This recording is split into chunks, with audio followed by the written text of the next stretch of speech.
pickup schedule, I assume the parties are just going to alert me to the time to when they wish these to be read. Yes, Your Honor, and that's true of the DNA stipulation as well that I've just handed you. Okay, thank you.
All right.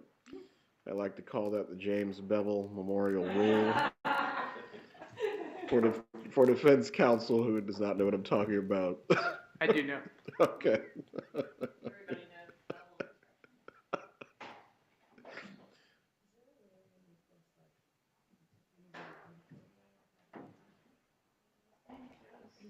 Said with respect and for Mr. Bevel, but still a good reminder.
Jury entering the courtroom.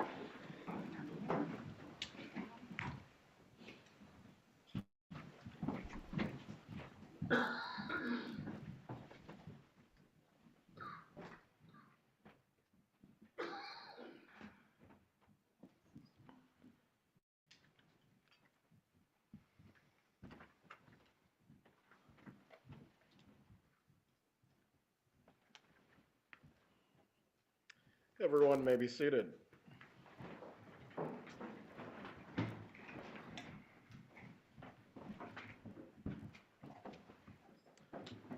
Good morning, ladies and gentlemen of the jury.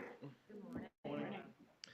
Before we get started with the trial, I'm going to give you an instruction that's going to explain to you how the trial is going to be conducted. Also, I'm going to give you an instruction concerning note-taking as well. Does everyone have a notepad and pen in their seats? Yes, sir. Yes. All right, and for the record, the jurors have answered in the affirmative. Once I have given those two instructions to you, the attorneys are going to present their opening statements, and the state will begin with the presentation of its case.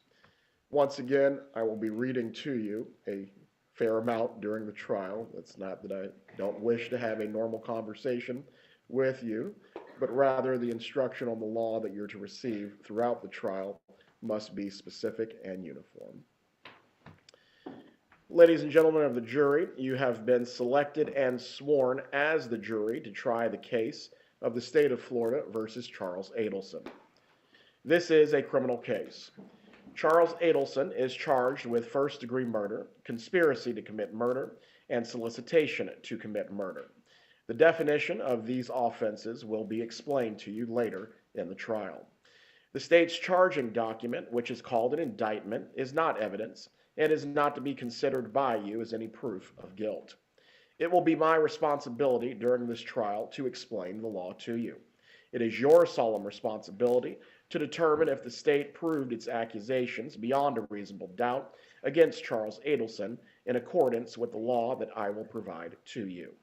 Thus, the province of the jury and the province of the court are well defined, and they do not overlap. This is one of the fundamental principles of our system of justice. Before proceeding further, it will be helpful if you understand how a trial is conducted. At the beginning of the trial, the attorneys will have an opportunity, if they wish, to make an opening statement. The opening statement gives the attorneys a chance to tell you what evidence they believe will be presented during the trial. What the lawyers say is not evidence, and you are not to consider it as such. Following the opening statements, witnesses will be called to testify under oath. They will be examined and cross-examined by the attorneys. Documents and other exhibits may also be produced as evidence. After the evidence has been presented, I will give you instructions on the law. The attorneys will then have their opportunity to make their closing arguments. Following the closing arguments by the attorneys, I will conclude in giving you final instructions. After the final instructions have been given, the alternate jurors will be released, and you will then retire to consider your verdict. You should not form any definite or fixed opinion on the merits of this case until you have heard all the evidence, the argument of the lawyers, and the instruction on the law that I will provide to you. Until that time, you should not discuss this case amongst yourselves. Your verdict must be based solely on the evidence, or the lack of evidence, and the law. I now instruct you not to communicate with anyone, including your fellow jurors, about this case.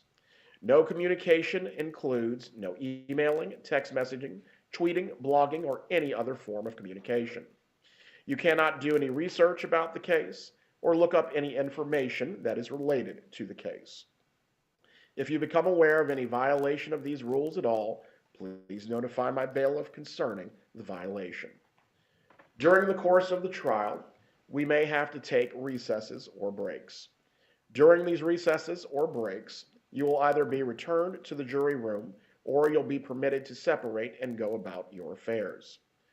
During these recesses or breaks, you must not discuss the case with anyone nor permit anyone to say anything to you or in your presence about this case.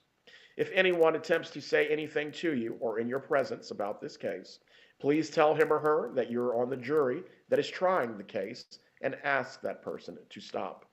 If he or she persists, leave that person at once and immediately report the matter to my bailiff, who will advise me concerning the situation. All cell phones, computers, tablets, and other types of electronic devices must be turned off while you're in the courtroom. Turned off means that the phone or other electronic device is actually off and not in a silent or vibrating mode. You may use your devices during any recesses or breaks, but even then, you may not use your cell phone or electronic device to find out any information about the case or communicate with anyone about the case or the people that are involved in the case. Do not take photographs, video recordings, or audio recordings of the proceedings or of your fellow jurors. After each recess or break, please double check to make sure your cell phone or electronic device is turned off. At the end of the case, while you are deliberating, you must not communicate with anyone outside the jury room. You cannot have in the jury room any cell phones, computers, or other electronic devices. If someone needs to contact you in an emergency, the court can receive messages and deliver them to you without delay. A contact phone number will be provided to you for this very purpose. The case must be tried by you only on the evidence that is presented during the trial in your presence and in the presence of the defendant, the attorneys, and myself. Jurors must not conduct any investigation of their own. This includes reading newspapers, watching television, using a computer, cell phone, the internet, any electronic device, or any other means at all to get information related to this case or the people and places that are involved in this case. This instruction is going to apply to you whether you're in the courthouse, at home, or anywhere else. You must not visit places mentioned in the trial or use the internet to look at maps or pictures to see any place that is discussed during the trial. Jurors must not have discussions of any sort with friends or family members about the case or the people and places involved. So do not let even the closest family members make comments to you or ask questions about the trial. In this age of electronic communication, I want to stress again that just as you must not talk about this case face to face, you must not talk about this case by using an electronic device. You must not use phones, computers, or other electronic devices to communicate. Do not send or accept any messages related to this case or your jury service. Do not discuss this case or ask for advice by any means at all, including posting information on an internet website, chat room, or blog. What are the reasons for these rules? These rules are imposed because jurors must decide the case without distraction and only on the evidence presented in the courtroom. If you investigate, research, or make inquiries on your own, I will have no way to make sure the information you have obtained is proper and relevant to this case. The parties likewise have no opportunity to dispute or challenge the accuracy of what you may find.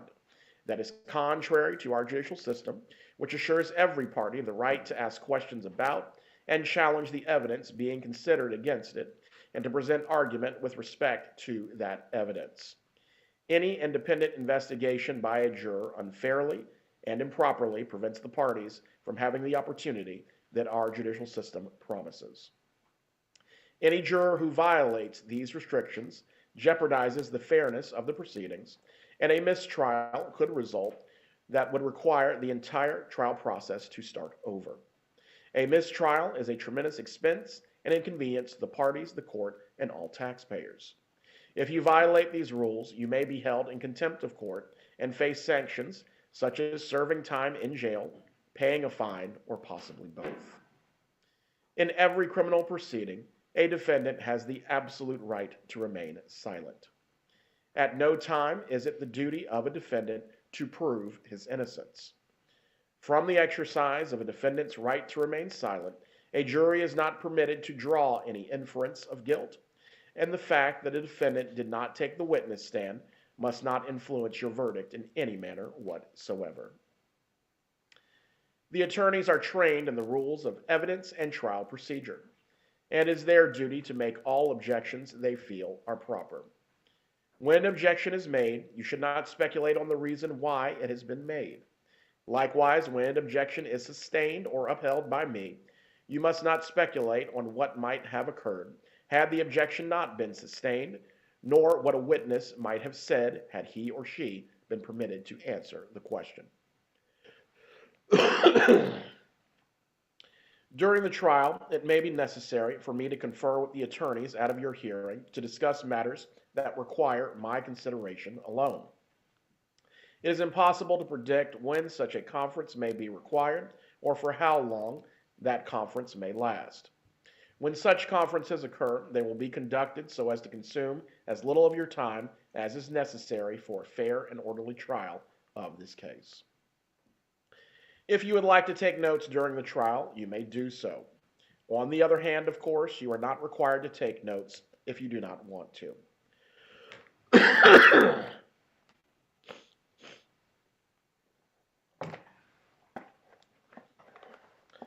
That will be left up to each juror as an individual choice. You have been provided with a notepad and pen for your use if you wish to take notes. Any notes that you take will be for your use. However, you are not to take your notepads from the courtroom. During any recess or break, you are to leave your notepads in your seats, and you will have possession of them once again when we reconvene. After you have completed your deliberations in this matter, my bailiff will deliver your notepads to me. From there, they will be destroyed. No one will ever read your notes. If you choose to take notes, do not get so involved in note-taking that you become distracted from the actual proceedings. Your notes should only be used as an aid to your memory. Is the state ready to give its opening statement? Yes, Your Honor. You may proceed. Thank you. Good morning, all. Good morning. Thank y'all for being here with us today. I know that we've been introduced, but y'all haven't heard from me yet. My name is Sarah Catherine Dugan, and I'm going to be representing the state of Florida in this case, along with Georgia Kappelman. The last couple of days, we've obviously been in jury selection. Thank y'all for your patience with that. I know there's a lot of waiting involved with that. In jury selection, you know, each side was able to kind of talk with you about your feelings and concepts, your feelings about the law and different concepts. But now it's time for opening statements, where each of us is going to kind of give you a roadmap of what we expect that the evidence in this case will show. And then after opening statements, you'll start hearing from witnesses and getting into the actual evidence in this case. So let's get right to it. The reason that we're here today is because the defendant in this case, Charlie Adelson, hired a hitman to kill his former brother-in-law, Dan Markel. This murder was set into motion because back in 2014, the defendant's family, the Adelson family, had a big problem. And that big problem was Dan Markel. And the solution to that problem was this defendant. This defendant was the solution to that problem because he had a girlfriend with connections to the type of people who were willing and capable of pointing a gun at a complete stranger and pulling the trigger. The victim in this case was known as Danny to his friends and family. He was a loving father to 2 little boys.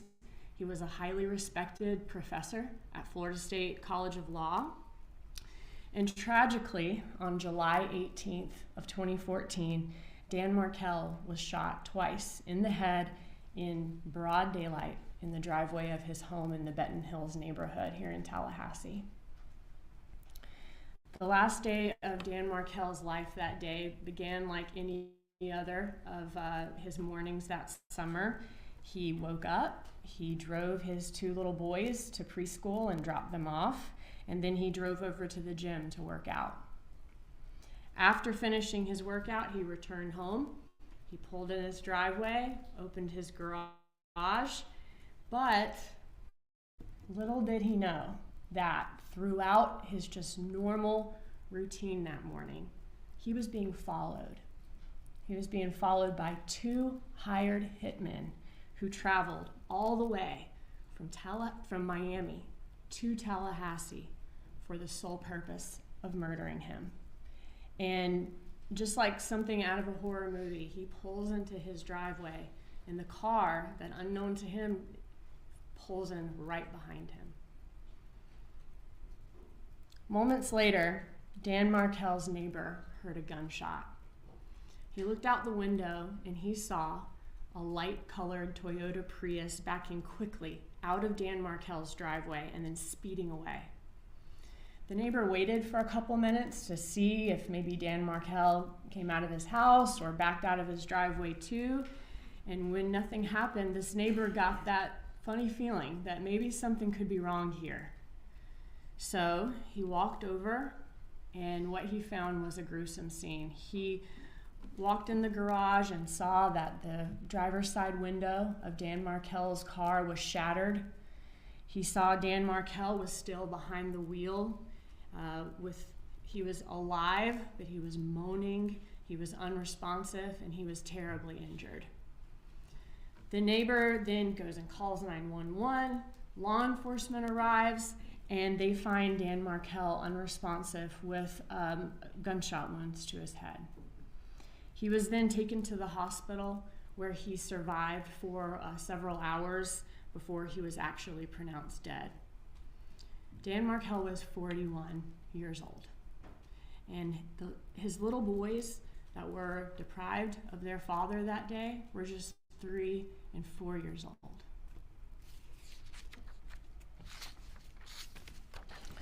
Law enforcement immediately began to investigate to figure out who shot Dan Markel. And the evidence they find sets them down 2 separate paths.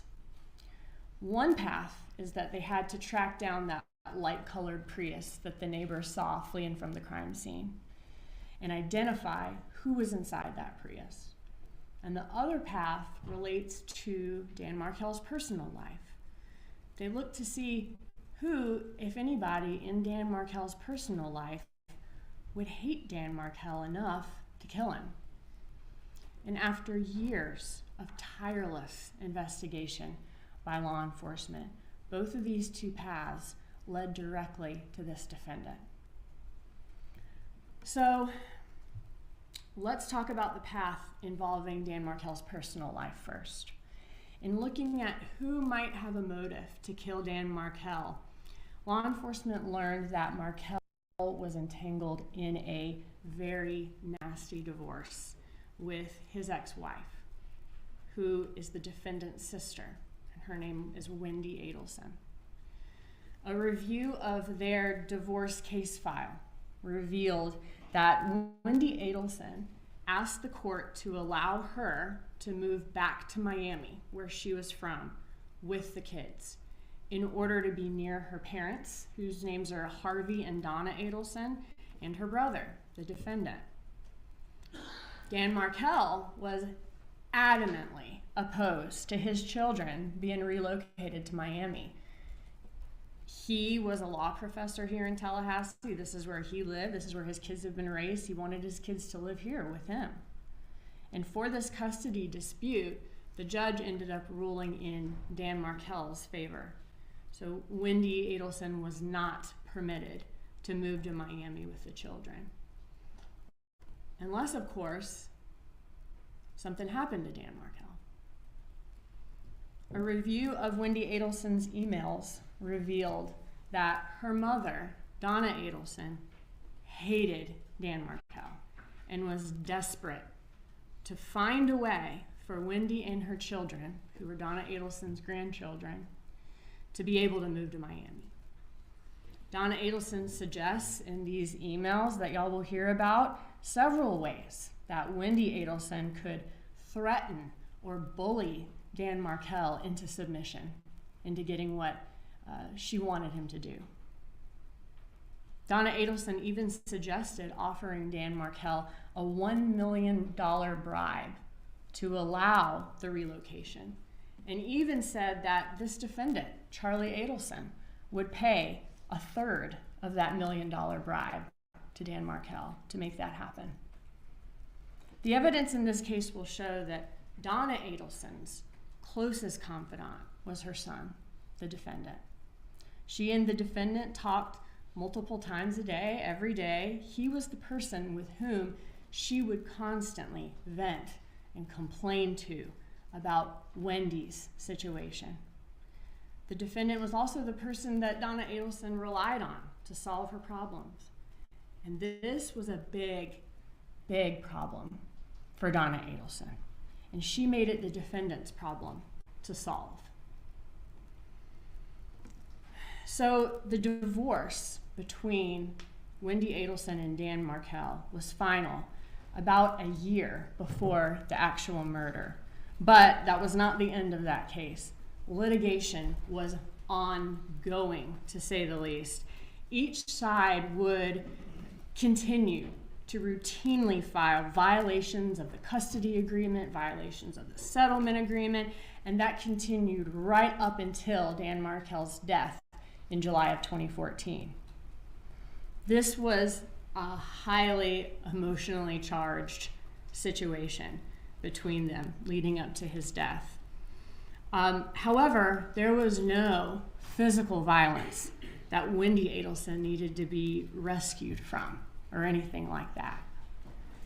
But make no mistake, this was a very messy custody dispute.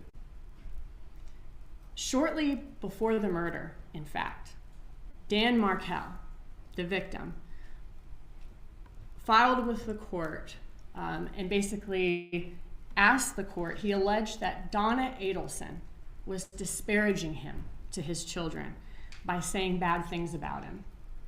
And he asked the court to enter an order preventing Donna Adelson from having unsupervised contact with her grandchildren.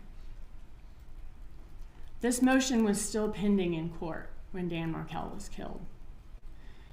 The murder of Dan Markel ensured that an adverse ruling on his motion would never be a problem for the Adelsons.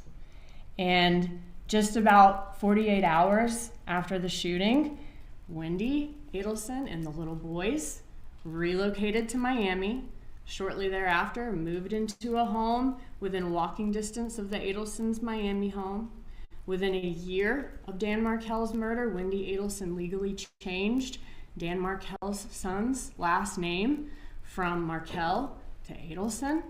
And just like that, their father was just effectively erased from their lives at 3 and 4.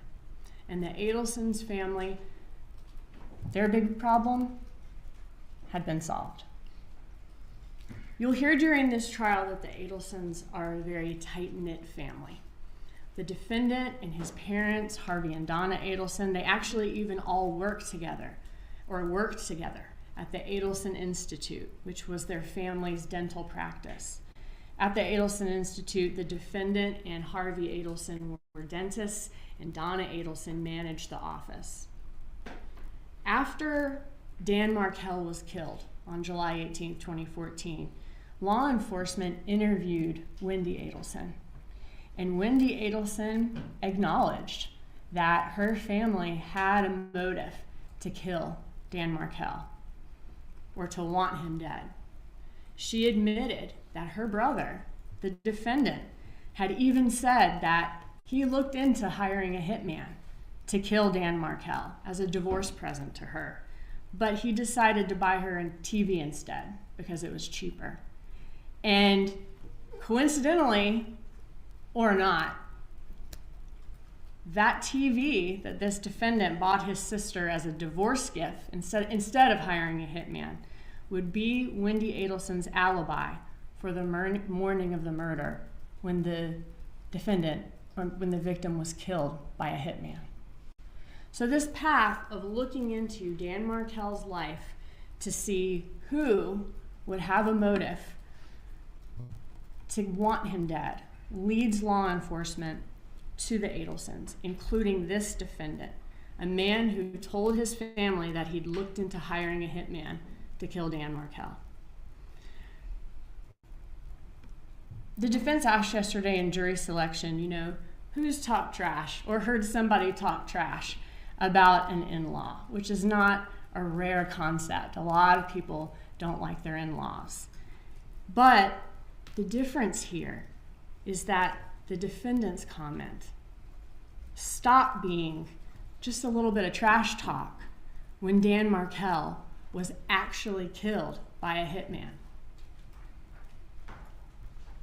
While the police are trying to investigate, who in Dan Markel's personal life may have a motive to kill him, they're simultaneously going down that second path I described to y'all, which was tracking down the vehicle that the neighbor saw fleeing the crime scene. When law enforcement retraced Dan Markel's steps the morning of the murder, they uncovered some chilling surveillance video of a Prius fitting the description of the one seen by the neighbor, following Dan Markel into the Premier Gym parking lot, waiting for an hour while he was inside, and then following him home from Premier Gym back to his neighborhood. They got these surveillance images from city buses, from Premier, from everywhere they possibly could. And these surveillance images, coupled with a massive amount of phone data and SunPass records gathered in this case, helped police to eventually track down the exact car used in this crime. But police still had to figure out who was in the Prius and why did they kill Dan Markel. As part of this really painstaking review that law enforcement did of all of these records, and when I say painstaking, finding this Prius and finding all of this evidence and all of these records was not an easy task, and it took longer than your average investigation. It was very difficult to do. They combed through tons of phone records and even did what's called a tower dump, which is where law enforcement collected a list of all of the cell phone numbers that communicated with the cell tower that serviced different spots in Tallahassee that Dan Markel was at that morning, including Premier Gym, when the suspect's Prius were there. Because they thought if the person in the Prius was using their phone at the time, then their number will be somewhere in this tower dump. They combed through all of that data, and they found a number with a Miami area code belonging to a man named Sigfredo Garcia. Law enforcement examined all of Garcia's call logs and saw that he was in frequent contact with another number that was also present at Premier Gym that morning. And that number belonged to a man named Luis Rivera. Luis Rivera is a lifelong friend of Sigfredo Garcia and is also from Miami. Police then looked at all of Garcia and Rivera's phone records, which showed that their phones left Miami about 2 days before this murder, on July 16th of 2014. The phones came to Tallahassee, and on the day of the murder, July 18th, they followed Markel to Premier Gym. The phone data is consistent with both men turning off their phones just minutes before the murder and leaving their phones off until about an hour or so after the murder, when they're well on their way back towards Miami. And then a bank's ATM camera caught both Garcia and Rivera in that light-colored Prius once they arrived back in the Miami area when they stopped at an ATM. So,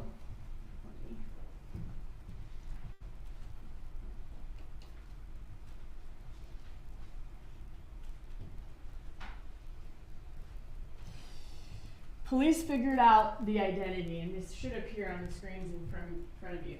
The identity of the two men responsible for following and killing Dan Markel. Luis Rivera, his nickname is Tato, and Sigfredo Garcia, his nickname is Tudo. But they continued to look for evidence of why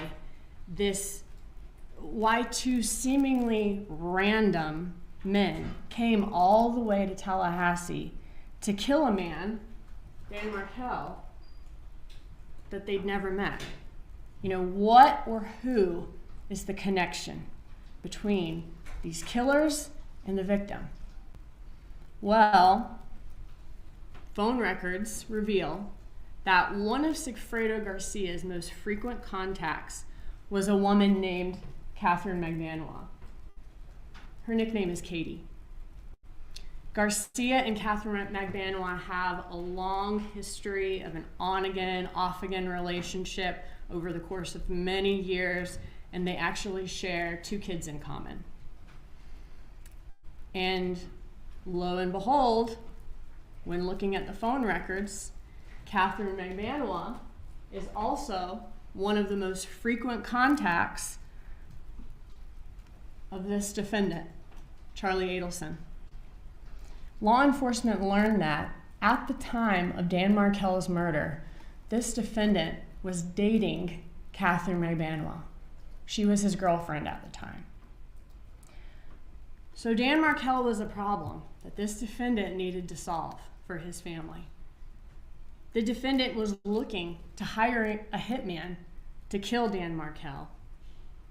Dan Markel ends up being killed by a hitman. And who ended up being the hitman? It was someone with a close relationship to this defendant's girlfriend. The hitman was the father of his girlfriend's children. So you can see how both leads in this case, followed by investigators, both of them charted paths to this defendant. Not only did looking into the motive lead law enforcement to the defendant because he wanted to hire someone to kill Dan Markel, but looking into the car, fleeing the scene, also led law enforcement to the defendant through his girlfriend at the time. So 2 different investigations arriving at the same conclusion.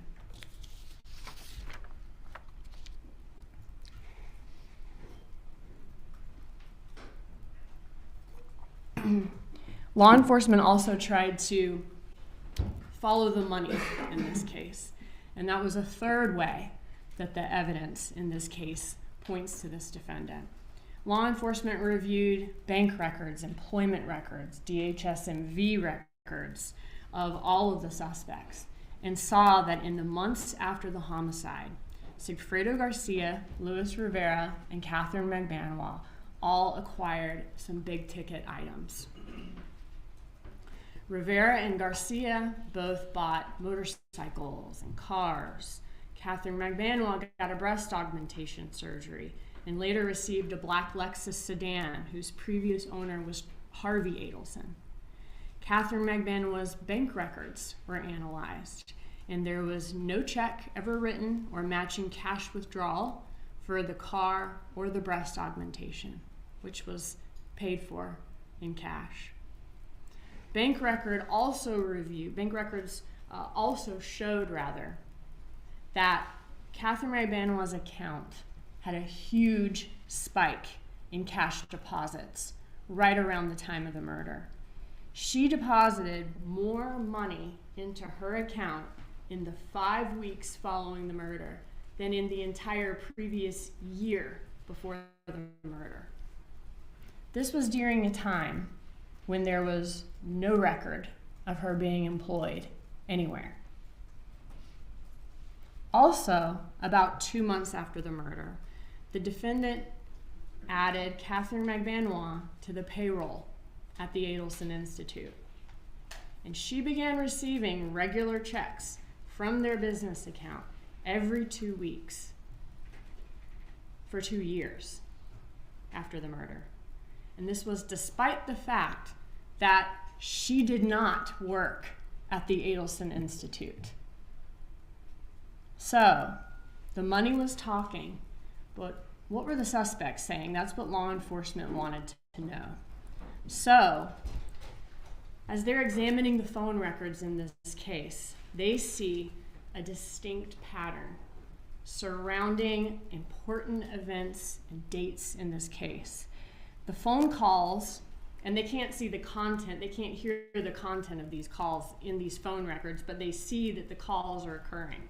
And the phone calls always went from Donna Adelson to the defendant, then from the defendant to Catherine Magbanua, then from Catherine Magbanua to Sigfredo Garcia, and back the other way. Kind of like train cars They only touch the car right in front of them. You know, Donna Adelson never calls Catherine Magbanua or Sigfredo Garcia. Charlie Adelson never calls Sigfredo Garcia, or vice versa.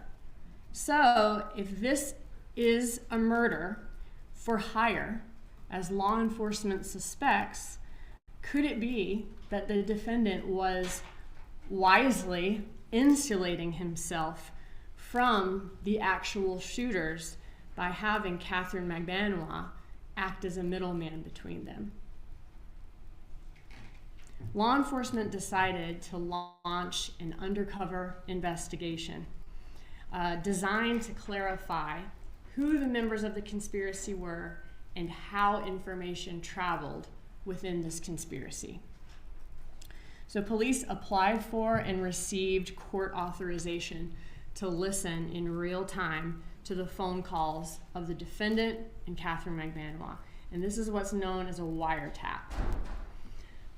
By this point, the point that the law enforcement received authorization to do this wiretap, it was April of 2016.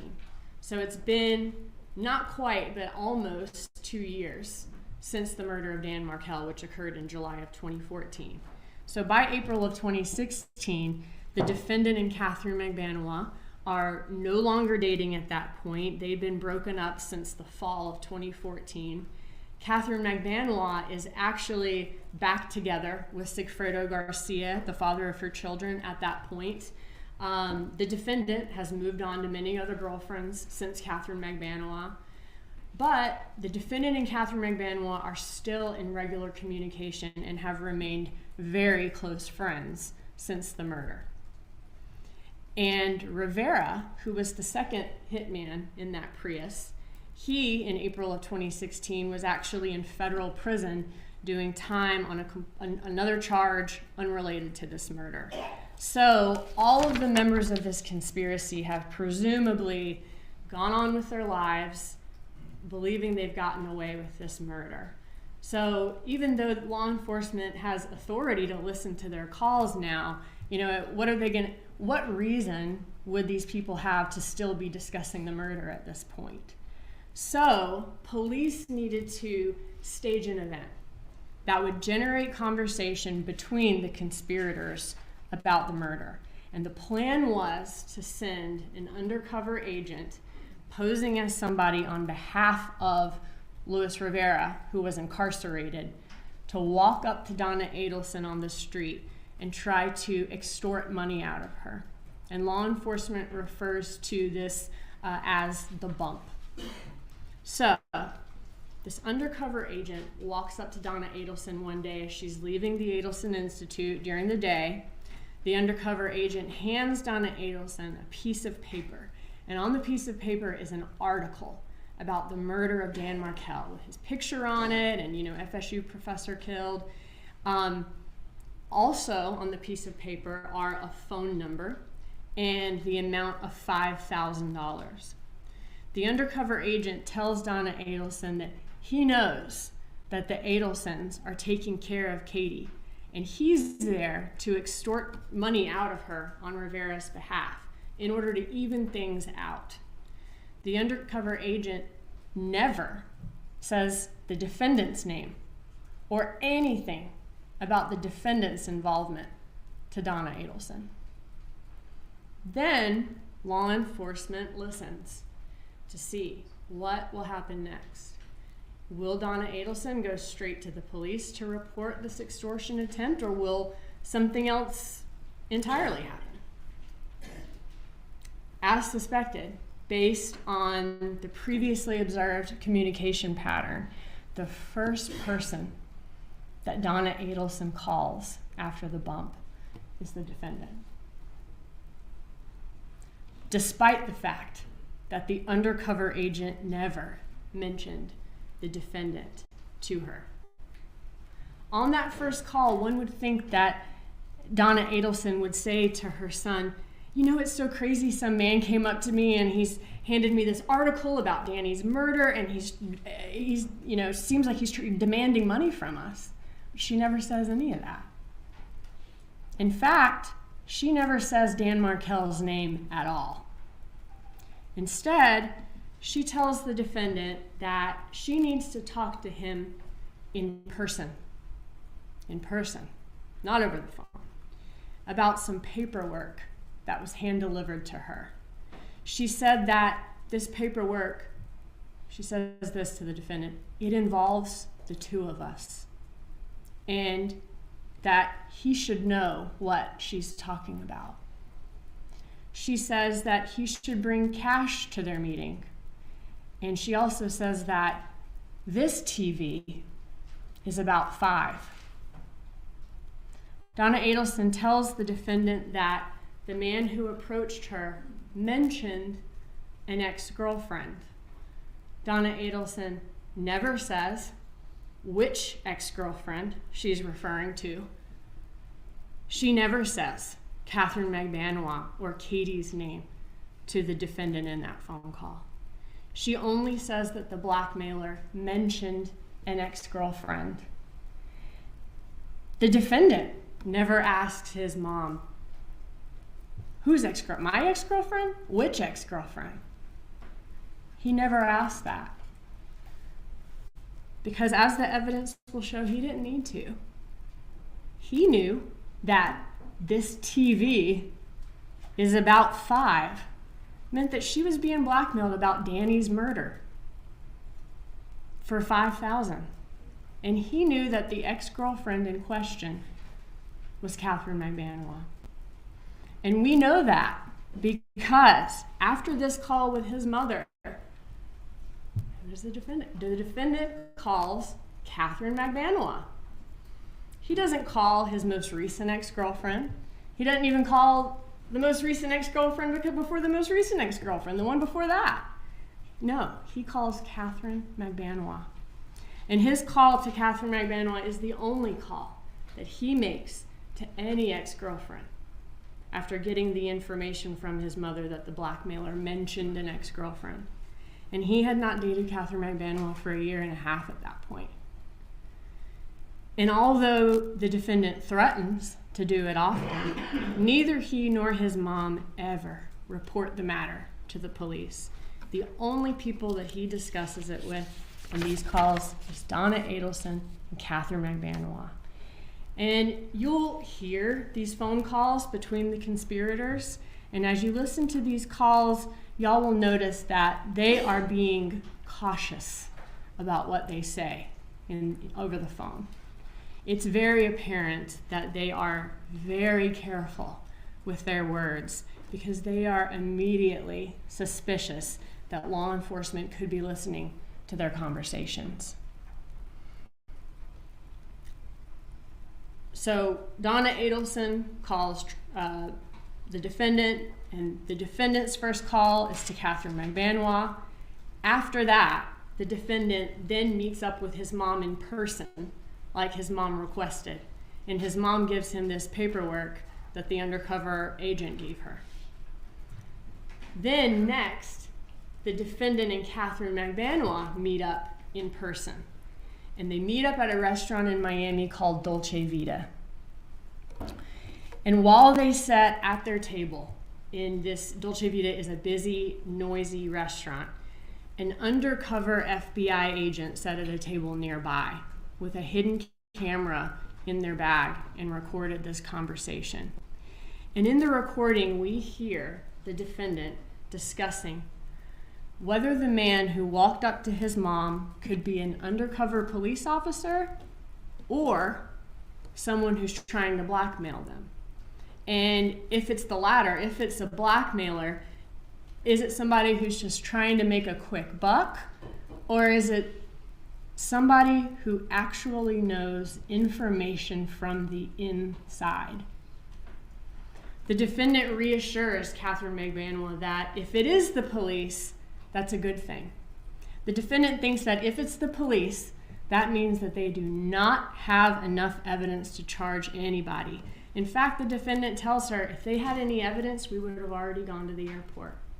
The defendant starts giving her some legal advice. He says that, hey, in order to prove that someone committed a crime, you have to be able to put the person at the scene of the crime at the time it was committed, which unfortunately for them is not an accurate statement of the law. It's important to note too, at the time of this conversation at Dolce Vita, no arrests had been made. The only thing that police had released to the public was a photo of the Prius that fled the scene.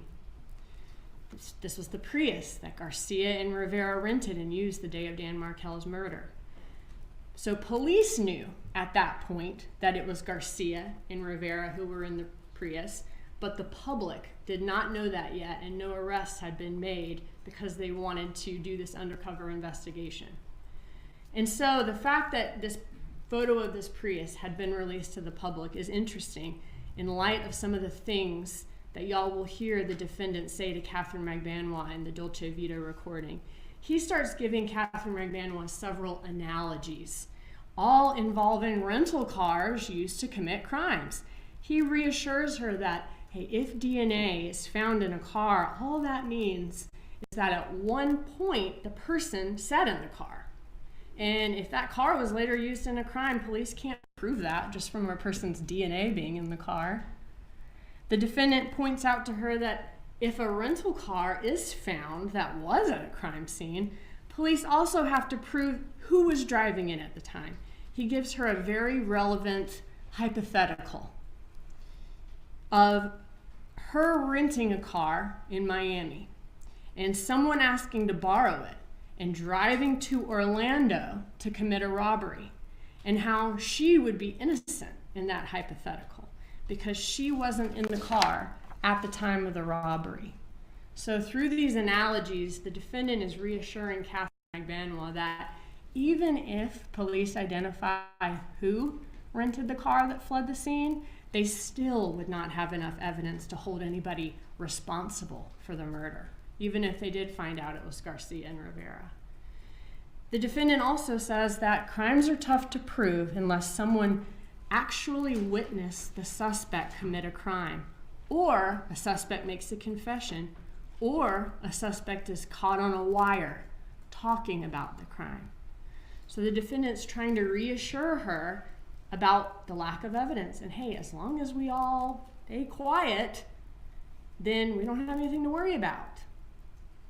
At one point, the defendant asked her, let me ask you a question. And then he asked her about money. He says, when everybody was there the next day, did you take any money? Like, are any of you driving around in a Bentley? Or no, it's not like any of you are driving around in a Bentley or cruising around in a mega yacht. So here the defendant's pointing out that the money wasn't used to buy anything flashy that would draw the attention of the police. And when discussing, and you all will hear during the course of this trial why his statement or his question about the money from the next day is particularly important. The evidence will show that Catherine Magbanua went to the defendant's home the night of the murder, where he paid her in cash. And the next day, Catherine Magbanua paid Garcia and Rivera their cuts of the money. When discussing the possibility of whether this is actually some gangster trying to blackmail his family for money, the defendant says that whoever this person is, whoever it is, knows information. The defendant told Catherine Magbanua that there are two ways of dealing with this guy. They could call the police, but then the guy blackmailing them would be charged with trying to blackmail his family. And the blackmailer would start talking, and he would start calling out Catherine Magbanua's name. And then police are going to be asking questions about what happened. The other option is to pay the blackmailer, but let him know that this is a one-time thing, and try to scare the blackmailer off by saying, hey, if you come around again, we're going to the police. So the defendant then gives Catherine Magbanua very precise instructions. He wants her to call the blackmailer and tell him that, this would be what he wants Catherine Magbanua to say. My friends, meaning the Adelson family, have no idea what you're talking about. And I don't have any idea what you're talking about either. But the name of the person who you said is incarcerated sounds familiar. So I'm going to give you this money as charity to help the less fortunate. But don't contact these people again, or they're going to go to the police. And the defendant said he would give Catherine Magbanua the $5,000 to pay off the blackmailer, except he's concerned, though, that this won't resolve the issue for good. The defendant is worried that this guy is not going to go away, that he's going to keep coming back for more and more money. And the defendant offers a solution to have this blackmailer killed. And he says he's willing to pay whatever it takes. The defendant tells her that, this is the defendant talking to Catherine Magbanua, this guy, meaning the blackmailer, is effing with him and his wife. And you'd better kill him or he's going to be a big problem because he knows who you are. And the defendant then says, if he can't handle this, I'll have somebody else do it. The defendant says, so help me God, if they fuck with my family, it's going to be Nazi shit because this will be done. I mean, Katie, I don't care what I spend. It's important to note during this conversation and the entire wiretap, the defendant never says Sigfredo Garcia's name.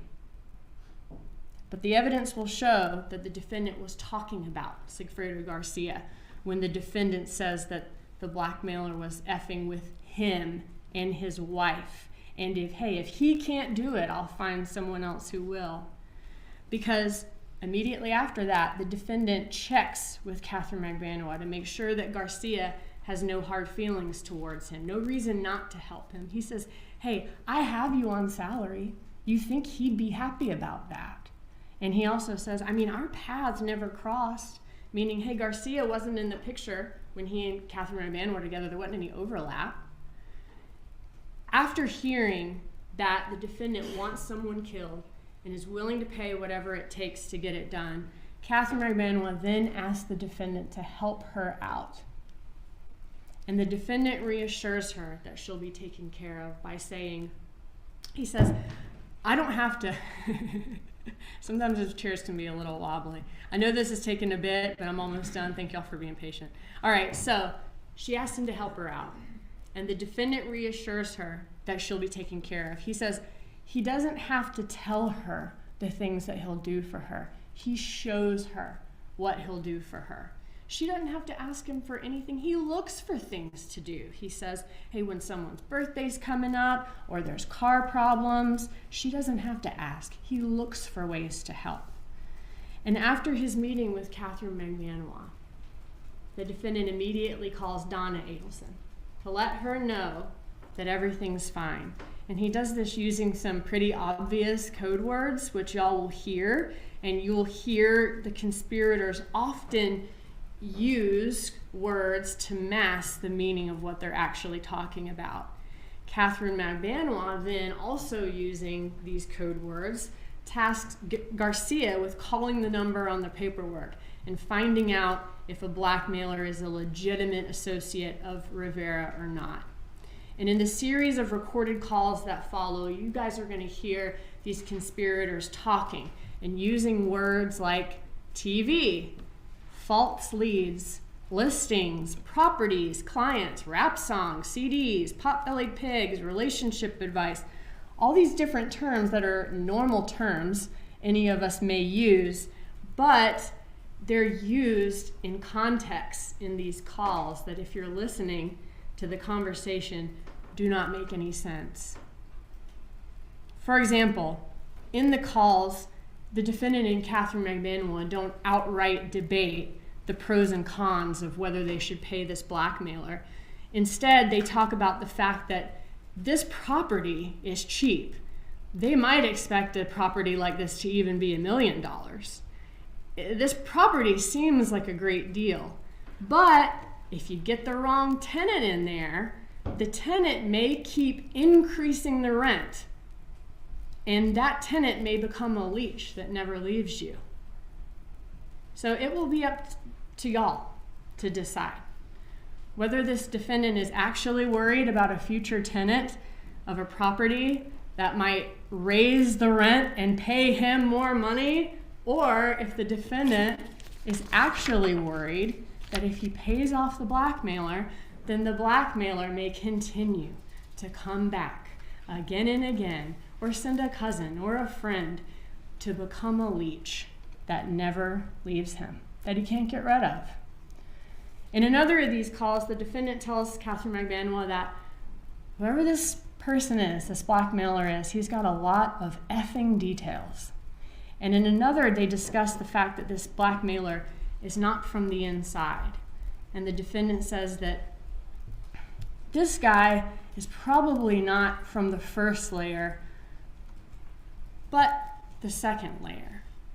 So not someone who got info from Garcia, but maybe somebody who got info from Rivera. But one fact, and let me just say, as the jury, you all will interpret and decide what they're really talking about in these calls. Only y'all can determine the meaning and the weight to give this evidence, and only you can separate just mere coincidences from evidence in a conspiracy.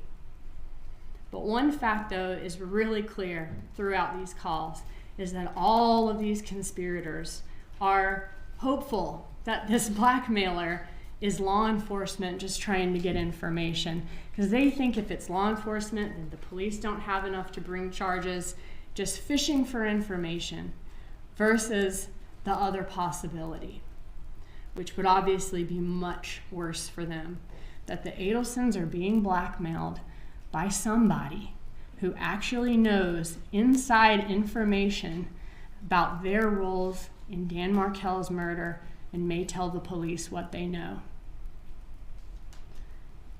So, after this undercover operation, which was in 2016, Luis Rivera, Sigfredo Garcia, and Catherine McBanois are arrested. They're charged with the same charges before y'all in this trial. And Luis Rivera ended up cutting a deal with the state to tell law enforcement the truth about the murder of Dan Markel and the people responsible.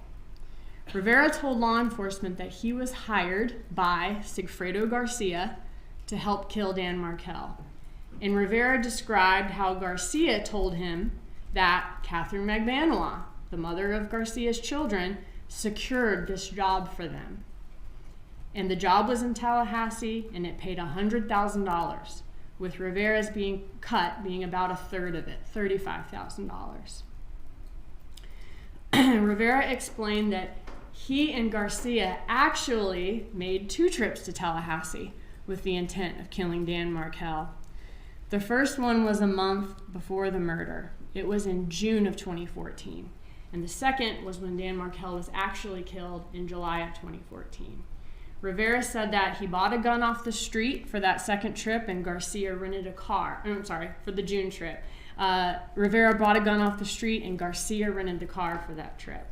Garcia and Rivera did some scouting on that trip of Dan Markel's residence, some surveillance, but ultimately couldn't get the job done. They ended heading back to Miami.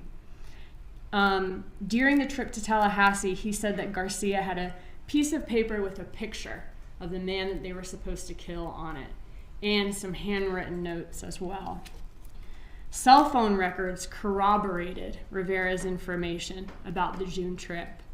Rivera also told a story about an incident in Tallahassee where he and Garcia were riding down the road in the rented Prius, and Garcia accidentally discharged the murder weapon, and the bullet struck the floorboard of the Prius. Law enforcement tracked down that actual Prius again and were able to see evidence in the undercarriage that corroborated Rivera's information about the accidental discharge. So they're looking at the phone evidence, they're trying to find whatever they can to kind of corroborate what he's telling them. I mentioned earlier that both men, Garcia and Rivera, cut their phones off from the time that they left Premier and kept them off until well after the murder when they're on their way back home. Rivera said that the first call that either of them made after the homicide was from Garcia to Magbanua, where Garcia told her that the job was done. And Magbanua assured them that they would get their money the next day, which they did. Rivera says when Catherine Magbanua brought cash to him at his home. And all this information that Luis Rivera provided them was corroborated by, including when the money was dropped off, was corroborated by cell phone records in this case. Luis Rivera told police that the next day after the murder, he was paid in cash by Catherine Magbanua, and that the money was packaged in a very unusual way. The money was in stacks of $100 bills, and the money was stapled together. The stacks of 100s, every $1,000 was stapled together. During this trial, y'all will hear that the defendant had access to a lot of cash, and nothing's wrong with that. He had a lot of cash because his family gives cash discounts at their dental practice, and he keeps the cash that he receives in a safe. Again, nothing wrong about that either. However, what is relevant in this case is that the defendant had a very unusual practice of keeping the cash in his safe in $1,000 stacks of $100 bills that were stapled together, just like the money Luis Rivera received. Over the last few years, since the 2016 arrests and interview of Luis Rivera, law enforcement has not stopped working on this case. There were trials in 2019 and 2022, so right before the pandemic and right after the pandemic, of co-conspirators. Law enforcement also continued to try to gather all the evidence that they possibly could. They continued to interview people who may possibly have any information about the case. They tried to clarify any audio recordings that couldn't be clearly heard. While the phone wiretaps are very clear, the wiretap conversations that took place in public places when these people were meeting in person were not clearly audible back in 2016. Some still aren't. But because these public places are often too noisy. For instance, the recording of the conversation between the defendant and Catherine Magbanua at Dolce Vita had too much background noise to be able to clearly hear what the conspirators were talking about.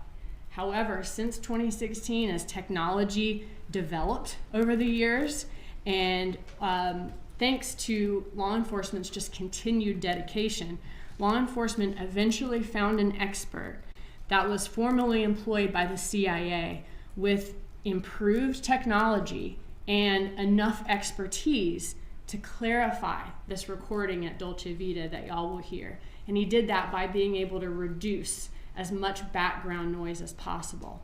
And once this recording was clarified, which was actually just early last year in 2022, the state arrested this defendant. The presentation of this evidence, as y'all can see from opening, it's a lot. It's a lot of information. It's going to take a little bit of time. And it may be tedious at times. And I want to thank y'all in advance for the careful attention to all of the evidence y'all see in here during this trial. When you'll do, you'll see that this defendant carried out his plan to hire a hitman to kill Dan Markel. He conspired and he solicited Catherine Magbanua to get this murder done. And he paid her for the job once it was completed. This defendant acted in furtherance of this murder plot that went beyond just thinking about it or talking about it. And these acts make him guilty as a principal to first-degree murder, just as if he pulled the trigger himself. While the defendant's choices helped solve a problem within his family, they came at a very high price. He took the life of a loving father of 2 little boys, and he caused a lifetime of grief for Dan Markel's loved ones. Y'all heard a lot in jury selection about how important this trial is to the defendant, which I'm sure it is. But Dan Markel was loved. He was a brother. He was a son. And this trial is his family's opportunity to see justice done for the person who set up their son's murder. And at the conclusion of this evidence, y'all will be convinced beyond any reasonable doubt that this defendant is guilty. And at that point, we'll ask you for the only verdict that does justice in this case, which is a verdict that the defendant is guilty as charged. Thank y'all. Is the defense prepared to give its opening statement? Yes, Your Honor. You may proceed. Judge, we just need one moment to fix wires. Go ahead.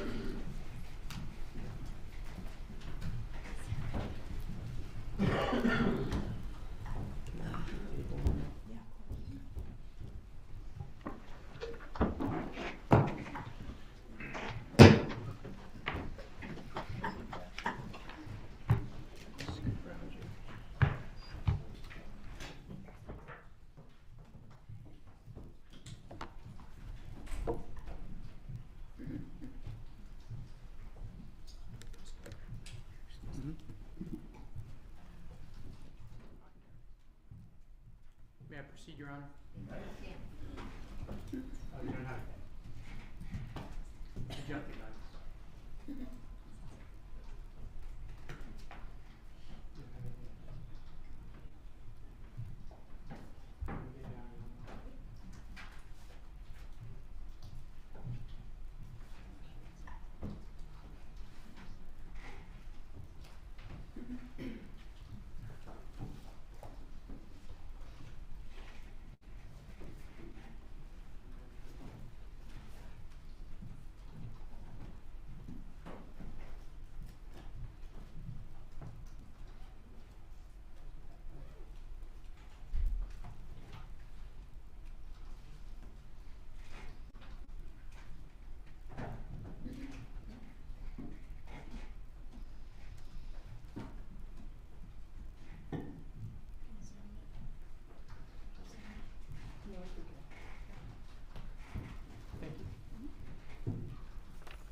May I proceed, Your Honor? You may. Good morning. I didn't get to talk to you that much the last couple of days. My name is Dan Rashbaum, and with me is Kate Myers, and we represent Charlie Adelson. Now let me start by saying the obvious. The murder of Professor Markel was a tragedy. The world lost a brilliant legal mind. His family lost a son and a brother. This community lost its sense of security and lost a good citizen.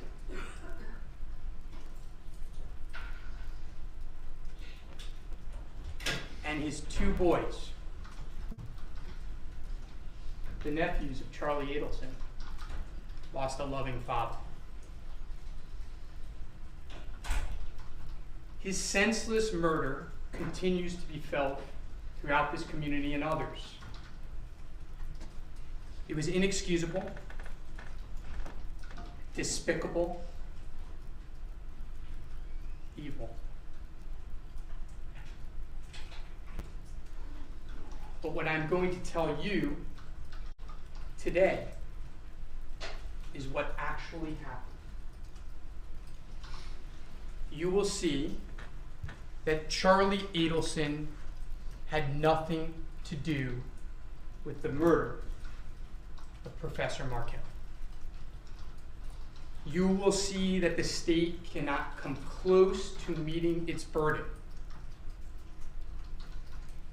Why? Because Charlie Adelson is innocent. Now, I don't have to prove innocence. What I'm telling you, I very rarely say in a courtroom as a defense lawyer. Charlie Adelson is innocent. And we'll get there. But the next thing I'm going to tell you, I also rarely say in a courtroom. And you may be surprised to hear this from a defense lawyer. I have great respect for the prosecutors and law enforcement on this case. I have admiration for their efforts after the murder of Professor Markel in trying to find out who did it. You will see that they spent countless man-hours, cell phone tower dumps, surveillance videos from a boatload of places, buses, cameras on the street. Great law enforcement activity. And it paid off. They got the 3 killers. They convicted them. Sigfredo Garcia, convicted for life. Luis Rivera, Catherine Magbanua, convicted for life.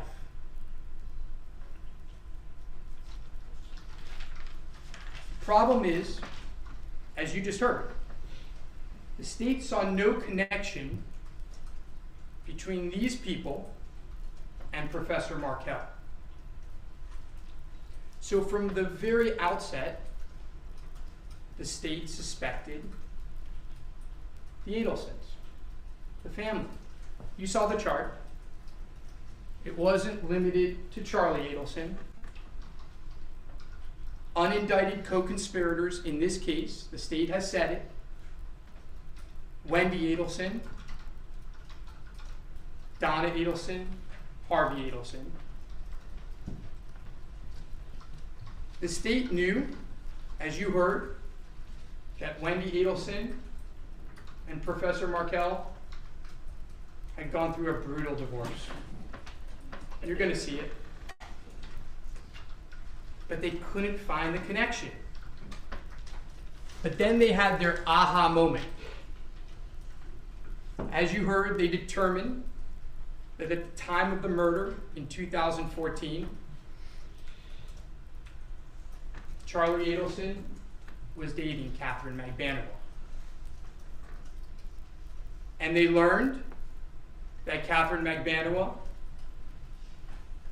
had had a previous relationship, on again, off again, with Sigfredo Garcia.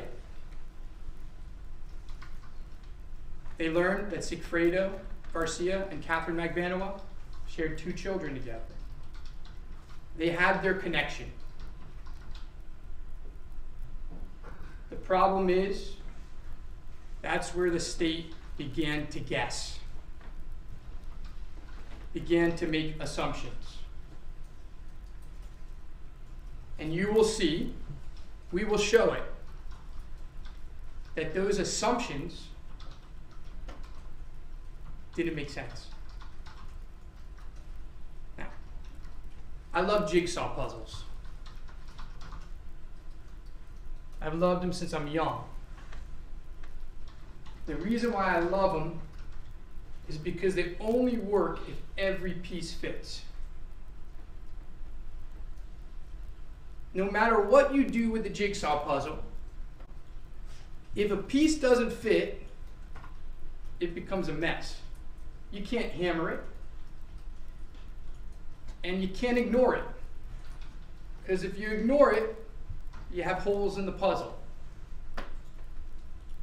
What you're going to see is, with regards to this case, that's exactly what the state tried to do.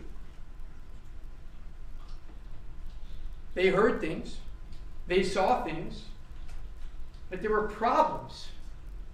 They couldn't fit all the pieces together under their theories. Their theories that they told you about today. I'm going to show you how those puzzles, those pieces, they didn't fit. They don't fit. And why? Respectfully, the state does not know what happened on July 18, 2014. On that day, 2 crimes occurred. The first one, the state knows about,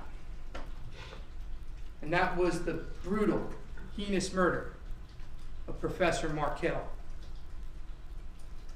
The other one, they don't know about. They're about to find out like you. Because that day would forever change Charlie Adelson's life. But before we get there, I like cliffhangers. It's important to give you some background and timeline of the events.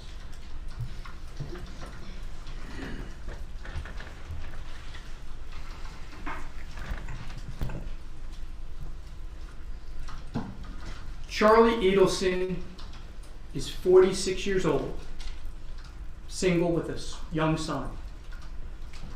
He grew up in South Florida, in Coral Springs in Broward County. His father was a dentist, a local dentist. It wasn't the Adelson Institute when Charlie was growing up. It was a small dental practice with his dad. Charlie is the middle child of 3. He is very close with his parents. As they said, he is very close with his mom. Growing up, the family was middle class. And Charlie was not particularly close with either of his siblings. He grew closer with Wendy as they got older. He went to college at the University of Central Florida, went to dental school in South Florida, and then periodontic school. When he graduated as a periodontist, he had an idea.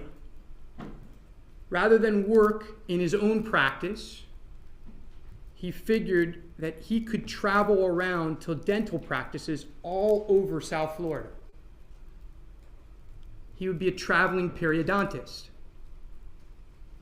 So what you are going to learn in this case is that Charlie Adelson had practices from the very south of South Florida to as far places as Jupiter. He was in the car sometimes for hours in a day. And he worked a lot. You're going to see that. He was a workaholic. He spent a lot of time in that car. And what did he do when he was in the car to pass the time? He spoke a lot on the phone. He would talk to whoever would listen to him.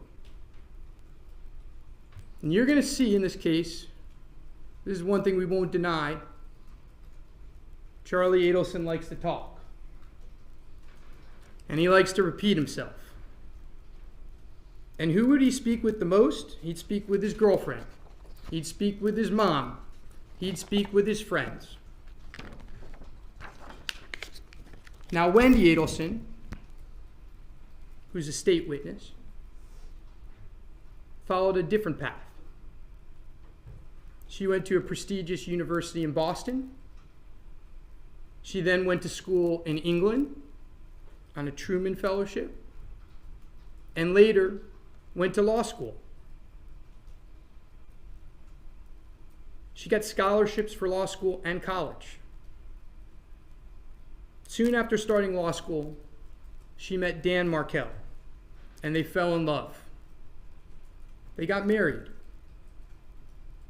They ultimately moved to Tallahassee, where they both worked for FSU, Professor Markel as a law professor of the law school. Charlie Adelson didn't have much to do with either Professor Markel or Wendy during their marriage or before their marriage. He would talk to his sister periodically, maybe once every 2 or 3 weeks. They lived in Tallahassee for years. Charlie Adelson visited him in Tallahassee 2, maybe 3 times. Charlie loved his sister. He sought advice from her, as she did with him every once in a while. But they weren't super close. They were brother-sister. The truth is that Charlie Adelson was a little self-centered. He was building his career.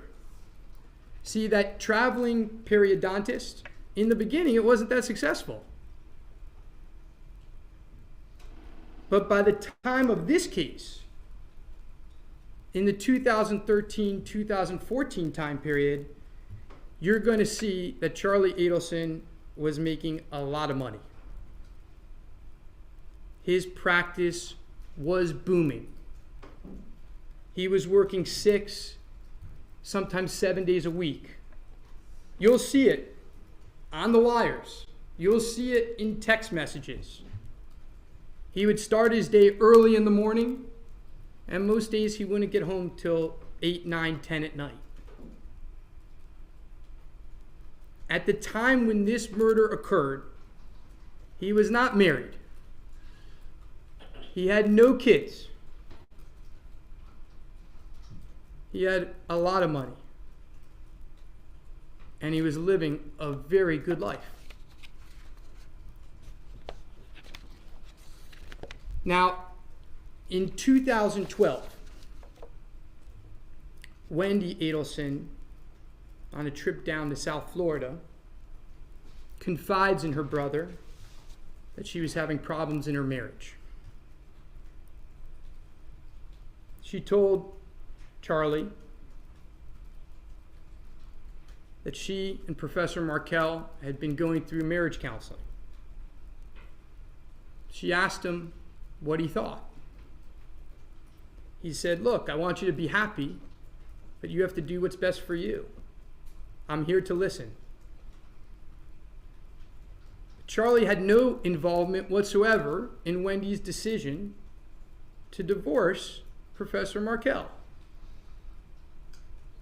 You'll hear that.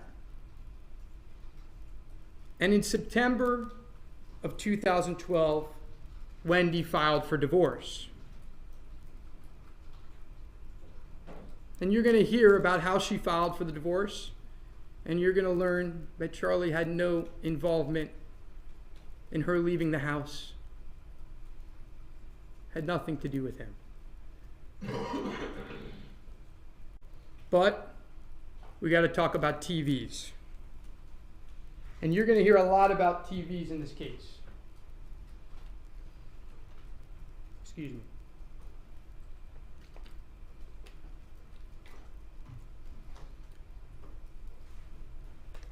See, Charlie has a really bad history of telling bad jokes.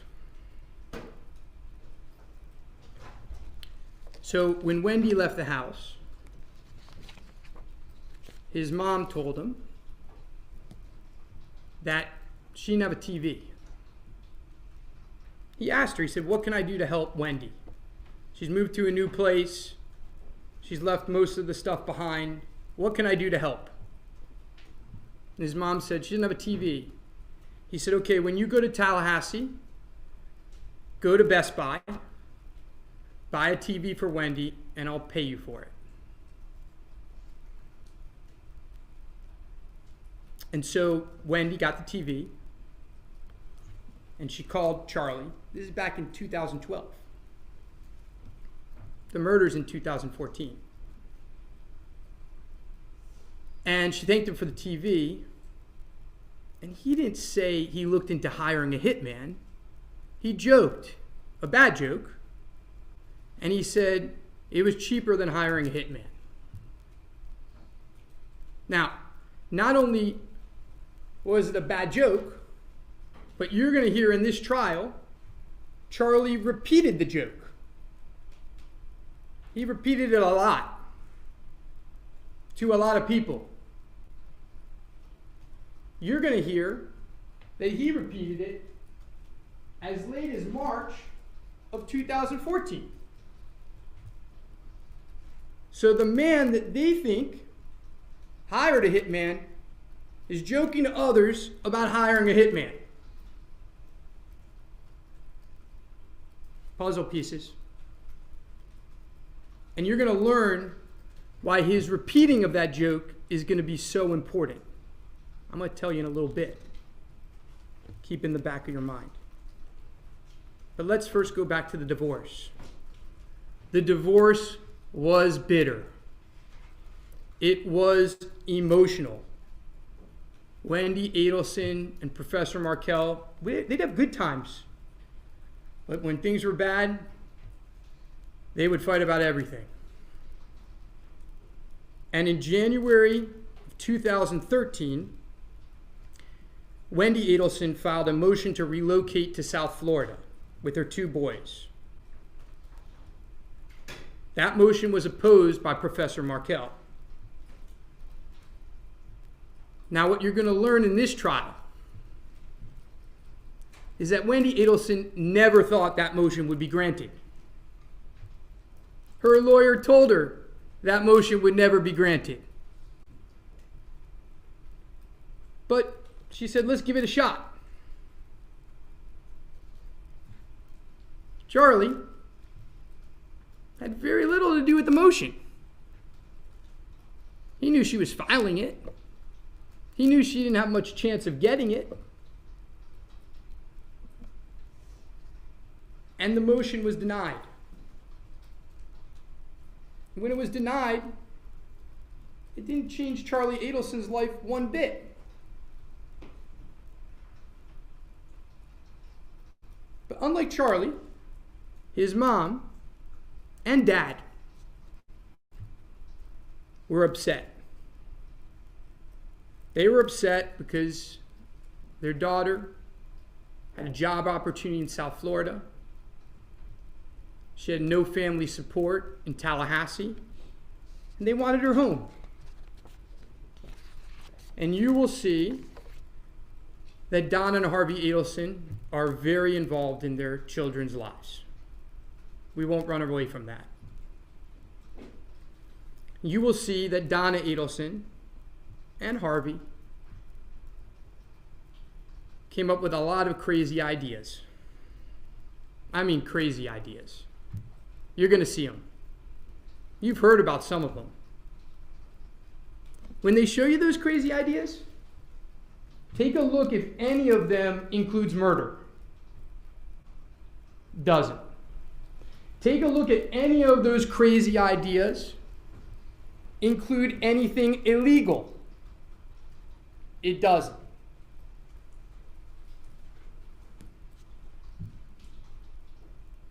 Take a look at if they're actually then go to lawyers to make sure that their ideas are legal. Murderers. You heard it.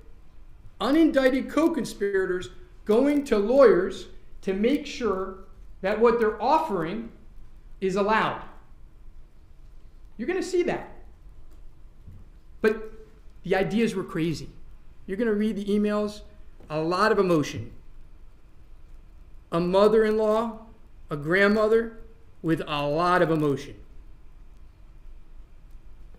And you're going to see that Wendy Adelson, she rejected them. She rejected the ideas. They were never presented to Dan Markel. And then you're going to see that there was another idea. They mentioned it in their opening, but they don't understand the importance of it.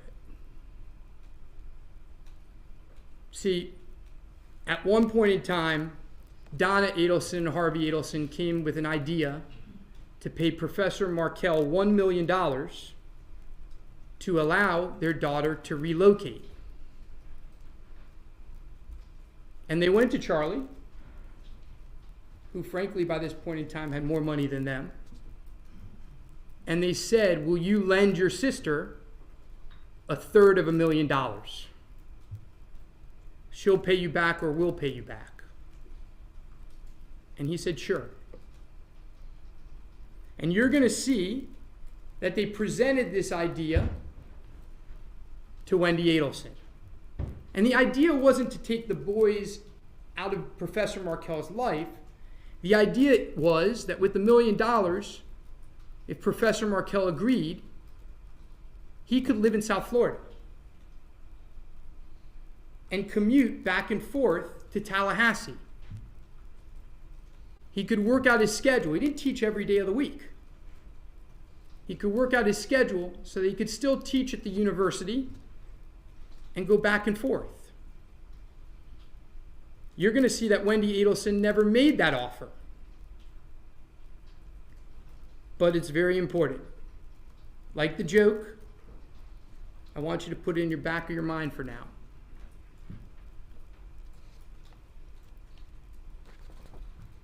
Let's fast forward to October 2013.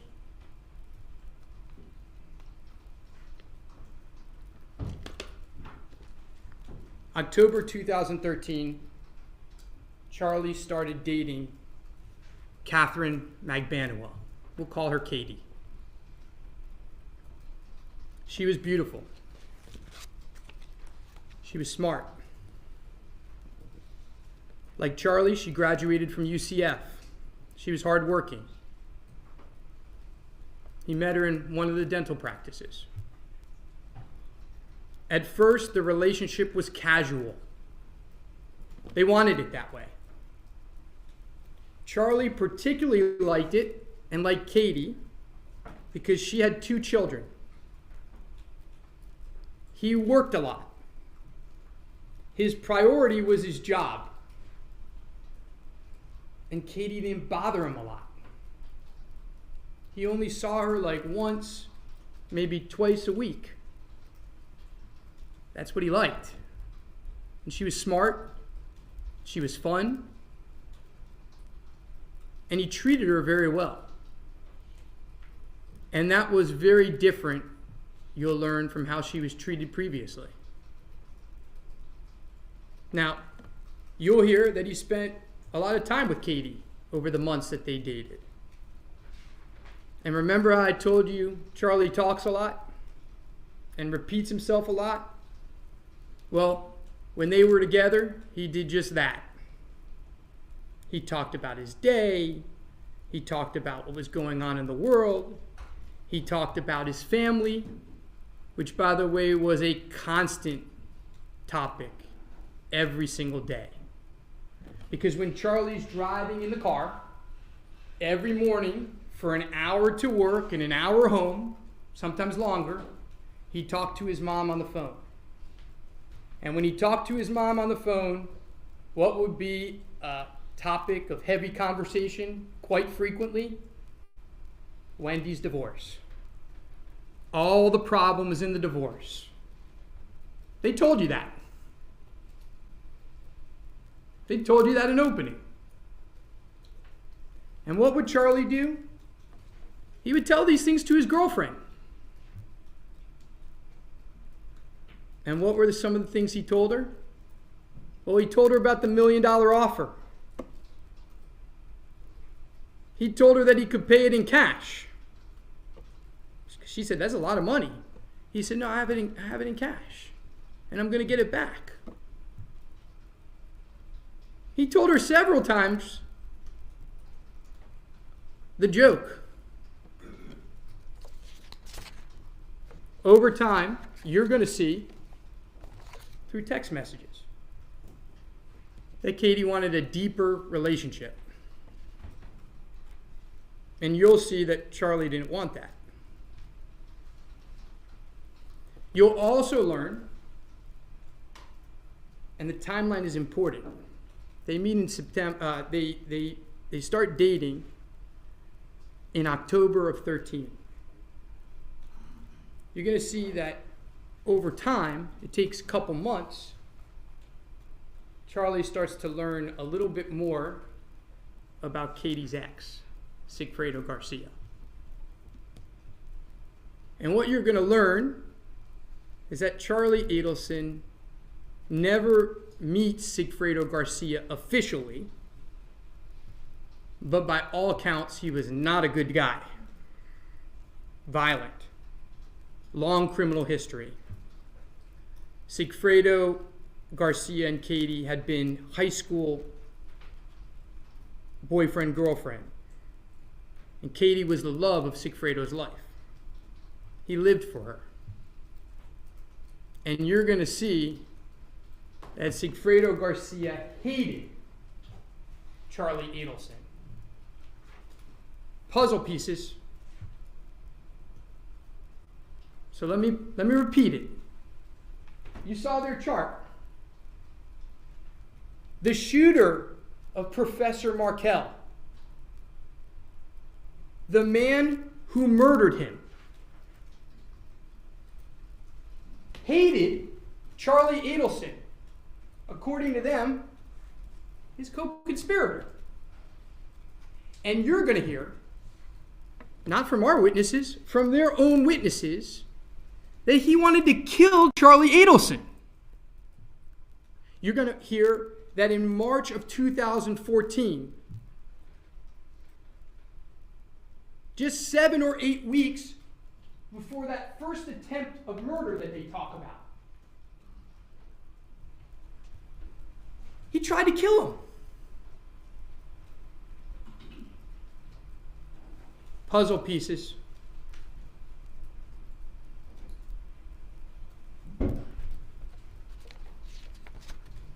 You're also going to hear about a phone call on July 1, 2014. You're going to actually hear that July 1, 2014 call is how they found these guys. It's actually the craziest fact in this entire case, and there's a lot of crazy facts. You're going to hear that on July 1, 2014,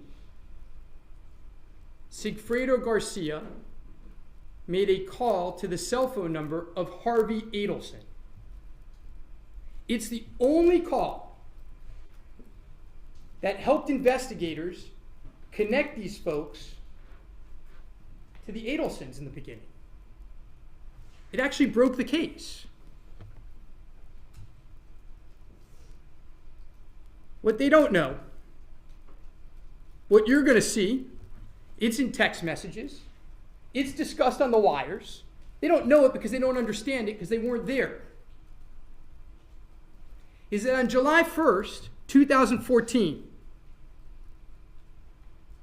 just 3 weeks or so after the first murder attempt. And by the way, just 17 days before the murder. Let me repeat that. The murder happens on July 18, 2014. On July 1st, 2014, Sigfredo Garcia tries to run Charlie off the road. He threatens him. And what you're going to hear is that on July 1, he's so upset that he calls the Adelson Institute. He doesn't realize that Charlie isn't the doctor at the Adelson Institute. He just comes in and out of the place. So he gets their voicemail machine, and you know how dentists are? They say in an emergency, call a cell phone number. They take your call at home on the cell phone number. Well, he hears in an emergency, call Dr. Adelson at such and such number. He thinks he's calling Charlie Adelson, but he calls Harvey Adelson. And he calls him, and he threatens him. He tells him, if you keep dating Katie, we're going to go mano y mano. I'm going to kill you. 17 days before, according to them, he conspired with this man to kill Professor Markel. Puzzle pieces.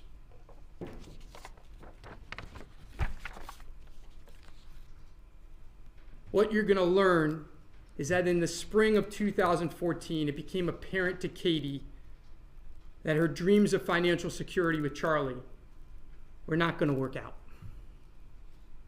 You will learn that Katie heard the hitman joke. You will learn that she heard the $1 million offer and she got some ideas in her head. The state itself has called Catherine Magbanawa the mastermind. And that's exactly what she was. So now, let's get to July 18th. I kept you waiting long enough.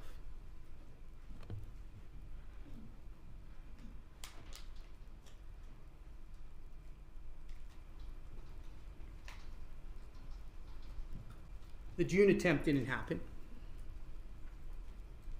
because Rivera didn't want to kill Dan Markel when his boys were around. See, what you're going to learn is during that June attempt, on June 4th, 5th, Professor Markel had custody of the boys. You're going to learn that Professor Markel and Wendy Adelson shared custody 50-50. But you're going to learn that the state thinks Wendy Adelson was involved with her brother in a murder for hire, and she chose for the killers to kill her ex-husband when he had custody of her kids. Puzzle pieces. So you're going to learn that Luis Rivera, who is a bad guy, he had some conscience somewhere and he didn't want to do it in front of the kids. So they came back. By the way, on July 18th, who had custody of the kids when the murder actually happened? Professor Markel. You're going to hear he dropped them off at school. But this family who did this so that their grandchildren could be with them were going to risk for 2 hired hitmen to go up when he had custody of the kids. Puzzle pieces.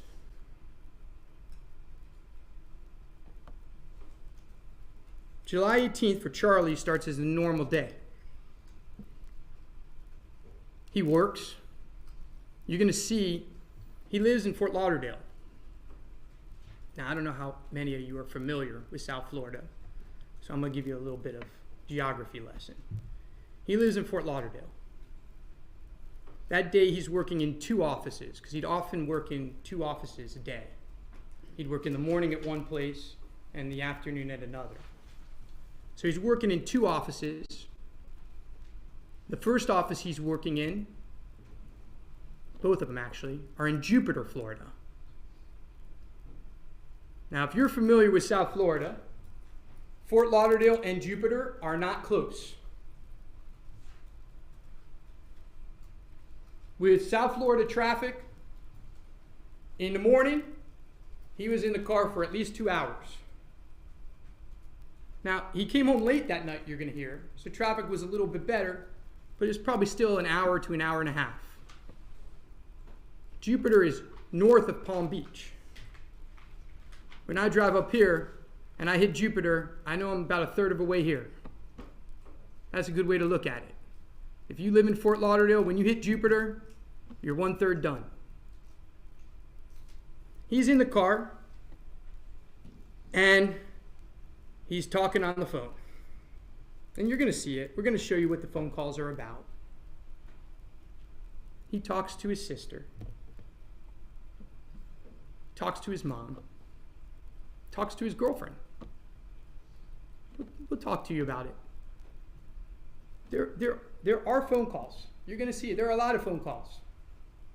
And there are a lot of phone calls to his girlfriend. And there are a lot of phone calls to his mom. We're not going to deny that. And he works in these two offices. And at around 6 o'clock, you'll see a text message that he's about to start a very long surgery, a big procedure. By the way, the text messages throughout the day are normal.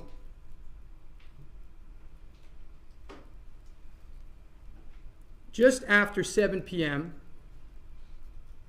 he gets a call from his mom. And he's told that Professor Markel has been shot. And he's shocked. He's upset. His first reaction is, Wendy and the boys okay?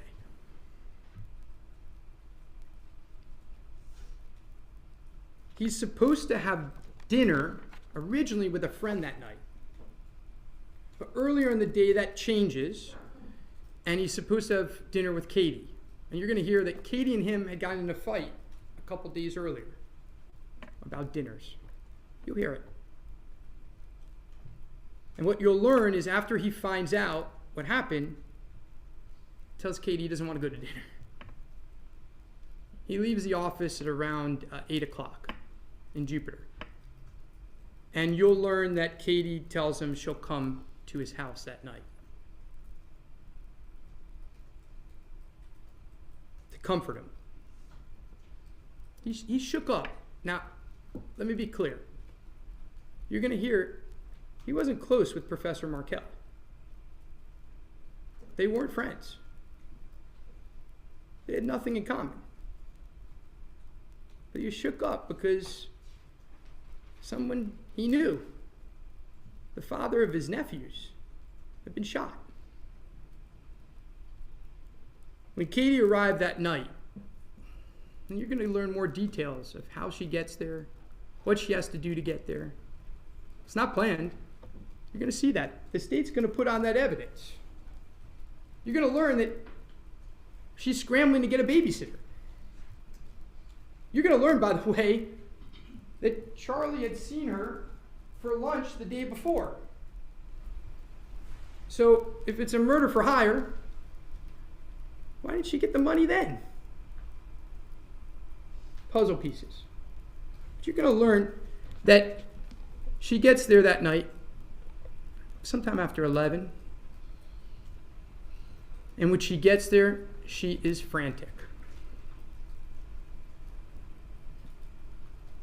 She's upset. And he's scared because he's never seen her this way. And she sits him down and she tells him something terrible has happened. She says that a friend of hers had shot Professor Markel. She tells him over and over that she had nothing to do with it. But these people, she was talking too much. And her friend and these people learn about the problems that his family was having with Professor Markel. They learned about the $1 million offer. And they got it in their minds to do this. As you can imagine, his life has just forever been altered. He asks, who are these people? She won't tell him. It's not safe for you to know. Screaming at her. She won't tell him. Charlie had a guess. You will hear in detail what happened that night. You will learn that Charlie Adelson was told if he didn't pay within the next 48 hours, he or one of his family members would be next. You will learn that Katie repeatedly said that she had nothing to do with it and acted distraught. You will hear how she said that she would help him. You will learn about the initial payment. It wasn't $100,000. It was more than $100,000. He took out everything he had in his safe. You're going to learn about that. The state doesn't know it. It was more money. But you're going to learn he didn't have $1/3 of $1 million.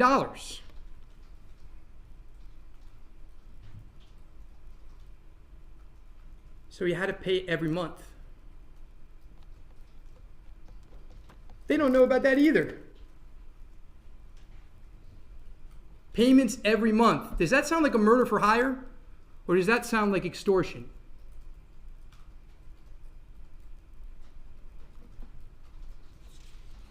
You're going to hear about these gifts, and you're going to learn that the gifts were just that. They were gifts. Because as time went on, he became more and more certain that Katie was not involved. He became more and more certain that she was helping him. And he wanted to keep her happy too because he needed her. He needed her help. And you will hear that the payments changed a couple months after the night of the extortion. 2 crimes. You'll hear that the payments changed and that Katie was put on the books of the Adelson Institute. Paper trail. They created a paper trail. Puzzles don't fit. Pieces of the puzzle don't fit. And you'll hear that in order to put her on the books, despite Katie telling him the night of July 18th, you can never talk about this with anyone. You can never talk on the phone about this. You can never talk about it in public. You can never talk about it anywhere. Because if they find out, they will kill you and your family. If they think the police are coming to you to talk to you, they will kill you. Look at what they did to Professor Markel. But you will hear that he told someone. He had to. He told his mom. You'll learn that she was the bookkeeper for the Dental Institute. You'll learn why he had to tell her. You'll learn about those checks. They've never been able to understand. Why are they so sequential? Why are they back and forth? You'll learn why.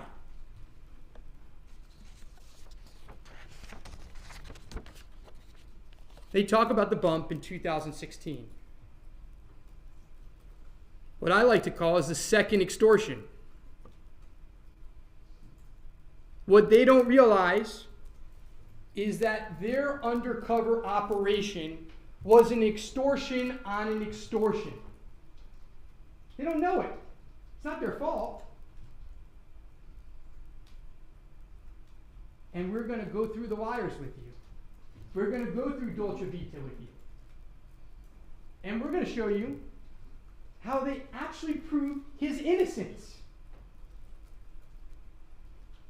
We're going to show you how they are talking carefully. They're talking to him. He's talking about an extortion.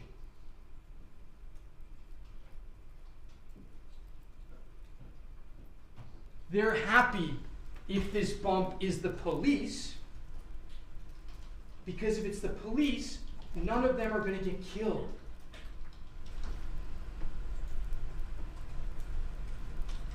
If it's a bad guy, they're in danger.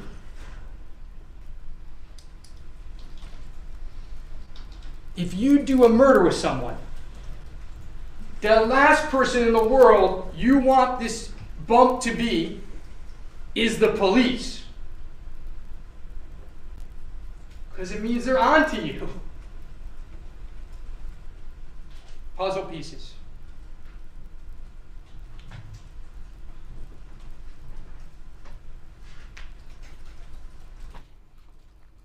Not from the first layer, she says, but from the second layer. I got goosebumps when she said it. It's one of my favorite lines in the recording. Not from the first layer, the first extortion, but from the second layer. 20 months later is the bump. That's the second layer to Charlie Adelson at that point in time.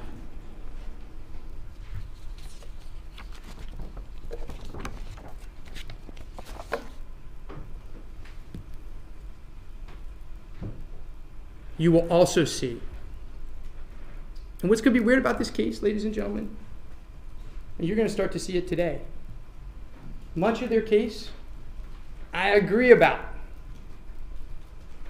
They're going to put witnesses up there. I'm not going to ask them one question.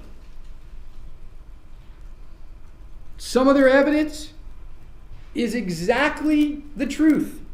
It just doesn't prove a murder. The stapled money, it's his money.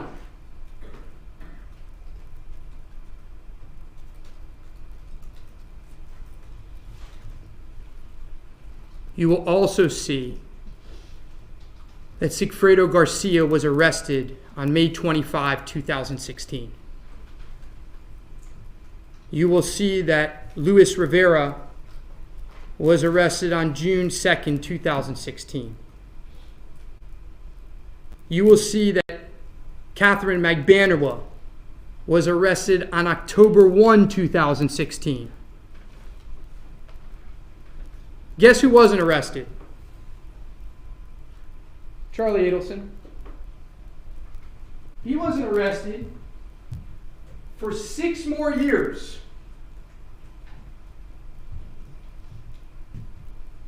And what you're going to see is that they have the exact same evidence in 2016 against Charlie Adelson that they do today. The same liars.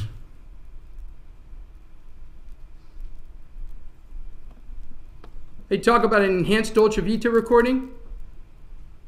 You're going to get both recordings. You determine if you can hear anything better. See, the state's case against Charlie Adelson is a case of assumptions. It's a case of guesses. It was not brought until weeks before Katie Magbanua's trial. You can ask yourself why.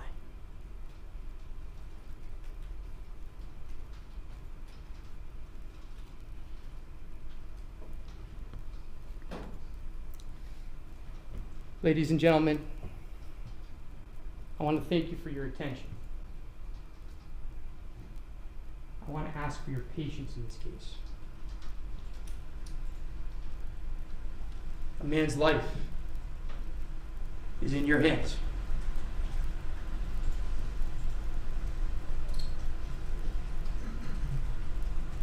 He's innocent. Send him home. Thank you, Your Honor. Thank you. The attorney's going to start.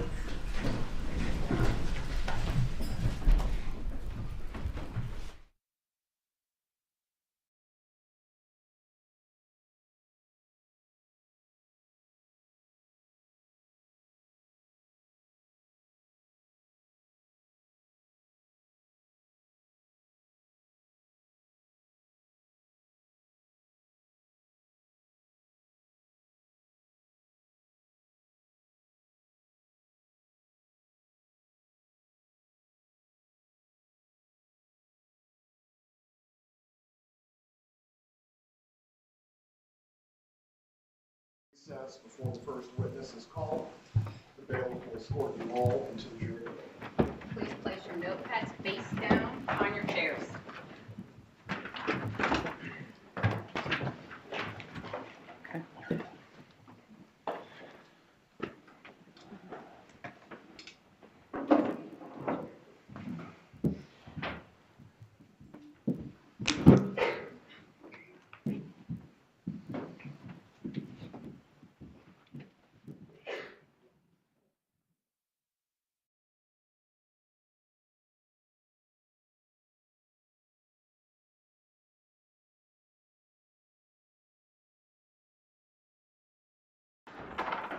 For everyone observing in the gallery, I just wanted to provide you some instruction now that we're going to move into the actual witness presentation. If you leave the room while a witness is testifying, you'll need to remain outside the courtroom doors until the next witness changes. Please do not move about the room or distract the jury or the parties while the witnesses are testifying as well. We will be in recess until 11:15.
Everyone can be seated.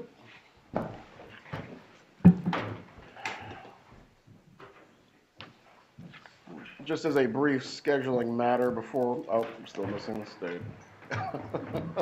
Sorry.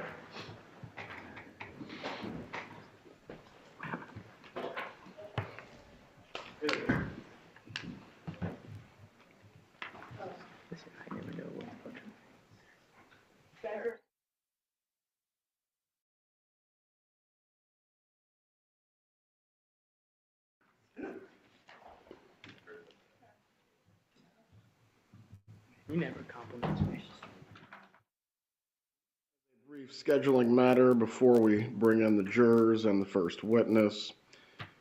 Do the parties believe we'll be able to get through both Mr. Greer and the sergeant, or just Mr. Greer before taking a break for lunch? I would like to go through Maltese if possible, but we can see how your honor feels when we get to the end of Mr. Sergeant's sentence. All right, Mr. Rashbaum, do you wish to be heard? Anything to add? No, Your Honor. Please bring in the jurors.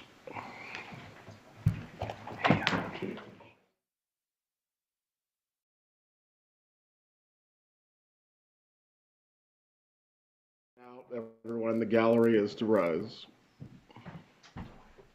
Note to self, no more water. Like, next time I'll bring a bottle up.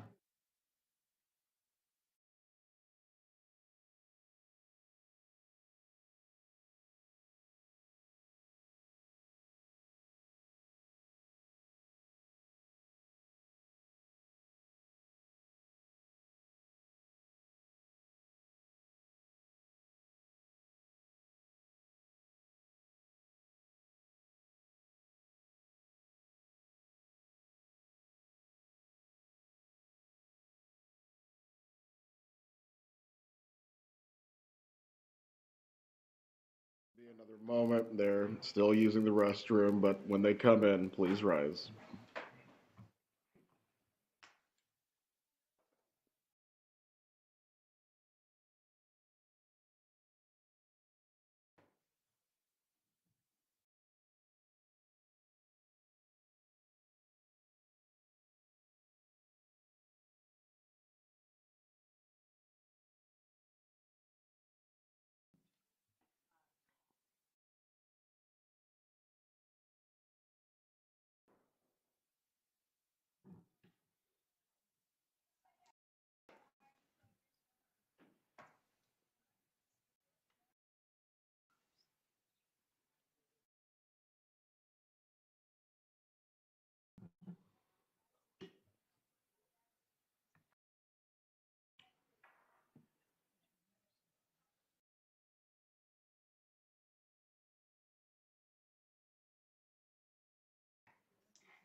You don't remember it, probably wasn't that great. By the way, never saw it first. A lot like the second.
I have no idea.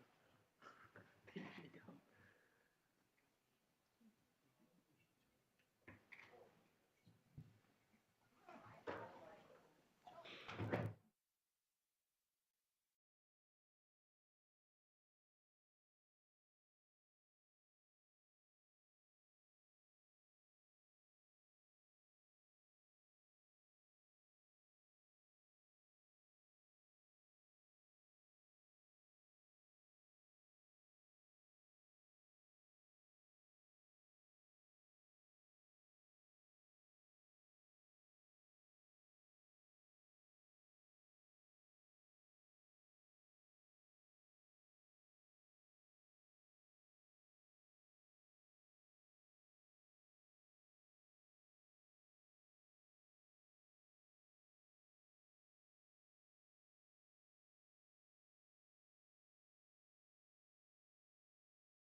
In the courtroom.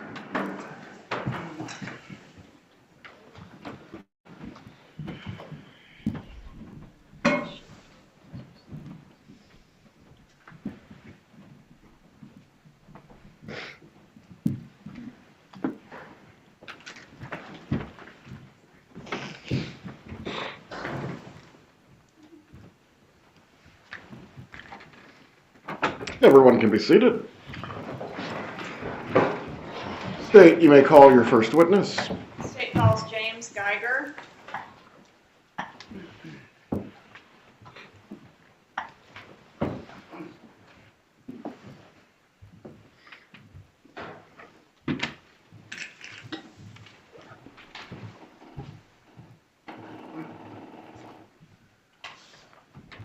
Mr. Geiger, please raise your right hand. Do you swear or affirm the testimony you're about to give will be the truth?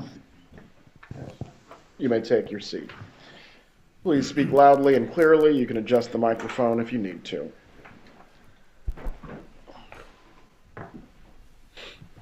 Good morning, Mr. Geiger. Good morning. Please spell your name for the court reporter. First name James, James, middle initial W, last name Geiger, Geiger. Mr. Geiger, do you live here in Tallahassee? Yes, I do. Where do you live? I live on Trescott Drive in Tallahassee. How long have you been living on Trescott Drive? I think it's about 45 years now. Judge, without objection, I'll move into evidence states 1. States 1 is admitted. Permission to publish by way of the laptop. You may.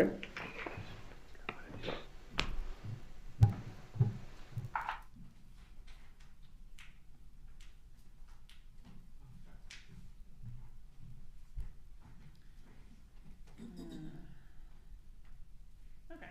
Did you used to have a neighbor by the name of Dan Markel? Yes. When was that? Well, restate the question. When did Mr. Markel live next door to you? Oh, well, it was, he died 9 years ago, and he had been there about 5 years before that. All right. And where in relation to your home did Mr. Markel live? He was my next door neighbor. All right. So if we're looking at this photograph right here, which one is your home? The one on the right is my home. The one on the left was Danny's. All right. So that driveway there with the vehicle in the driveway, would that have been Mr. Markel's driveway? Yes, it would. Okay. Can you tell us about something that occurred back on July 18th of 2014? On that morning, my wife and I were sitting in our living room, which looks out over Trescott Drive here, and we were working with an iPad on a couch, and we heard a noise, a loud bang. We weren't sure what it was, and I quickly got up to see what might have caused that noise. And there had been at the time some burglaries in the area, and I was concerned that perhaps that had been a burglary attempt. And so as I approached, we have a large window looking out on the street, and as I got to the window, I looked to the left and to the right because I wasn't sure where the noise came from. But on my right, as I looked out, I saw a car quickly back up out of the driveway and then head towards Benton Road very rapidly. Let me interrupt you for just a moment. Judge, if there's no objection, I'd like to introduce states 2 and 3 at this time. No objection, Your Honor. States 2 and 3 are admitted at this time. May I publish 2, please? Okay, so is this the view you had from your window looking out toward Mr. Markel's drive? Yes, that's correct. And you say you saw a vehicle backing up out of his driveway? Yes. What type of vehicle was it? Well, I caught it out of the corner of my eye, so it was not, I didn't look at it real hard, but it looked like a Prius to me, looked like a silver or white colored Prius. Anything about the way it backed out? Did it do that normally or something It just went very quickly, and that's what caught my attention. All right, and which way did it go after it backed out of the drive there? As it backed out of the driveway, it headed to the right, which was towards Benton Road. All right, were you able to see the occupants of the vehicle? No, I couldn't see any inside. All right. Did you do anything to further investigate the situation? Could we publish 3, please?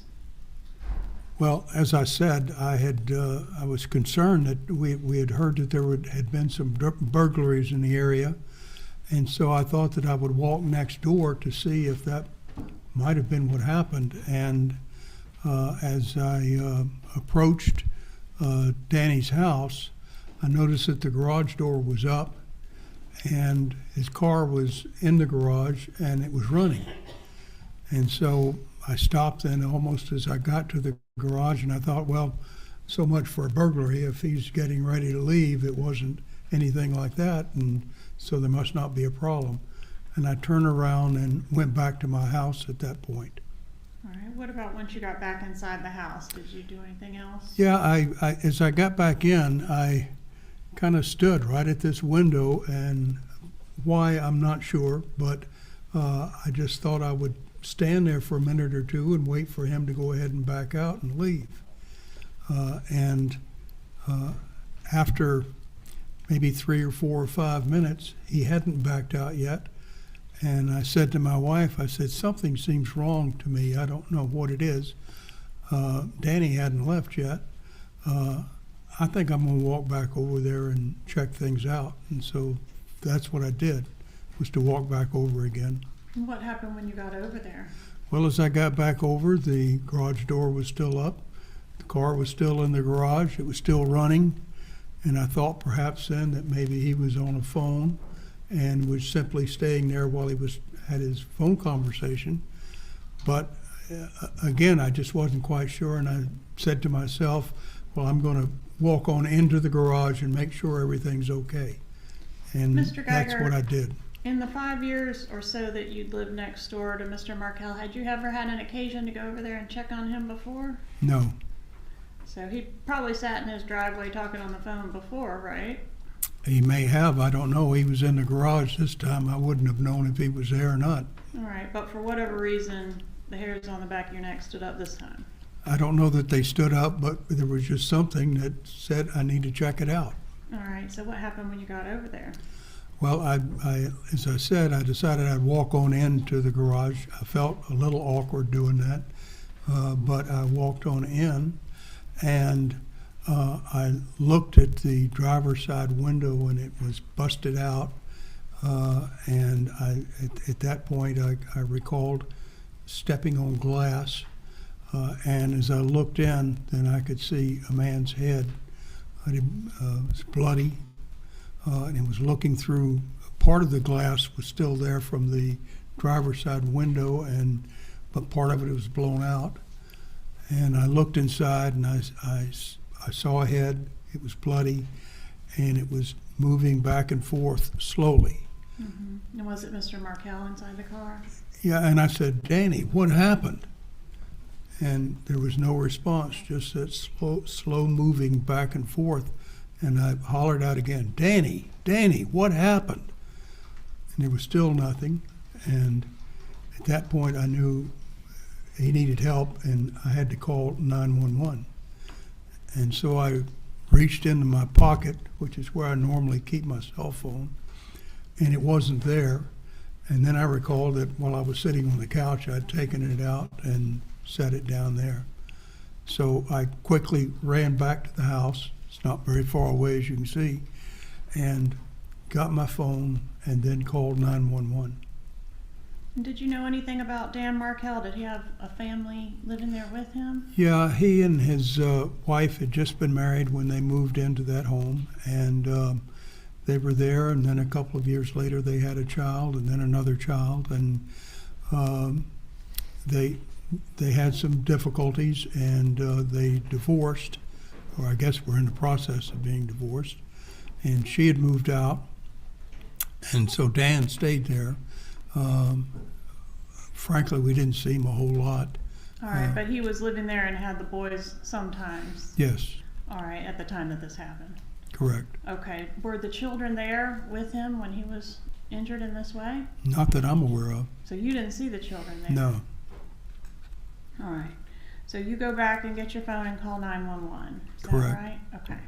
Have you had an opportunity to review the 911 call in this case previously? I have. All right, and is that your voice on the call that we played previously? Yes, it is. All right, Judge, at this time I'd ask to introduce State's Exhibit 82, and ask for permission to publish.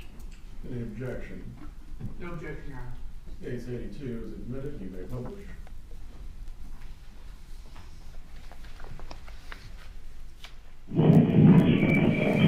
What's the address of your emergency? It's right next door to my house, which is 2122 Trescott Drive. Can you repeat that for verification? 2122 Trescott Drive, the T. Okay, the phone number you're calling from? I'm calling from 850-212-4623. Okay, tell me exactly what happened. We heard a loud bang and a car pulled away from next door. I came over and looked in, the garage door was up, and I thought the gentleman was backing out, and I went back to my house, but he never backed out, and I came back over, and his driver's side window was shattered, and he was battered, he can't answer. He's inside. I don't know if somebody tried to shoot him, or if he shot himself, or what, I don't know. And was at this location, correct? Right next door. I'll give you mine. I don't know his address. It's next door. Okay.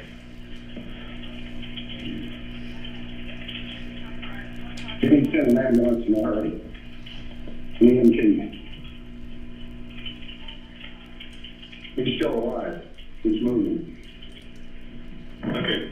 What's going on with him? I don't know. The driver's side window is all bashed in. He's inside. The car is running, and he's got blood all over his head. He's not responding to me. That number, by the way, is 2116 2116.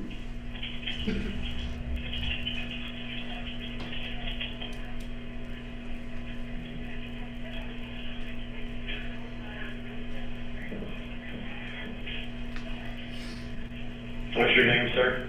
My name is Jim Geiger, Geiger. Mr. Geiger, you said that the man that you saw in the vehicle was unresponsive to you. If there's no objection, I would like to introduce State's Exhibit 5 at this time. Any objection? No objection. States 5 is admitted. May I publish? You may. Is this Mr. Markel, your neighbor? Yes, Okay, and when you say he was not responsive, was he able to say any words to you? I didn't hear any words at all. Okay, what sounds did you hear coming from him? I didn't hear any sound. I just saw his head slowly rolling back and forth. Okay, he wasn't moaning at all, or? Not that I heard. Okay. All right, may I introduce State's Exhibit 6 and 7 at this time, Your Honor? Any objection? No objection, Your Honor. States 6 and 7 are admitted. Publish 6, please. All right, so is this looking up Mr. Markel's driveway? Yes, All right, and State 7, please. Is this how with the exception of the doors being open in this photo, is this how Mr. Markel's vehicle appeared to you when you approached on that day? yes.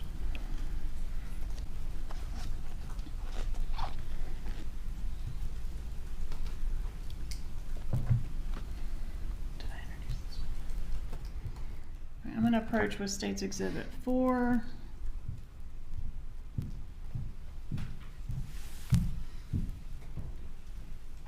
Mr. Geiger, have you had an opportunity to see that image before? Yes. Is that your signature there on the image? It's here, initials, I Oh, should say. yes, it is.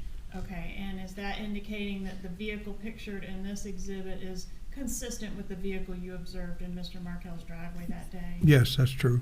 Permission to introduce and publish States 4. Any objection? No objection. States 4 is admitted.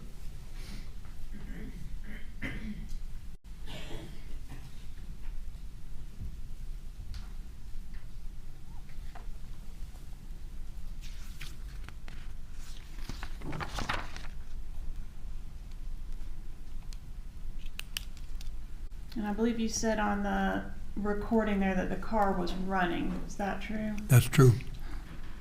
Did you touch the victim or the car? No, I didn't. Did you move anything inside the garage? No.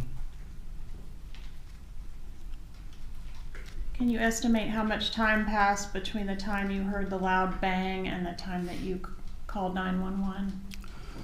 I would say between 5 and 10 minutes.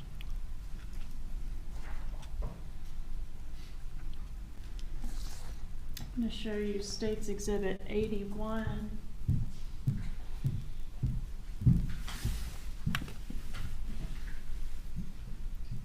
Is State's Exhibit 81 a fair and accurate map? It's an aerial map of your residence in the scene where this occurred? Yes. Judge, I'd ask to move into evidence states 81. Any objection? No objection. Okay, states 81 is admitted. May I publish? Okay.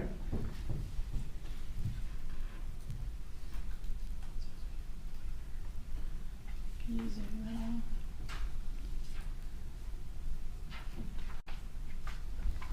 All right, so if you're coming in off of, can you show?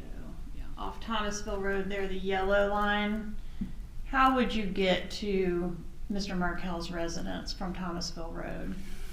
Well, you could do it more than one way. One is to go on the yellow road there, which is Thomasville Road, down to pretty close where that green mark is, which is Benton Road. You would take a left, come up to Trescott Drive, and then go back. Okay. That would be one way to do it. Yes, sir. Another way would be to exit off of Thomasville Road on Klein, and then come across to Trescott Drive, and in that case, you'd be turning right. And on that one, we've got to go up a little bit, right? Yes. Yeah. So maybe Armistead to Klein Yeah. to Trescott. Okay. Thank you, sir. No further questions. Cross-examination. No questions, Your Honor. Mr. Geiger, you may step down, sir. Thank you. May Mr. Geiger be released, Your Honor? He is. Does the defense intend to call Mr. Geiger at any point? No, Your Honor. Mr. Geiger, you are released. Have a good Thank day. you. Please call your next witness. The state calls Sergeant Sims.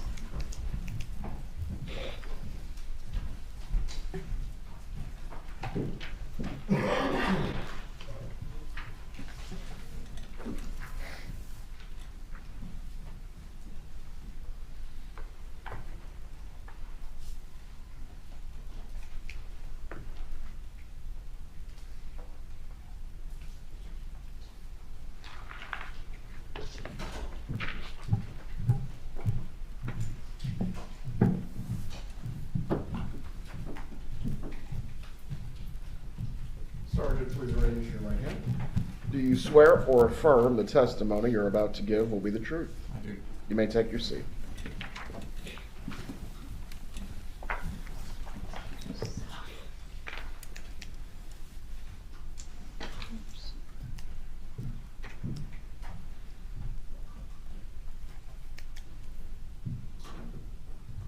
Hello. Hello. Please introduce yourself and spell your name. David Sims, D-A-V-I-D-S-I-M-S. How are you employed, sir? I'm retired sergeant from the Adelson Police Department. How long were you with TPD? 28 years. And were you working there back in 2018? Yes, I was. Did you You respond? said 2018? I'm sorry, sir, 2014. 2014, yes. I'm sorry. Did you respond to 2116 Trescott Drive back in on July 18th of 2014? I did. All right. And what were you responding in reference to? A call of possible shots fired. Okay. What did you observe when you arrived there? When I arrived, I parked on the street, and the neighbor, Mr. Geiger, pointed out the house. I walked up the driveway. The garage door was up. There was a vehicle parked in the driveway running. As I approached the vehicle, I noticed glass on the ground outside the driver's side, and I checked the door locks, and the car was locked, but it was running. There was a person inside the car, kind of slumped over, maybe a little to the right. The glass for the driver's window. Let me pause you right there. May we publish 7, please? Any objection? Oh, this is already. This one's in evidence, Your Honor.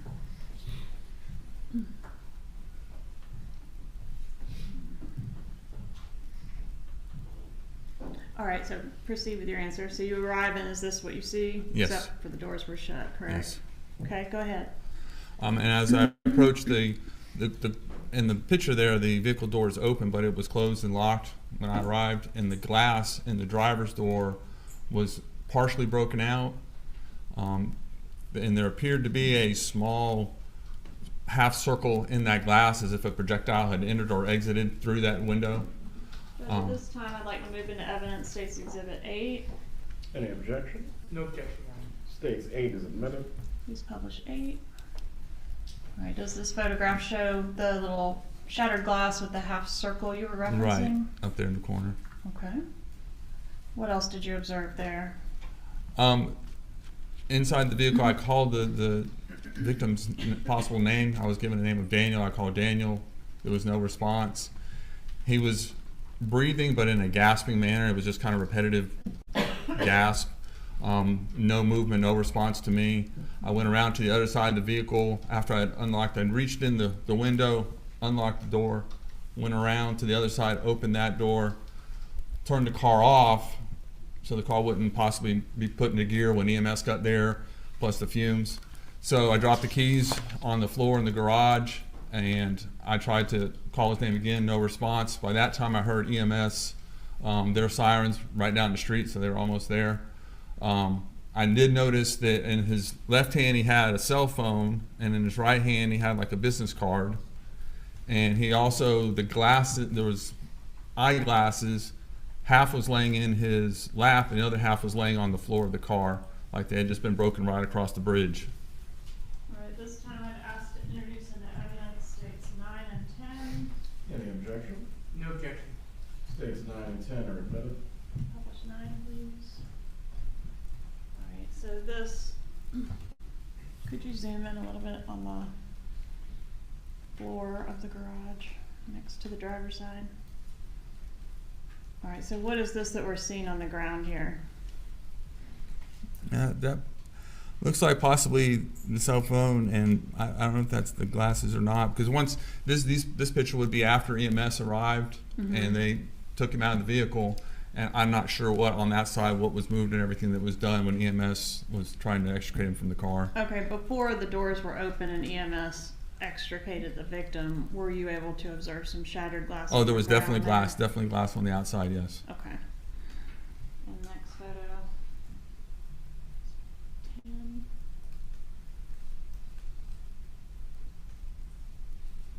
Publishing 10. It's just another shot of that shattered glass there, and can you tell whether those are the glasses that you observed? Yes. Okay, and the cell phone there on the ground? Correct. Okay. Where was that cell phone when you initially observed it? It was in his left hand. So it was moved whenever they removed the victim? Correct. To try to render aid? Correct. And was he taken to the hospital? Yes. When you say that you opened the car doors, did you have to touch both door handles to do that? Usually when I have a car that's something like this, a stolen car or anything that I don't want to get prints on, in my uniform I always have a pen, like just a big pen with the top that comes off, and I use that to pull in the door handles, and I use that to reach in and unlock the vehicle so I don't touch anything. Okay. Did you observe any signs there at the scene that there had been forced entry of the residence or anything disturbed or taken? No, after the victim was removed from the car, then myself and another officer, we took the keys that I had taken out. We had to unlock the door to get into the house from the garage, and we checked the house. The other doors were locked, and there was no signs of anything in the house, no persons and no struggle or anything inside the house. Okay, and the children were not present at the Children scene? were not present. Okay. Did you move the car at all? No. All right, so the way it's photographed here is the position it was in when you found it? Right, after we were done checking the house, then the scene was turned over to our investigators and to forensics. Okay, no further questions. Cross-examination. No questions, Your Honor. Is the sergeant released? Yes, sir. You may step down. Have a good day, sir. Thanks, sir. Please call your next witness. State calls Joanne Maltese.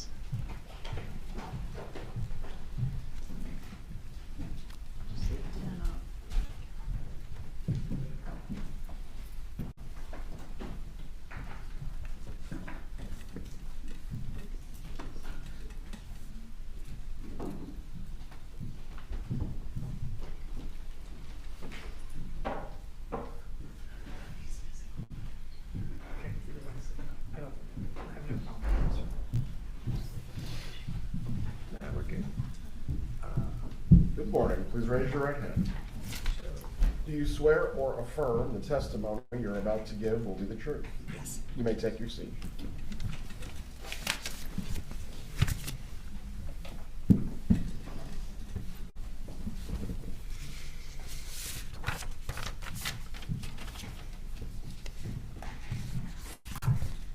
Ma'am, please introduce yourself and spell your name. Joanne Maltese, Joanne, and Maltese, Maltese. How are you employed, ma'am? Retired Tallahassee Police Forensics Specialist. I now have some businesses in Thomasville, Georgia. How long were you with TPD? It's TPD for 26 years. And were you with them back in 2014?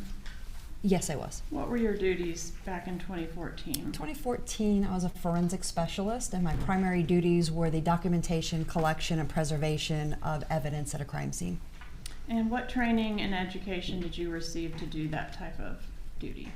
At the time, I had over 1,500 hours of specific crime scene training to include photography, collection, DNA fingerprints, as well as I taught at Pat Thomas Law Enforcement Academy in crime scene, as well as teaching at the police department. Did you respond to 2116 Trescott Drive on July 18th, 2014? Yes, I did. And is that the scene that's shown in the photograph, states 10, that's up on the screen right now? Yes, it is, inside the garage. All right, and is that residence here in Leon County? Yes, it is. Okay, I'm gonna ask to introduce at this time, Your Honor, states 11 through 17. Any objection? No objection, Your Honor. States 11 through 17 are admitted at this time. All right, so did you photograph this vehicle as part of your duties? Yes, I did. All right, may I publish states 11? You may. All right, just if you'll just kind of walk us through these photos and what we're looking at in states 11. This photo is the rear passenger area showing children's shoes and car seats. All right, were the kids present when you were working the crime scene? No, they were not. States Exhibit 12, please. What is this a photograph of? It's a piece of broken eyeglass that was on the floor of the garage. And how was the eyeglass broken, if you know?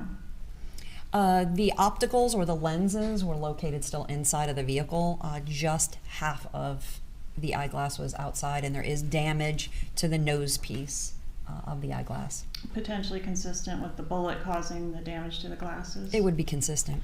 All right, States Exhibit 13, please.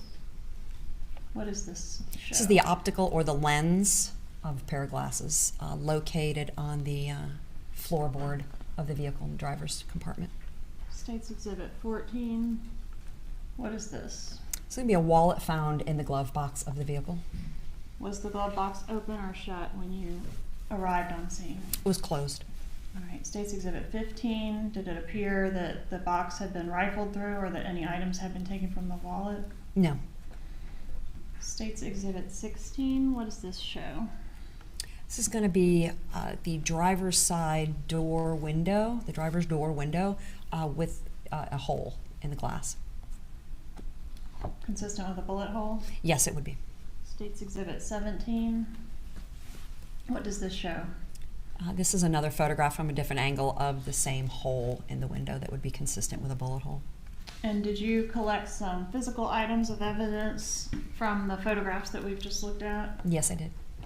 Show you some of those.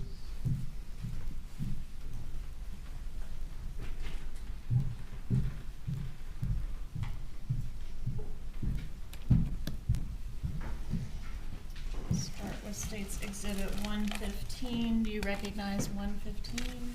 Yes. What is 115? It's going to be the eyeglass frame that was from the passenger floorboard, the front passenger floorboard in the vehicle. And States Exhibit 116, what is that one? 116 is going to be the other side of the eyeglass frame that was on the garage floor. May I publish? I'm sorry, I'd like to introduce 116 and 117. Any objection from the defense? No objection. Correction for the record, Your Honor, 115 and 116. States 115 and 116 are admitted at this time.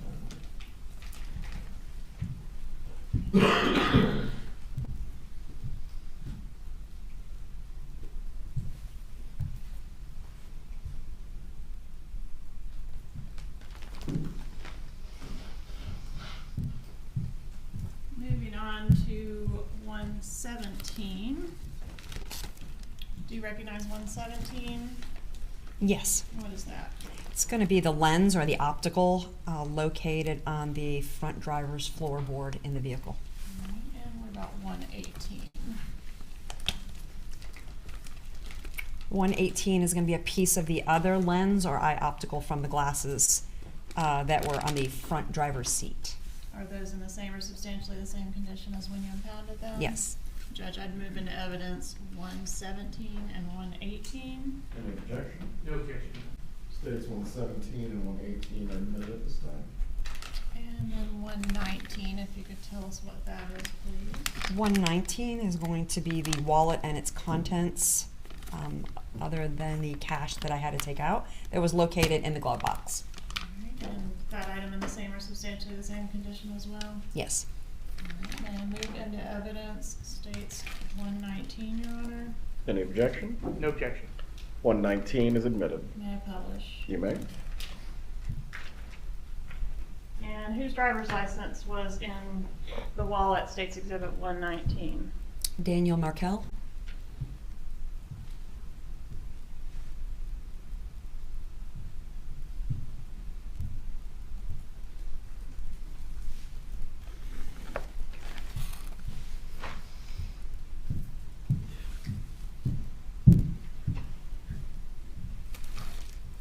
Showing you States Exhibit 120. Do you recognize this item? Yes, I do. What is this item? This is going to be the actual glass from the driver's door. And how were you able to remove the glass and package it in this way? Due to the glass being broken, I used clear tape and lined the entire inside and outside of the glass prior to taking it out so it would stay together. All right, is it in the same condition as when you impounded it that day? Yes. Judge, moving to evidence, States 120. Any objection? No objection. States 120 is admitted. May I publish? You may. So which way does it go?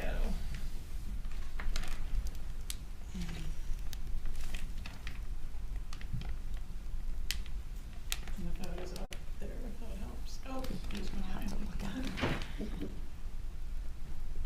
All right, this is going to be the inside that you're looking at, and So in reference to the So- picture like this. yes, it would be in that reference.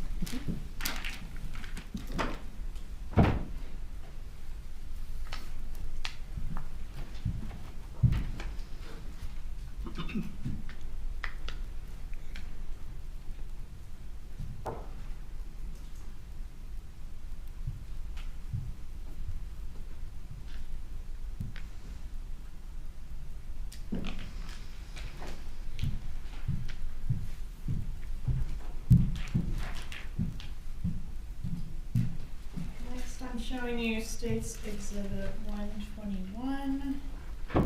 Do you know what this item is? Yes. What is that item? This item is a fragment of glass that was taken off of Mr. Markel's face at the hospital. Did you respond to the hospital? Yes, I did. What were your duties at the hospital? I arrived at the hospital to document the condition, collect clothing, swabs, and any evidence from Mr. Markel. All right, and as part of that, did you photograph Mr. Markel in the hospital? Yes, I did. All right, move into evidence, states 22, 23, and 24, Your Honor. Any objection? No objection, Your Honor. States 22, 23, and 24 are admitted.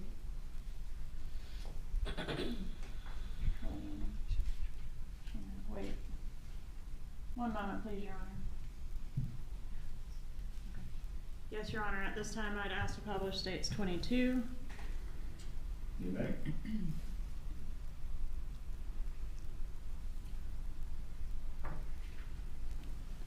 Can you rotate it, please, so that he's other way. This was the condition Mr. Markel was in at the hospital? Yes.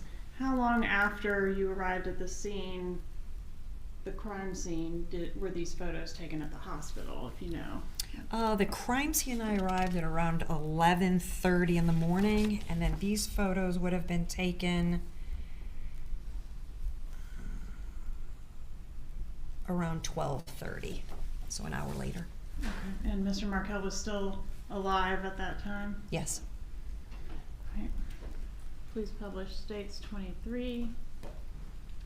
Why did you take this photo? This photo, I'm documenting a dark area on his forearm, which is consistent with stippling. And are you referring to this area here in the photo? Yes. And what is stippling? Stippling is when you're in close contact or close area of a gunshot blast or a gun going off, and the gunpowder that is exiting from the gun comes out at a high speed and it will stain or tattoo your skin. All right, so the indication is potentially a close proximity of the muzzle of the firearm at the time of firing. Yes. All right. Publishing States Exhibit 24. Is this a close-up of that stippling that you described? Yes. All right. And once Mr. Markel was pronounced deceased, did you go to the autopsy? No, I did not.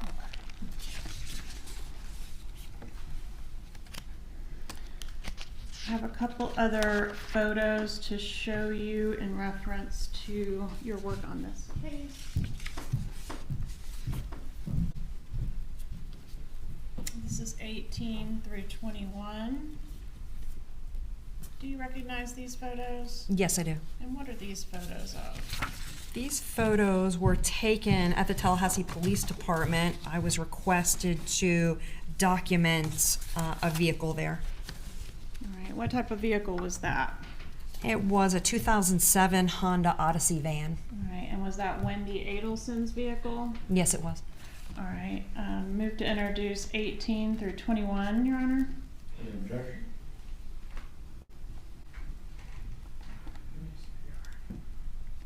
No objection. States 18 through 21 are admitted. May I publish? You may. All right, publish 18, please. All right, this is just the exterior of the vehicle. Yes. Okay, 19, please. All right, next photo, 20. Was this a receipt from a purchase that was made the day of the homicide? Yes. Okay, you just photographed that there inside the vehicle? Yes, I did. The front passenger seat. All right, and next photo, 21. Is that a close-up of the receipt? Yes, it is. And where was the purchase made? The purchase was made at ABC Fine Wine and Spirits. On what date and time was the purchase made? 7/18 of 2014 at 12:49 p.m. Okay. No further questions. Cross-examination. Very briefly.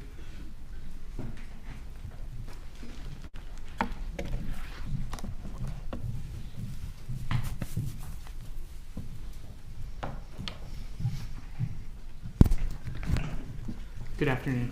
Good afternoon. When you arrived on the scene, it was taped off, correct? Yes, it was. And the tape was approximately 5 or 6 properties to either side? Correct. So either side of the residence, right? Yes. Now, going back to Exhibit 20, can I put Exhibit 20 on the screen? Show me what button.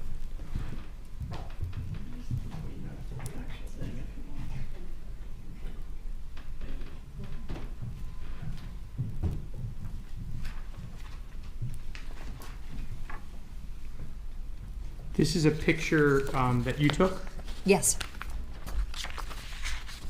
and it's a picture of Bullet whiskey. Is that right? Bullet Rye whiskey, yes. Is there a reason why you took this picture? I was requested to take a photo of it. Who requested you to take it? Investigators that were there with me.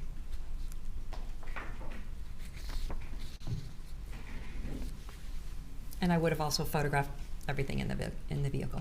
And this came out of Wendy Adelson's car? Yes. Are you aware that Wendy Adelson was invited to a party where she was asked to bring Bullet bourbon, Bullet No. whiskey? No, I was not. You didn't try to do investigation into that? I do crime scene. I'm not an investigator. Now, going to Exhibit 21. Can you put 21? Sorry. This is so far away. This is, okay. Going to 21, can you tell when the purchase occurred at ABC? When it occurred? Yeah, what time? According to the receipt, it's 12:49 and 13 seconds. Okay, and you see that right under the words regular sale? Yes. I have no further questions, Your Honor. No, Your Honor. Is the witness released? Yes. Have a good day. At this point, we are going to take our lunch break.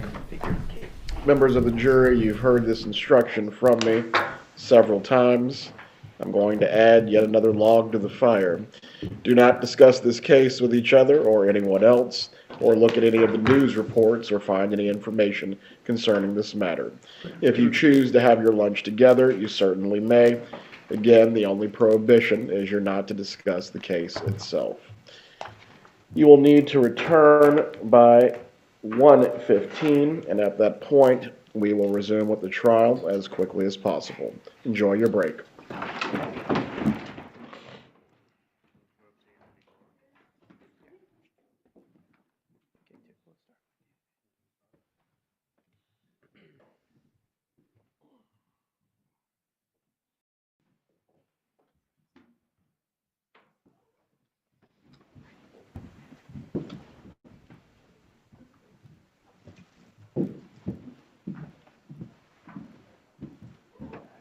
Everyone can be seated.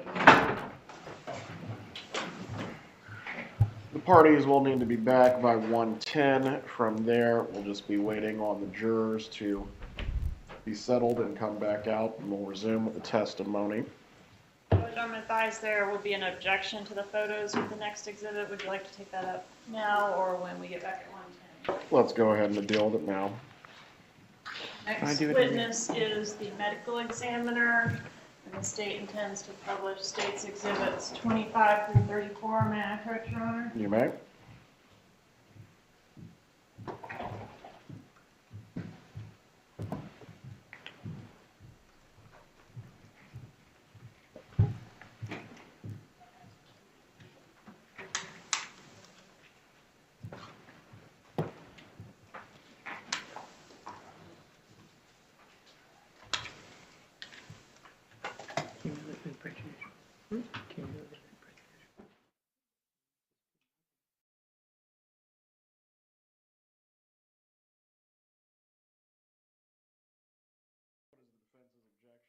Concerning these exhibits. Judge, they're cumulative and prejudicial. We're not disputing the murder.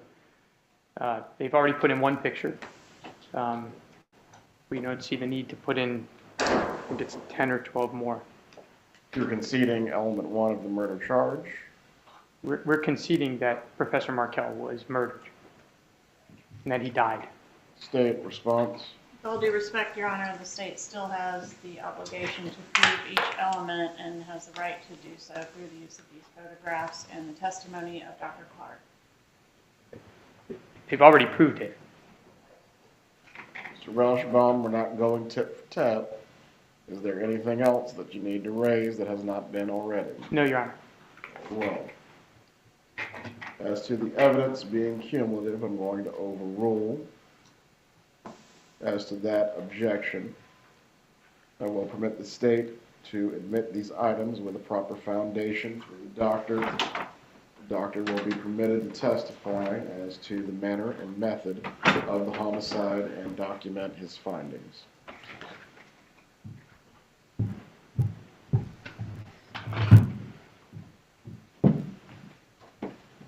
We'll be in recess until 1:10. Enjoy your break. Are we allowed to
Everyone can be seated.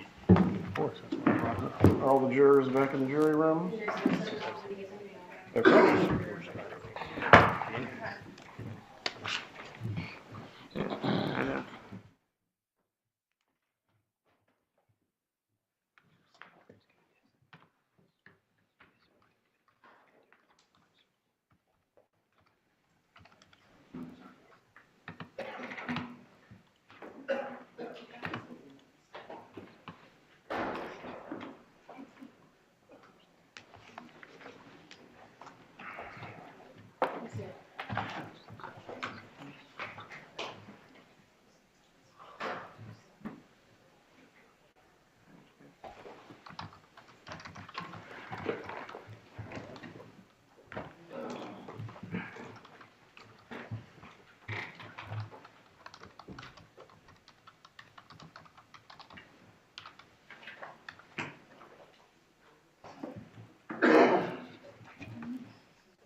Anything that needs to be addressed?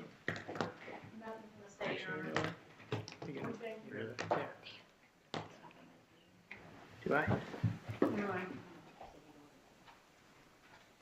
Mr. Rauschbaum? Nothing. All right.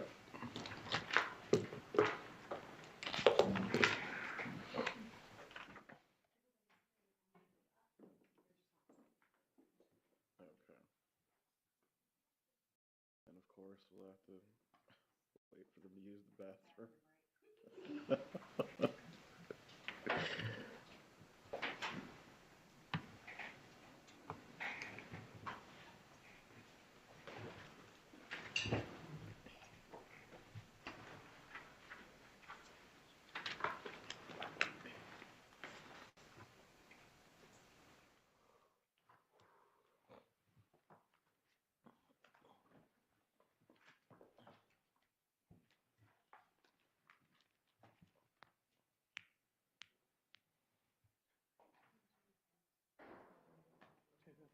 Go ahead.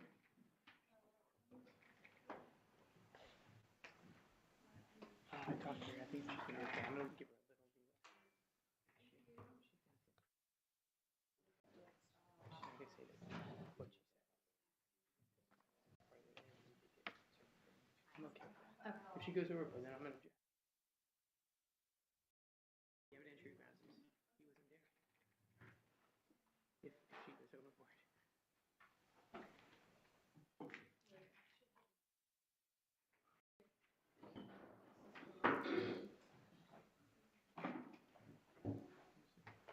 Right. Right.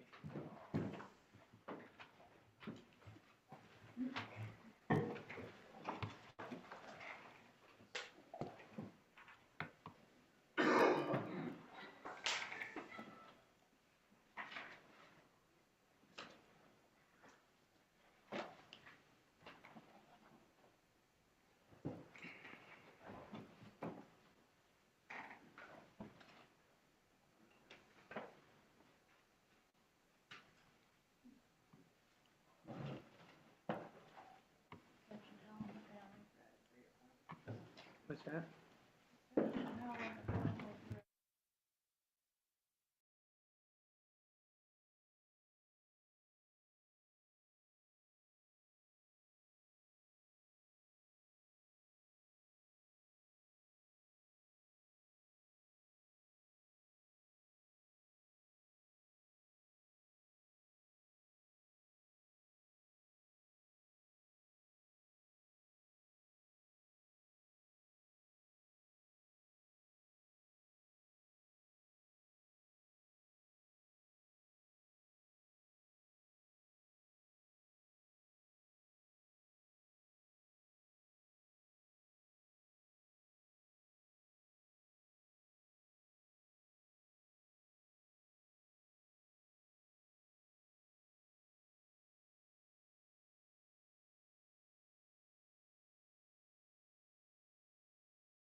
juries that always remains the same when you come back from a break.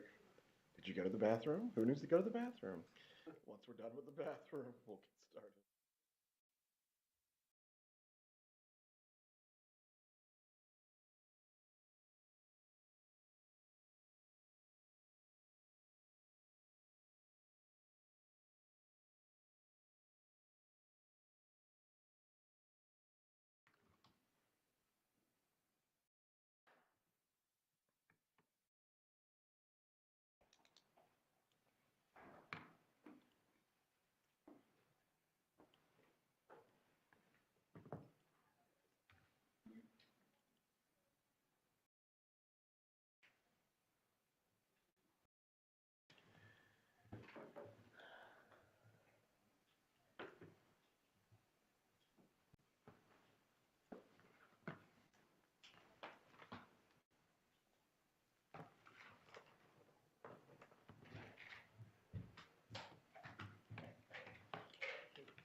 Sorry.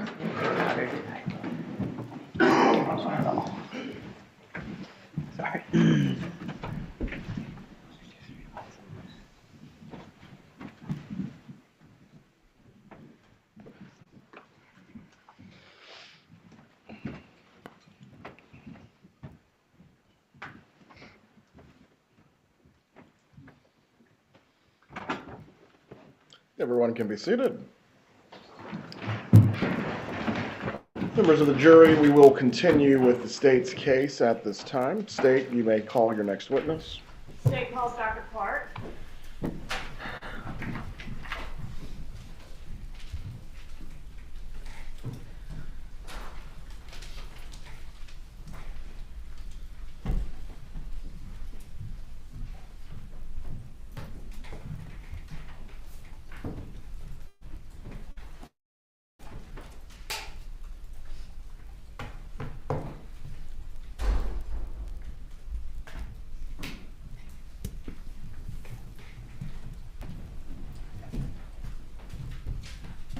Dr. Clark, please raise your right hand. Do you swear or affirm the testimony you're about to give will be the truth? Yes, it is. You may take your seat. Judge, before I get started with this witness, the clerk advised me that State's Exhibit 121, the glass removed from Mr. Markel's face, was identified but not admitted, so I'll move 121 into evidence at this time. Any objection? No objection. State's 121 is admitted. And I'd also like to ask Your Honor to read the stipulation regarding the swabs that Ms. Maltese collected from the crime scene.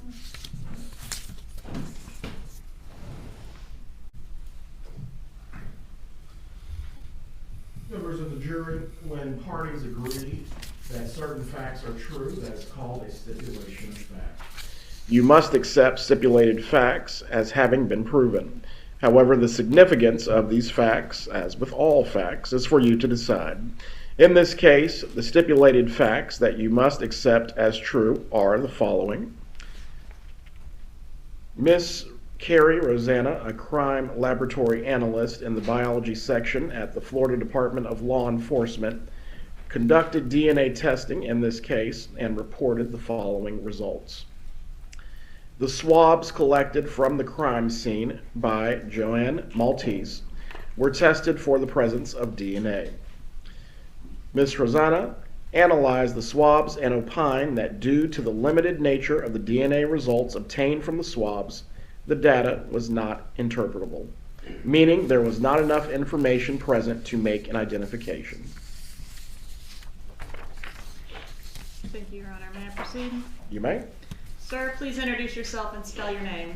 I'm Dr. Anthony J. Clark, A-N-T-H-O-N-Y, J. Clark, C-L-A-R-K. How are you employed? I'm currently employed as Associate Medical Examiner with the Georgia Bureau of Investigation, Division of Forensic Science, in the Central Medical Examiner's Office in Macon, Georgia. What about back in 2014? I was employed as an Associate Medical Examiner with District 2 Medical Examiner's Office here in Tallahassee, and an employee of KWB Pathology Associates. How long were you employed here as a medical examiner? About 16 years. All right. Could you briefly go through your education and training that qualifies you to do your job? I obtained my Bachelor of Science degree from the Massachusetts Institute of Technology. I then did 2 years of animal research at MIT, then was accepted to the Jefferson Medical College in Philadelphia.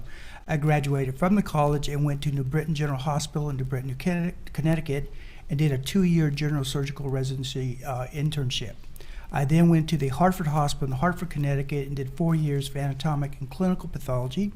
I graduated from that program and traveled down to Atlanta, Georgia, where I did a 2-year forensic pathology fellowship at the Fulton County Medical Examiner's Office in Atlanta, Georgia, in association with Emory University. I finally got my first job as the Southwest Regional Medical Examiner for the GBI DOFS in Moultrie, Georgia. And then I traveled to Tallahassee, where I was District 2, and then back to Georgia now.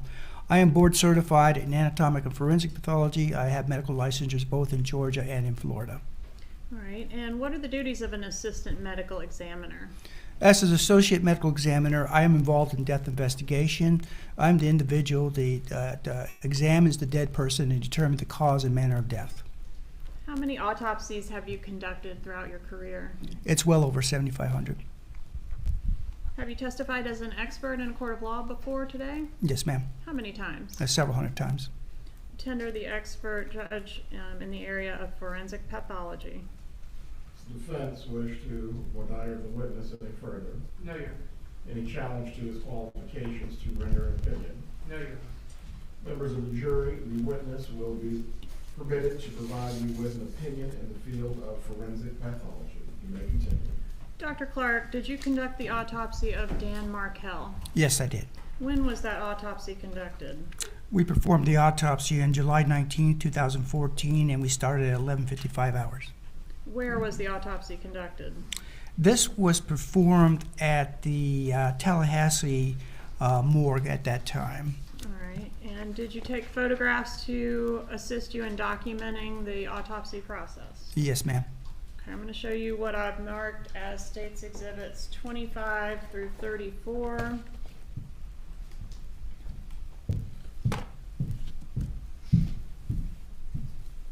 Ask if you recognize those exhibits.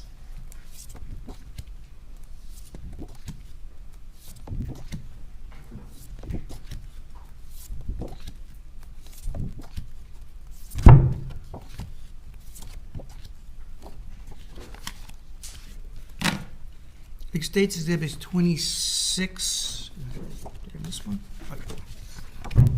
25 and 26 are photographs of the x-rays we took prior to performing the autopsy, and the rest of these are the photos from the autopsy itself. Are they fair and accurate photos of the autopsy? Yes, ma'am. All right, would they assist the jury in understanding your testimony today? Yes, ma'am. Judge, I've asked to move into evidence States 25 through 34.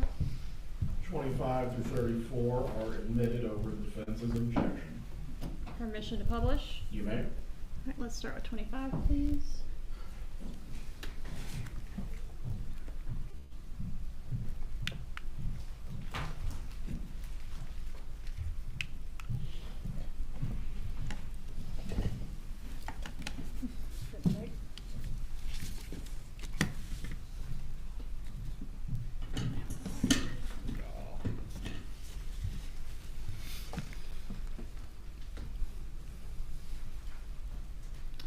Doctor, what are we looking at in States Exhibit 25? This is an x-ray of the decedent's head, and what we want to see here is that these really dense white areas here and here, these are the bullets that I recovered from the head at the autopsy. Okay, so one in the center of the forehead there and one on this kind of the side of the face? Center forehead and here on the left side of the face. All right, and States Exhibit 26, please. As part of the x-ray series, we like to look at what we call laterals, not just also to see where they are in the skull. And you can see that even though it looks like it's in the center of the head, it's towards the back of the head here. And then this one is near the left side of the jaw here. 27, please. How many times was Professor Markel shot? Twice. Both in the head? That's correct. Where were the entrance wounds? Okay, this is actually the identification photograph to show who this decedent is, but you can see the trauma here. You have a gunshot wound right here, just inside this left eyebrow here, and then you have another gunshot wound here on the outside left cheek. States Exhibit 28, please. What does this photo show? This is the gunshot wound number 1 I described in the autopsy report. This is the entry wound here, and you can see around it are all these irregular abrasions. These abrasions are from shattering glass, causing these that's exploded onto his face and causing these little bits of scraping all the way down here on his ear and on his neck here. Also, you can see the massive amount of swelling and soft tissue injury in this area. The bullet actually winds up just about where the pointer is right now, just below this earlobe on the, just above the corner of the left side of the lower jaw here. You can see that there's been some hemorrhage around the eyelid, the eye here, and then you see gunshot wound number 2 here just inside the left eyebrow. Does calling them gunshot wounds 1 and 2, does that correspond with your opinion as to the order of the shots? No, ma'am. That just tells you that way for me easily to describe what they are. Actually, I think I did it backwards. This is 1 and this is 2. Sorry. Okay. Do you have an opinion as to the order of the shots? Yes, ma'am, I do now, after I found out about the scene investigation and what was going on, that this was most likely the first gunshot wound because of the glass causing injuries around the wound itself. And then the second one actually has some characteristics of what we call gunpowder stippling, where the muzzle of the gun, out of the muzzle of the gun comes burning and unburnt gunpowder particles, and they strike the skin, also causing scrapings. But those scrapings are more homogeneously the same size, so it looks more like a gunpowder injury. All right, so the first in time, in your opinion, is the one to the cheek? Yes, The lower one? this would be number one in time sequence, and then this would be the second one. Okay. And can you tell the jury anything about the range, meaning how far away the muzzle of the firearm would have been from Mr. Markel when these shots were fired? This one here on the cheek, I cannot tell because there's what's called an intermediate target, something in between that's blocking any of the gunpowder characteristics on the skin. On the top one here, to the just inside the left eyebrow, again, you're talking within inches. All right, so very close muzzle. Yes. All right, and when you're talking about the intermediate target in reference to the gunshot wound that happened first, would that be consistent with the bits of glass hitting his face That's correct. and causing those abrasions around the entrance wound? That's correct. Would the gunshot wound that happened first in time have caused his death immediately? More than likely not. It may have stunned him, or most likely stunned him because of the impact to the face, but most of the damage is to the face, and I don't think there was much damage to the brain at that point in time. And what about the one that happened second in time? Now, the second one actually went through the right side of the brain, and that would have rendered him unconscious almost immediately, but there was a survival time after that. Meaning he didn't die right away? That's correct. His heart and lungs kept working. All right. Were the injuries survivable, meaning if he had gotten medical attention sooner, if something had been done differently, he could have survived? Well, he got medical attention, but it did not help him. So, yes, they were a non-survivable injury to the right, with the gunshot wound to the head. State's Exhibit 29, please. What does this exhibit show? I think we need to, can we turn it so that it's like this?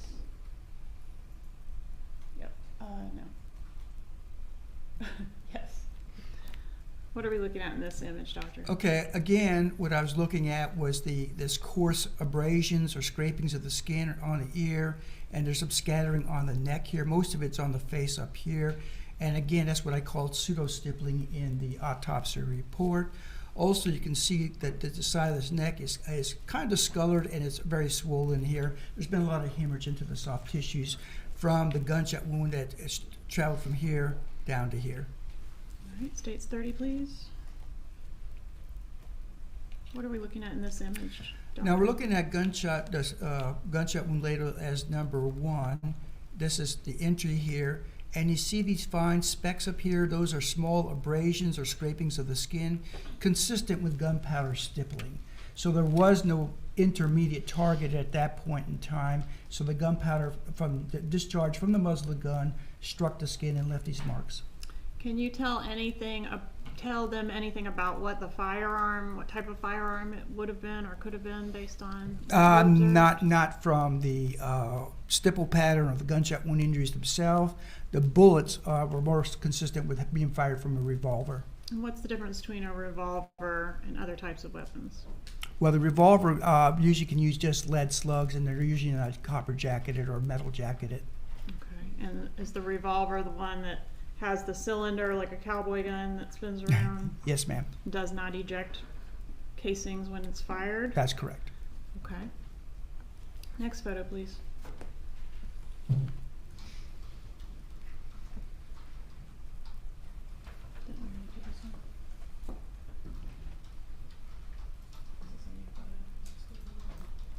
Doctor, what are we looking at in States 31?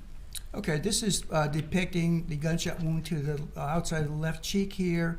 You can see the coarse stippling going all the way to the nose, to around here, the injury around the left eye from hemorrhage from these 2 gunshot wounds. And then you see the other gunshot wound to the what we call a glabella, or just inside the left eyebrow. So what we're seeing as the discoloration or what appears to be black eyes, is that secondary to the gunshot wounds or consistent with some other injury? No, that's consistent with the gunshot wounds. Next photo, please. This is 32. Return it so it's like this.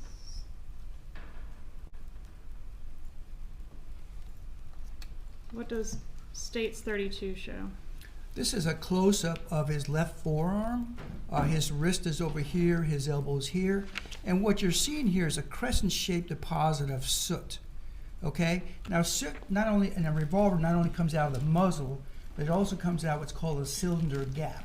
If you think about a cowboy gun or a 38 special or something like that, that cylinder there's a little gap between that and the actual muzzle, so that you can have soot coming out, even have other particles coming out. These are a little bit finer than I thought initially, but I called it pseudo-stippling. There are some irregularities here, but I think that this is probably soot deposition from the discharge from the cylinder gap, and that would imply that his arm was somewhere near that when that shot took place. All right, so potentially consistent with him perceiving the threat and putting his arm up and to try to defend himself. Correct. States Exhibit 33, please. What is States 33? States 33 is the bullet that we recovered from the left jaw area. If you can see, if you remember what the x-ray looked like, it looked like a barrel, and that's what we have here. And States 34? And that is the deformed bullet that we pulled out of the back of the right side of the brain. I'm going to approach with States 122 and 123. Do you recognize these exhibits? Yes. States 123 is the packaging that I used to put the bullet in. The bullet is currently out, and this is from the brain. And then States Exhibit 122 is the packaging and the bullet that I pulled out for the gunshot wound to the left cheek area. And are these in the same or substantially the same condition as when you recovered them from the body? Yes, ma'am. Judge, I'd ask to introduce at this time States 122 and 123. Any objection? No objection. 122 and 123 are admitted. May I publish? You may. These are the same items that we just saw in those last two photographs. Yes, ma'am.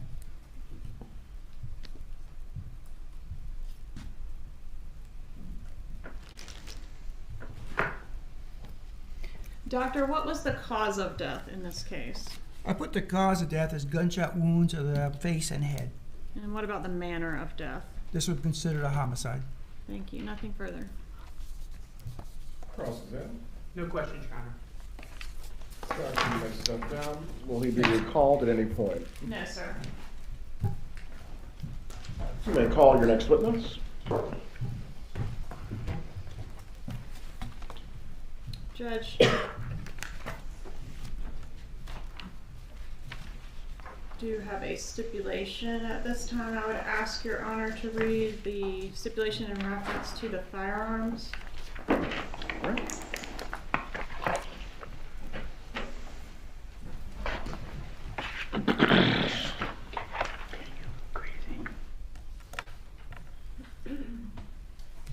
Members of the jury, When the parties agree that certain facts are true, that is called a stipulation of fact. You must accept stipulated facts as having been proven. However, the significance of these facts, as with all facts, is for you to decide. In this case, the stipulated fact that you must accept as true is the projectiles contained in States Exhibits 122 and 123 were examined microscopically by a firearms expert from the Florida Department of Law Enforcement and are determined to have been fired from the same revolver.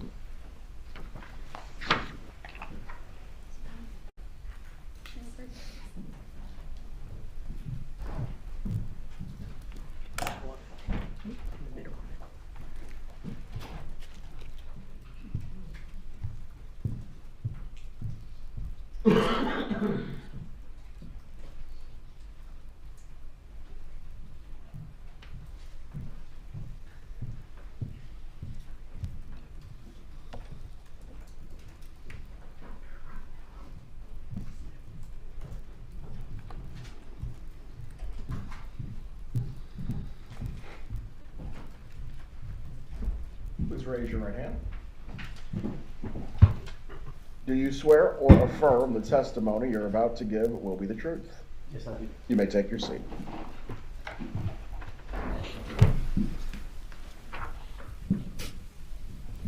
Please say your name and spell your name. Patrick Sanford, Sanford. How are you employed? I'm a special agent with the Federal Bureau of Investigation. How long have you been with the FBI? Approximately a little over 24 years, 22 of which I was here in Tallahassee. What are your duties there?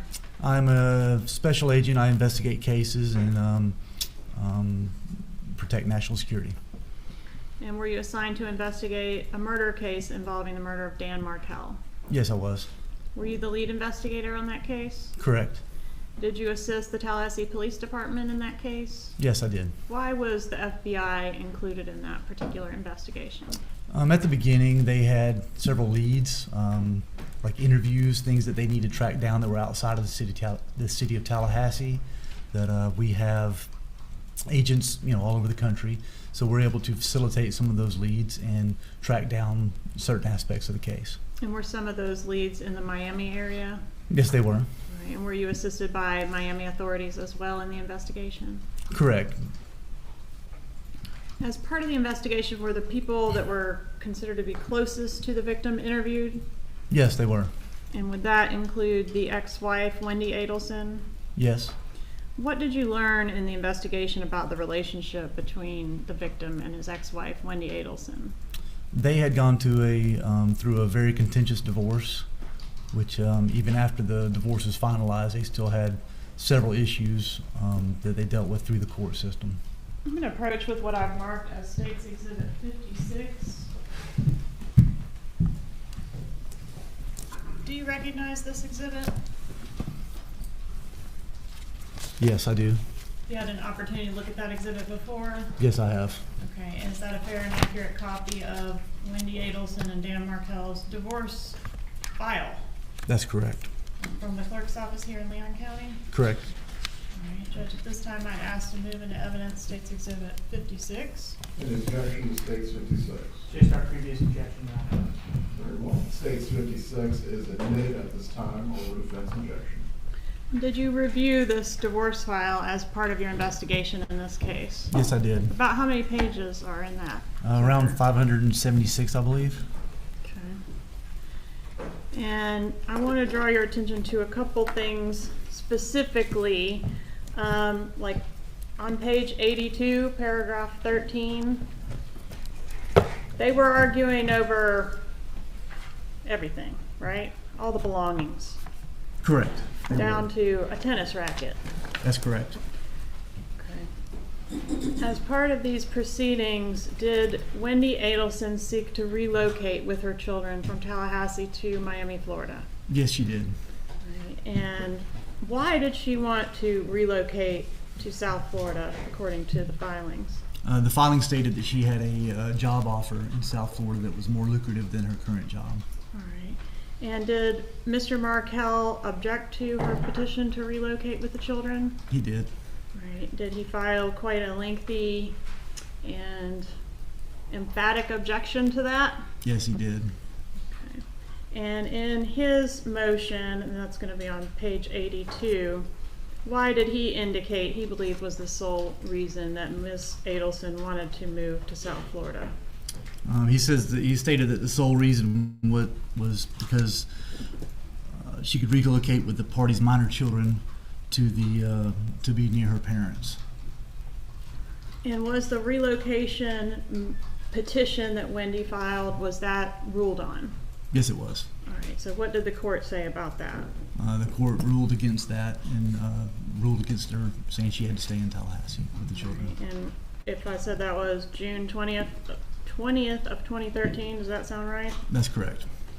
Okay. When was the divorce made final? And for that, I'll direct you to page 457 and 458. I believe it was made final in July 31st of 2013, I believe. All right. And did that conclude the legal issues between Ms. Adelson and Professor Markel? No, it did not. All right. So they continued to file quite a lot of filings after that. Is that right? That's correct. Okay. In fact, there's over 250 more pages of stuff after the divorce was final. Does that sound right? Correct. Okay, I want to direct your attention to March 26th of 2014. Did Mr. Markel file a motion seeking some relief related to the grandmother, Donna Adelson? Yes, he did. And what specifically was he seeking in reference to Donna Adelson? He was seeking to limit her visitation rights to where they had to be monitored, Supervised by another adult. That's correct. And why in the pleading did Mr. Markel indicate that this supervision was needed? I'm sorry, could you refresh the page number? Look at 450. Yeah, 450.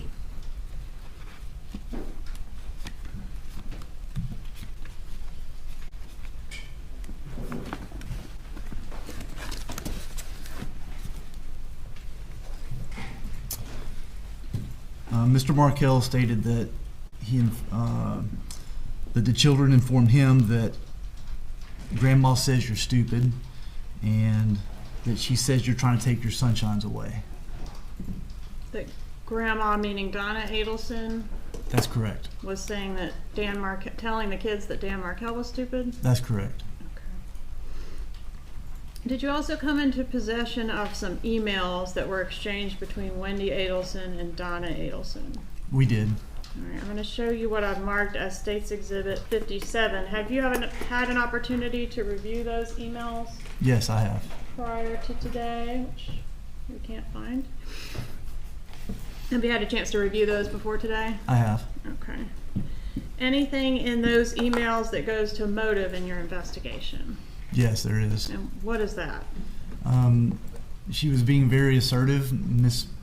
Adelson, Mrs. Donna Adelson, was being very assertive with Wendy Adelson, trying to influence her to do different things to Mr. Markel to get him to agree to let her and the children to move to South Florida. And what was the thing that was expressly stated in these emails as the most important part of Wendy's whole divorce and litigation? It was relocation to South Florida to be close to the family.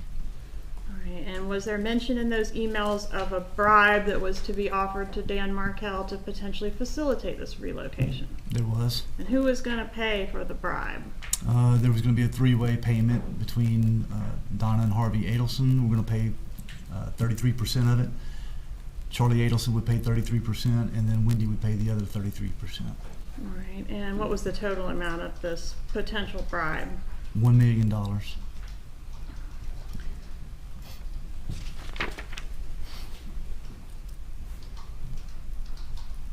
right, was there any financial benefit to Wendy Adelson that occurred as a result of Dan Markel's death? There was. What were those that benefit or benefits? There was at least, I believe, a couple of life insurance policies, one of which was around $2 million. There was Social Security benefits to the kids that were provided, I believe, like $4,800 a month. There was a 401k that he left behind, and some other accounts. Pension as well? Yes, there was a pension. Okay, and some deferred comp, $217,000 there? That's correct. Okay, and you mentioned the 401k. Do you recall how much money was in that? I don't off the top of my head. Okay, is there something that could refresh your memory on that? Possibly. Does $100,000 sound right? Yes, it does. All right. As part of the investigation in this case, you looked at sort of the people closest to Dan. Did you also investigate the day of the homicide and his routine or activities that day? We did. And what did you learn about his schedule that day? That morning, he had custody of the kids that day, of his two children, his two boys. He took them to daycare over off of West Tharp Street, dropped them off around 8:50 a.m., and then drove back across town and went to Premier Gym right off of McClay Boulevard, Thomasville Road, Capitol Circle area. Was there any surveillance images captured outside the gym that showed the vehicles coming and going from there? Yes, there was some exterior cameras on the gym itself, on the roof of the gym. And did that surveillance, were you able to identify from that surveillance which vehicle was Dan Markel's vehicle arriving at the gym? Yes, we were. Okay, and was there another vehicle that appeared to be a suspect vehicle captured in this video? That's correct. And why did you describe, or why am I describing this other vehicle as a suspect vehicle? We did obtain multiple pieces of footage, video footage around town, also showing that it appeared a light green Prius was following Mr. Markel wherever he went that morning. And was that description of a vehicle consistent with the description that Mr. Geiger gave us of the vehicle that he saw leaving the crime scene? That's correct. All right, was there a compilation of relevant clips or parts of this video surveillance collected from Premier Gym to show the jury just sort of the relevant portions? There was. All right, and you've had an opportunity to review that? I have. Okay, and those images are fair and accurate clips or portions of the Premier Gym surveillance video? That's correct. Judge, I'd ask to introduce into evidence that Premier video surveillance footage at this time, which I believe is 83. We checked that. Any objection? No objection, Your Honor. States 83 is admitted. States 83, Your Honor, and that's going to be in the form of, what did it say by 83? It's in the form of a disc, Your Honor, but I'd ask for permission to publish by way of the laptop.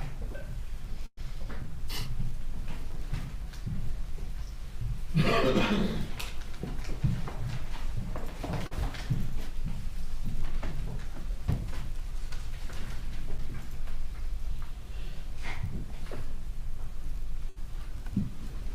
right, if you'll kind of walk us through what we're looking at here, and we may need to pause when he starts talking. This is from the roof of the Premier Gym. This is off of the north side facing toward the Fresh Market, that area. If you're familiar with that area, Fresh Market's off to the right. There's an entrance to the right of the screen, and there's also the main entrance, which is way further left of the screen that you can't see here. All right, but this is a portion of the parking lot that's where the cars are lined up there. That's correct. Those Okay. are vehicles parked in the parking lot of the gym. All right, let's publish. Okay, we're seeing a blue circle around a dark vehicle. Could you tell us what that indicates? That is Mr. Markel's vehicle. And this is him entering the gym at 9:11 That's correct. a.m.? He just came into the parking lot and is going around to the front side of the gym. All right, now what are we looking at? This is just a different angle, a little bit further back, and this is Mr. Markel immediately preceding the video we just saw, where he's coming into screen, coming into the front of the gym. All right, and is he going to park somewhere? Yes, he parks right behind that American flag.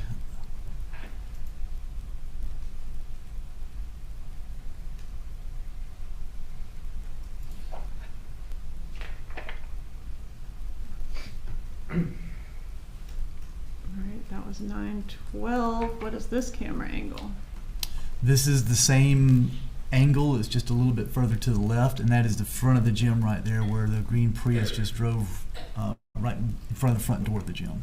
Okay, so they entered the parking lot through different entrances. That's correct. They entered over off of the west side of the parking lot. All right, so we see the Prius here, and we know where Mr. Markel's parked there behind the flagpole. What is that? Correct. He's still in the vehicle, just exited the vehicle there, I believe. All right, so the blue circle indicates that's him getting out of his vehicle. Correct. And where is the Prius at this time? The Prius continued on through the parking lot on the north side, and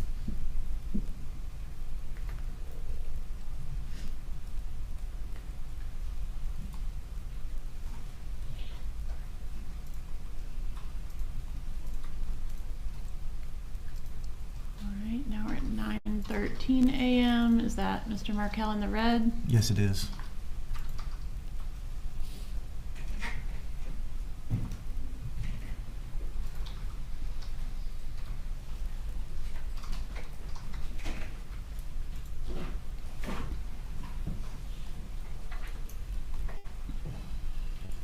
Do we have any reason to believe that any suspects entered the gym? No, we do not. How long was Professor Markel inside the gym? I believe about an hour and a half. I believe it's about 10:38 when he leaves, somewhere around there.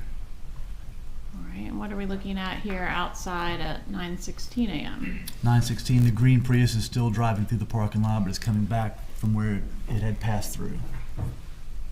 Coming back toward the gym.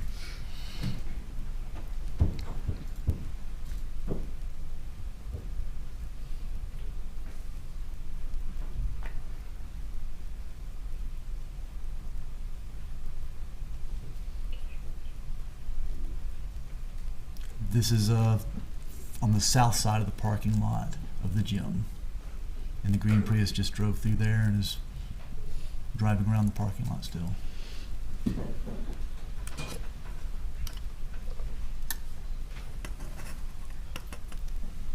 Again, the vehicle is turned around and is coming back toward the gym in the same parking lot.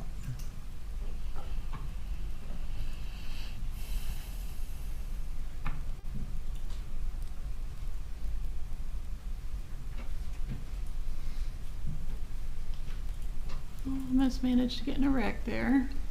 Just missed.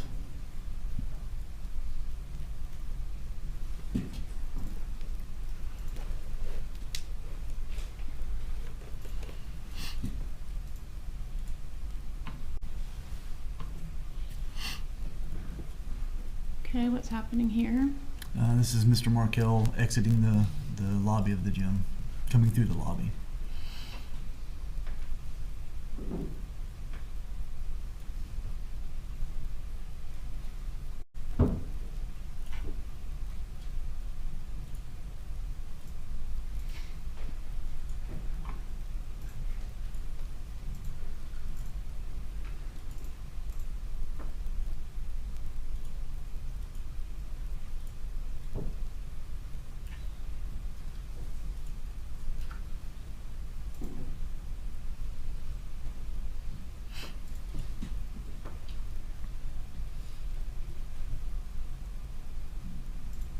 All right, now at 10:34, what do we see?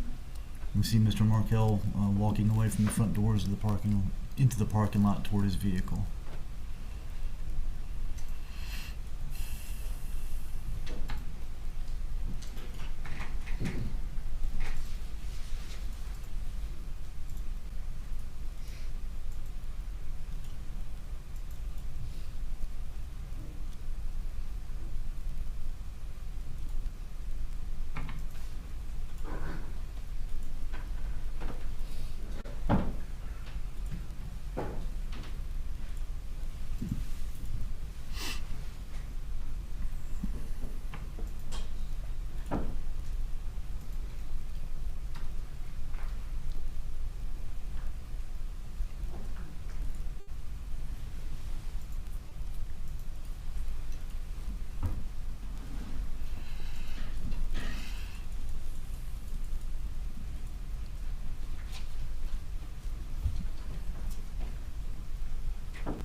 All right, so we saw Mr. Markel's vehicle leaving. Is that the Prius that was back there in that orange circle? That's correct. They were in the far northwest part of the parking lot parked, and when he exited, they started to exit. And he exited on the Village Square Boulevard exit. Okay. So we never saw anybody exit the Prius during the surveillance video? No, we did They not. stayed in the car the whole time? That's correct. Were you able to learn anything about the suspect vehicle from the surveillance images as far as the color?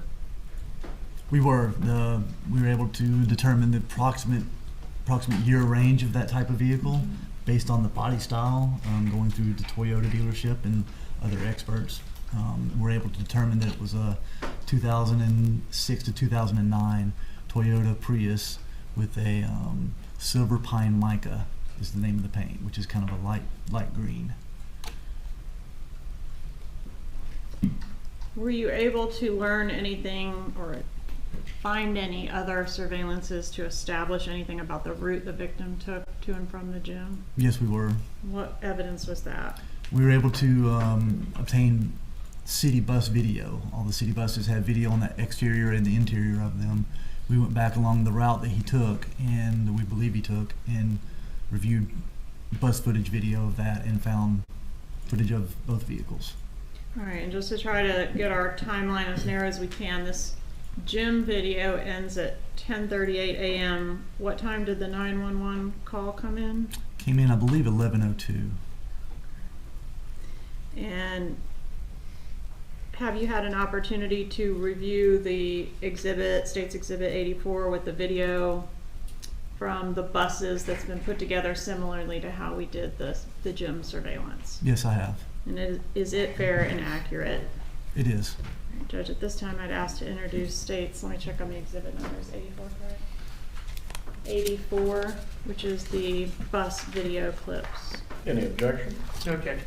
States 84 is admitted. What are bus videos? Where are cameras mounted on city buses? On the exterior and the interior of the buses, and it's for safety purposes and for review purposes for the city. How were you able to know how to find this stuff? We were able to find out which routes the bus took, but which buses took which route at which times. So we looked for that exact bus route along Thomasville Road during that time period. Okay, so did you have to look through quite a bit of footage to get the little bits we're going to look at? Yes, the team did. Okay. All right, permission to publish States 84, Your Honor. You may.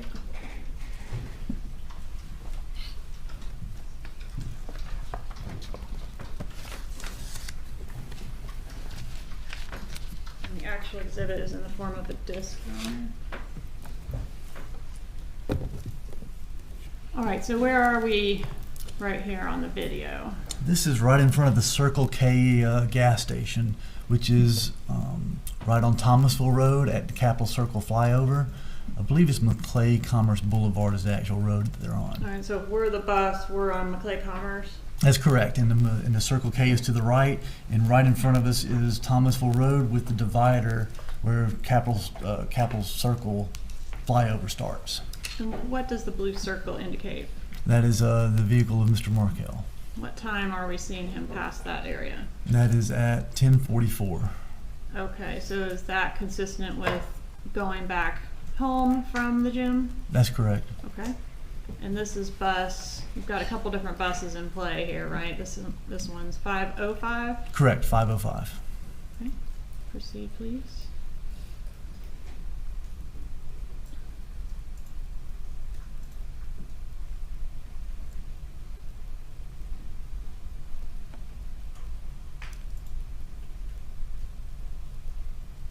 And what does the orange circle indicate? That is the green Prius that was in the parking lot of Premier Gym.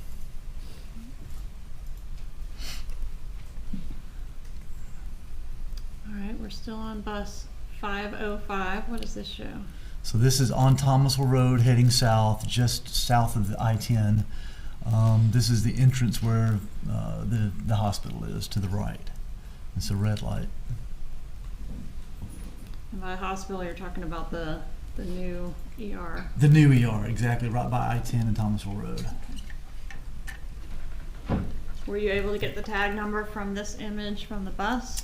No, unfortunately we weren't. The resolution on these cameras are set really low because they're saved on DVRs, and they don't want them to roll over too fast, so they set the resolution extremely low, and we were not able to pull anything out of that. Where is Professor Markel's vehicle at this point? It is past the red light. It's already made it through the red light. Still heading south on Thomasville Road.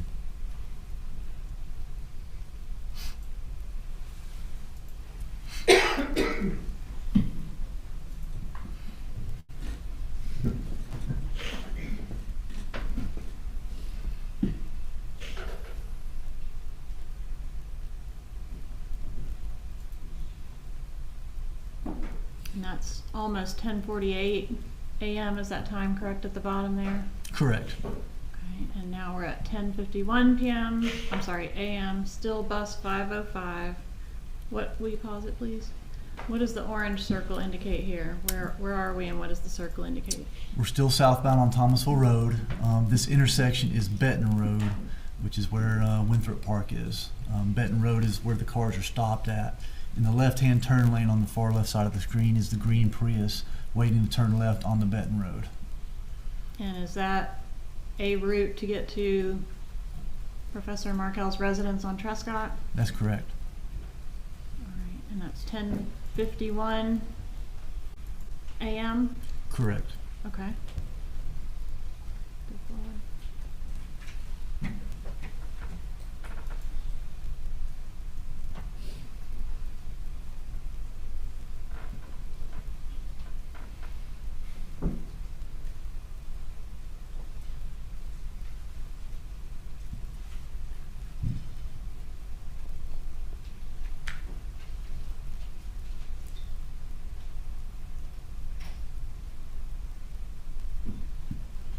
Now have we gone to a different bus? Yes, this is bus 707. And what are we looking at on bus 707? So this is northbound on Thomasville Road at Hermitage. This is at 10:55 a.m. and there's two lanes there. They're in the right-hand lane. The bus is in the right-hand lane, but the camera's on the outside of the bus looking backwards. So you'll see oncoming traffic coming behind the bus.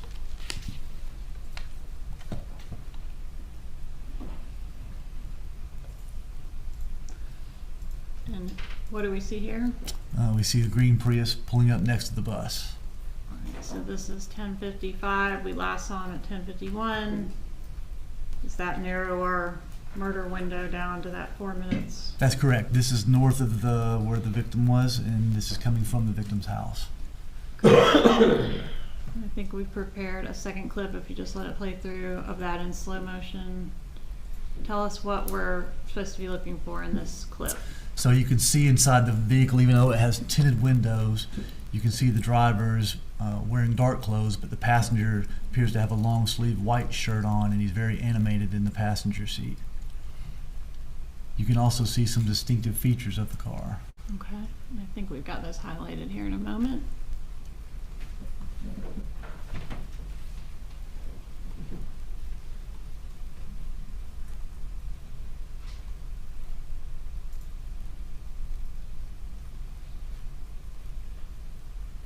What are these distinctive features? Will you pause it here, please? So the first one on the lower right-hand corner is what's called a tow hook cover. Vehicles in the bumper have, some vehicles have a little plate in there that you can remove, and it has a metal hook inside of it, so a tow truck can hook to that metal hook and pull the car if it needs to. This particular vehicle is missing its tow hook cover. You can see there's a hole in the front bumper, so it's been removed and not been replaced. Also on the front windshield is a sun pass. It was affixed to the windshield. And then on the far left side of the screen is the black rear view mirror of the vehicle. Toyota Priuses made in those years had matching mirrors. The mirrors were painted with the car, same color of the car. And you can see in the video that the driver's side mirror was still painted, but the passenger side mirror was black, indicating it had been damaged and been replaced by an aftermarket mirror. Okay. And what is a sun pass transponder? Sun pass transponders are used primarily in South Florida, especially back then. We didn't really have any sun pass toll booths up here, but they're used to pay for tolls going on toll roads where you don't have to stop and pay cash on the toll booth. You can pay for it. I'm sorry, I interrupted you. Go ahead. You can pay for it in advance, assign it to your car, create an account, and affix it to your vehicle so you don't have to stop going through toll booths. When you observed that it appeared there was a sun pass transponder on this vehicle back at this time, when did you obtain this video, do you know? This was back in 2014. Okay. Did it signify to you this vehicle may have come from South Florida? That's correct. What efforts were made to follow up on the sun pass? So we ended up working with an investigator with Florida Department of Transportation who maintains Florida Sun Pass. so gave them subpoenas, and we ended up thinking the best route for somebody to go through South Florida, the Sun Pass, would be through Orlando. We obtained video in Orlando to try to see if that green Prius passed through any of the toll booths there. We also obtained a list of all green Priuses in that year range that had a registered Sun Pass to it. How many of those were there? Thousands. All right, let's let this exhibit finish.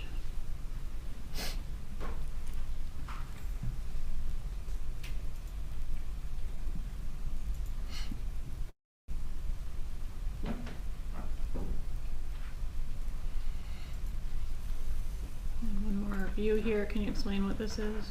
This is the same bus as the light turned green at Hermitage going north on Thomasville, and this is the green Prius passing the bus.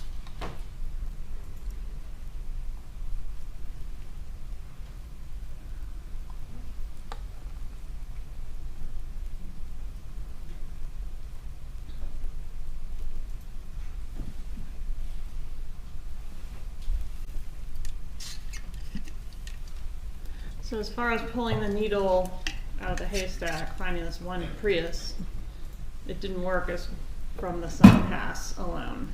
No, not from the Sun Pass alone. All right, was any work done to try to zero in on some cell phone analysis around the locations where we know the suspect Prius was that day? Yes, there was. Okay, and was Sergeant Corbett the person responsible for working on the cell phone analysis? He was.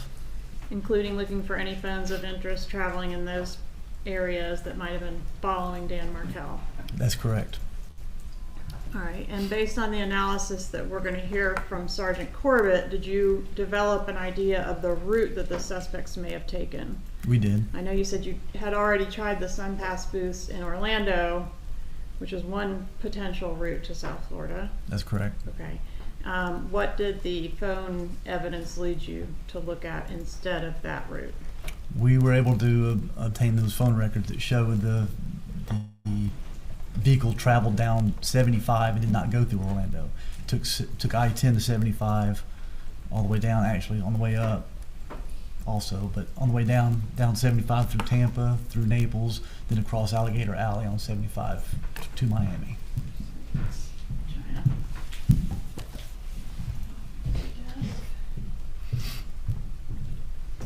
All right, so sort of not the expected route. Correct. It's a longer route than going through the turnpike down through Orlando. Okay, and you already suspected the vehicle was headed south, I guess, based on just the existence of the Sun Pass transponder. Correct. Okay, and then it's sort of corroborated by these phone records. Correct. All right. So now that you learned that the vehicle traveled this other route through Alligator Alley,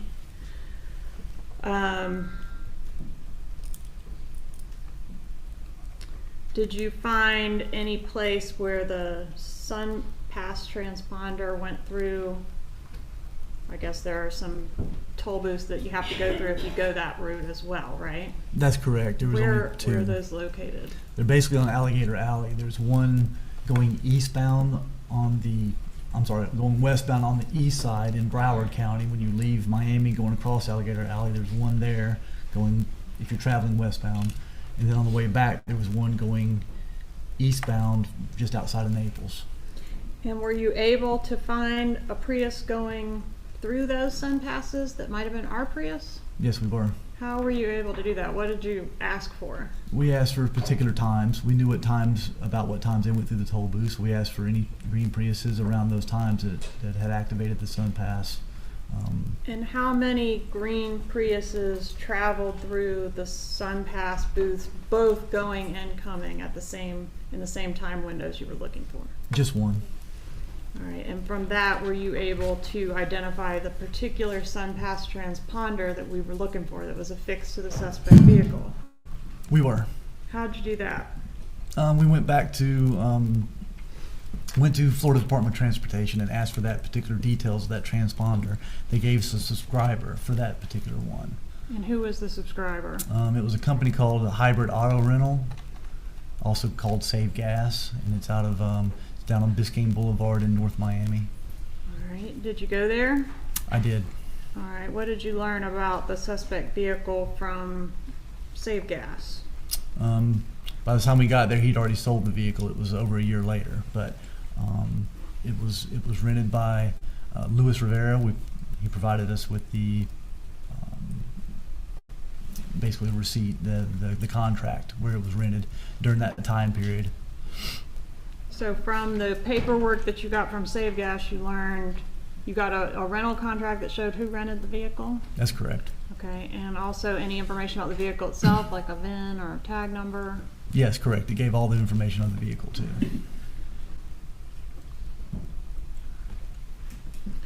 What is this place Save Gas like? Is that like a enterprise or something else? No, it's a small, locally owned, individually owned car rental place that kind of repairs his own vehicles, buys and sells vehicles and rents them out. All right, Judge, at this time I'd ask to introduce the rental agreement, states 58. Any objection? No objection. States 58 is admitted.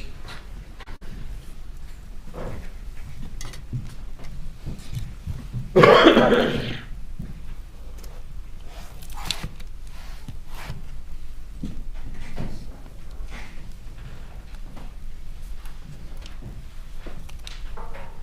if you can kind of walk us through, figure out how to zoom in on that.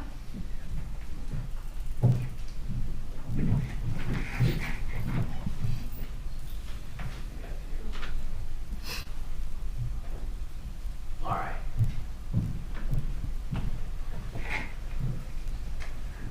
Walk us through this information that's in the renter's information block.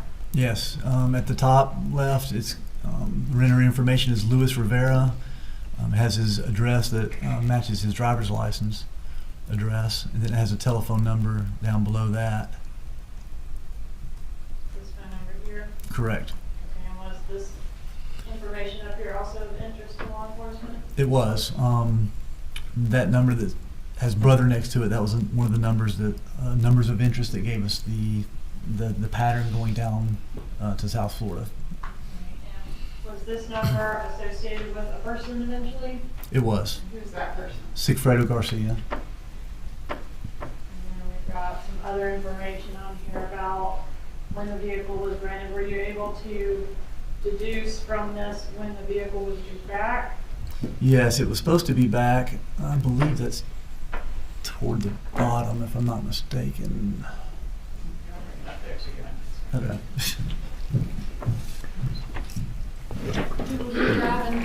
Thank you. I'm sorry, yeah. So the date it was rented was 7/15 at 6:15 p.m. and it was due back on 7/17.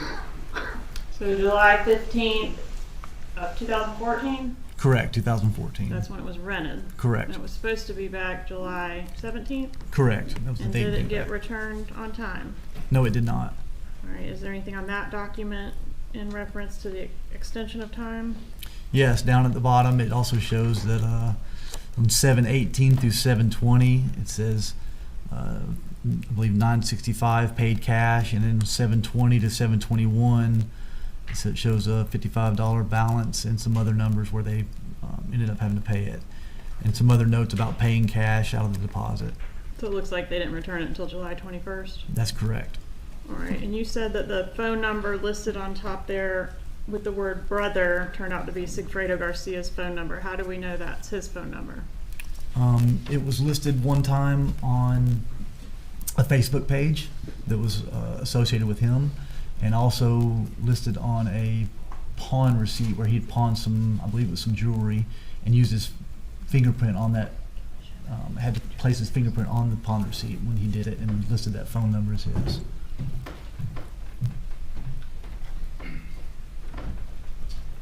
Okay, I want to publish what's been introduced as states. Have we introduced this? I'm going to show you states 59 first. Ask you if you recognize states 59. I do. How do you recognize it? I recognize it as a exhibit that list the subjects in this investigation. And is the information contained on the exhibit fair and accurate? Yes. Judge, I'd ask to introduce States 59. Any objection? No objection. States 59 is admitted.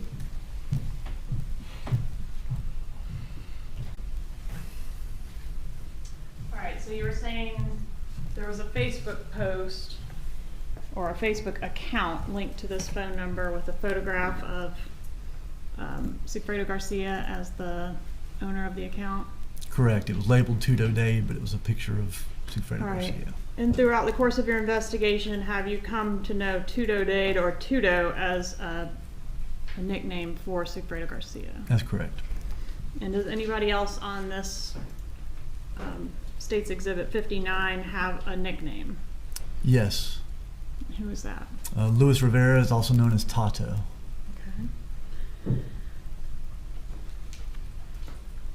And were you able to subpoena phone records for all the people shown on this State's Exhibit 59? We were. All right, and establish, so obviously establish phone numbers for the phone numbers they were all using at the time of the homicide? That's correct.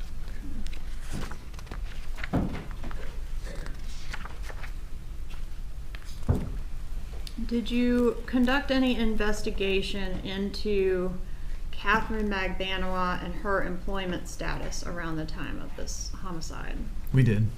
All right, what did you learn about her employment status? At the time of the homicide, she was shortly after the homicide, I believe it was about 2 months after the homicide, she became employed with the Adelson Institute. Okay, but at the actual time of the homicide, anything other than maybe odd jobs? Right. Just odd jobs, maybe some bartending work. All right, what is the Adelson Institute? It's a family-owned dentist practice in South Florida. All right, and did you go to the Adelson Institute? I did. Did you attempt to subpoena employment records for Catherine Magbanua at that business? Yes, I did. All right, tell us about that. Myself and Investigator Isom approached the business with a subpoena. Went in, spoke with the lady at the front desk, told her we had a subpoena for records for Catherine Magbanua. Made some inquiries about her employment there, and they continued to bring somebody else up and talk to us about it, and then went back in the back and made a phone call. All right, so when you went in there, Catherine Magbanua was not physically present there? She was not. Okay. Was she still receiving checks at the time that you went in there? Yes, I believe she was. Okay. And did the employees in there seem to know what she did there? No, not at all. All right. Were you eventually provided with some documentation from that business? Later on, yes. I'm going to show you what I've marked as State 60.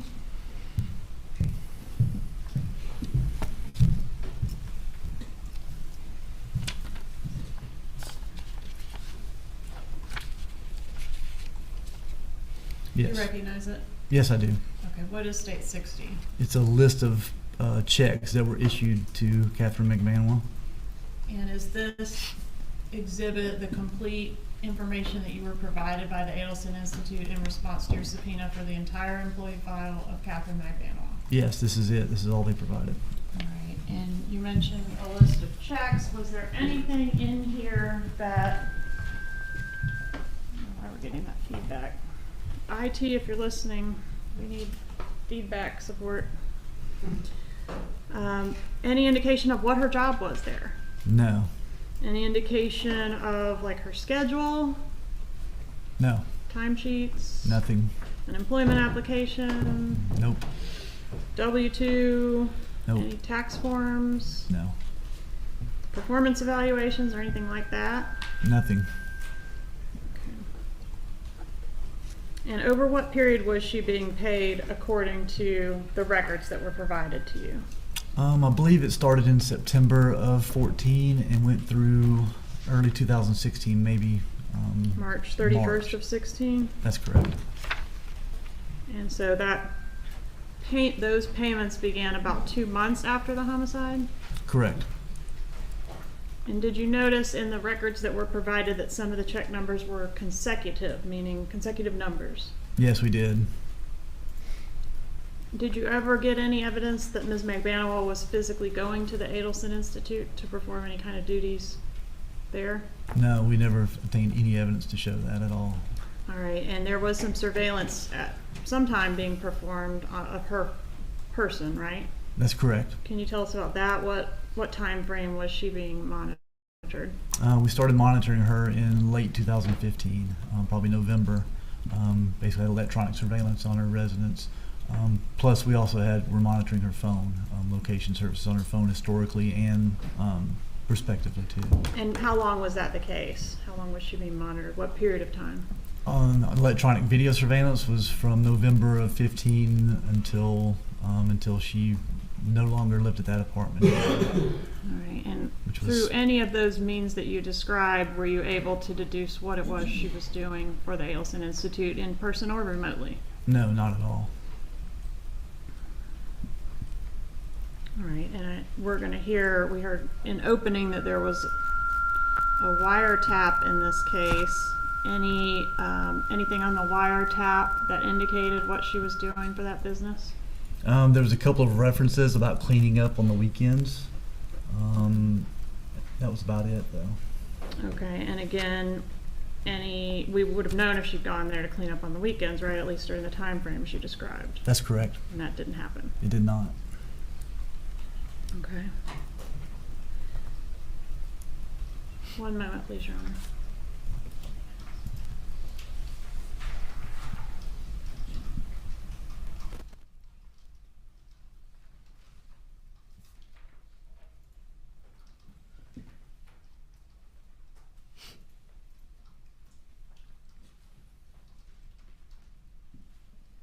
No further questions, Your Honor. Cross-examination.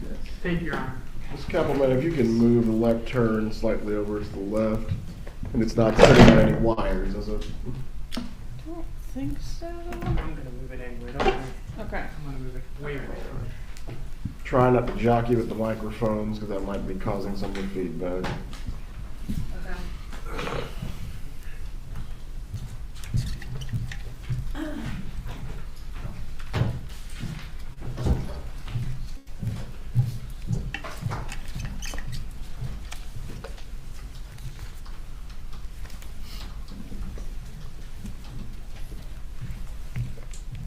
Good afternoon, Special Agent.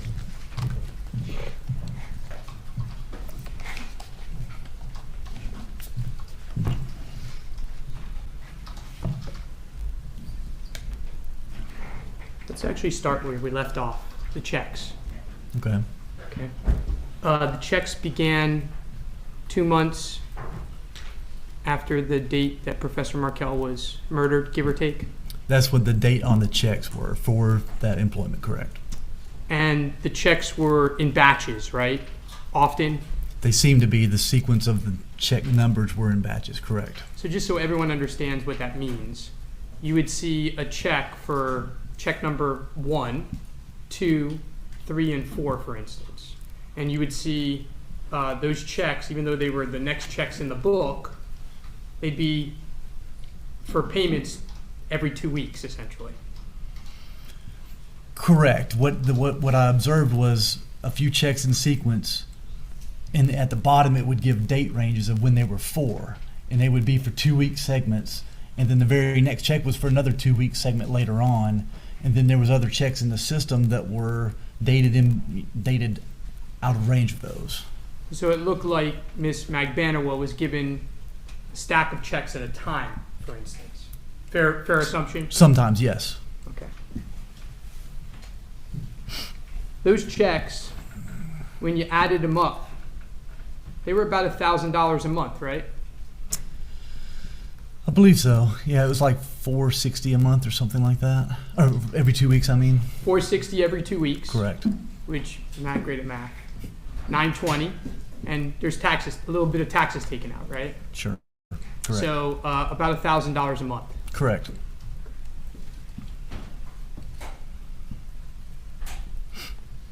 Now, I think you testified that the state's theory of why this murder occurred was partially a murder because of the desire of Miss Adelson to relocate. I think that's what you testified on direct. Is that fair to say? That's fair.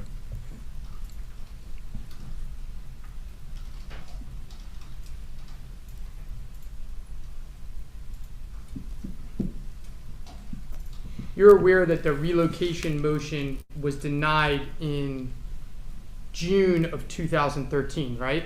Correct. And that's more than a full year before the murder, right? The relocation was in June of 13? Yes. The murder was in middle of July of 2014. Right. Correct. As part of your investigation, did you learn that no one really thought the relocation motion was going to be successful? I don't know about no one, but there was some indication that they thought it might not be successful, correct? Did you try to speak to Miss Adelson's lawyer? I did not know. Tallahassee Police Department did at one point. And did they learn that the motion was, as she says in an email, a moonshot? I don't know that. Now, you discussed in your direct examination, you talked about some of these emails. Do you recall that? Yes.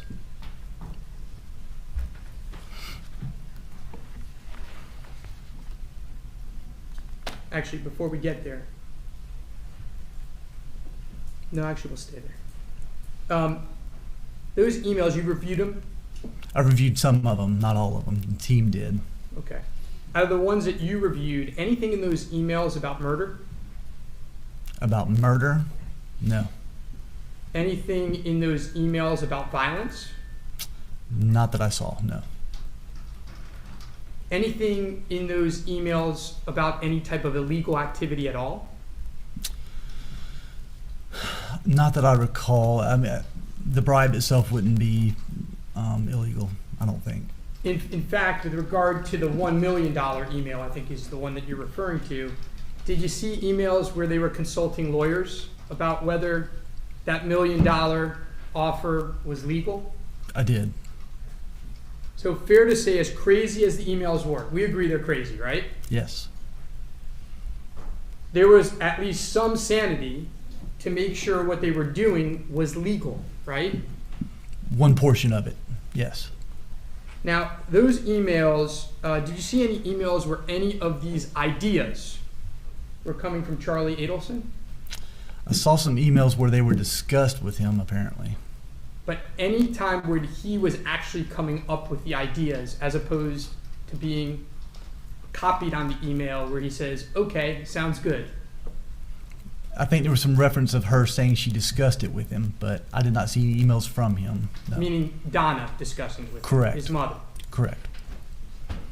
The $1 million email, I think we'll talk about this later in more detail when you're back. But let's just tie it up here a little bit. You've listened to Mr. Adelson on the phone a lot, right? I did. Is it fair to say he's a big talker? That's fair. Is it fair to say he repeats himself a lot? That is very fair. Through your investigation, are you aware that this $1 million idea, where Mr. Adelson was going to lend a third of $1 million, that he talked to a lot of people about that idea? Are you aware of that through your investigation? I am not aware of that.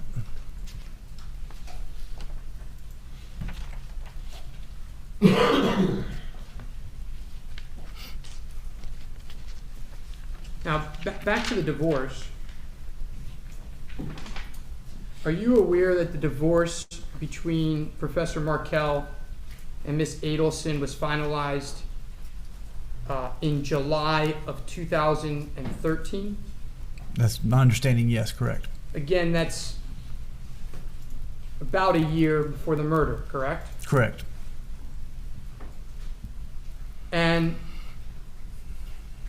after Miss Adelson's relocation motion was denied, are you aware that she was determined to make a life for herself in Tallahassee?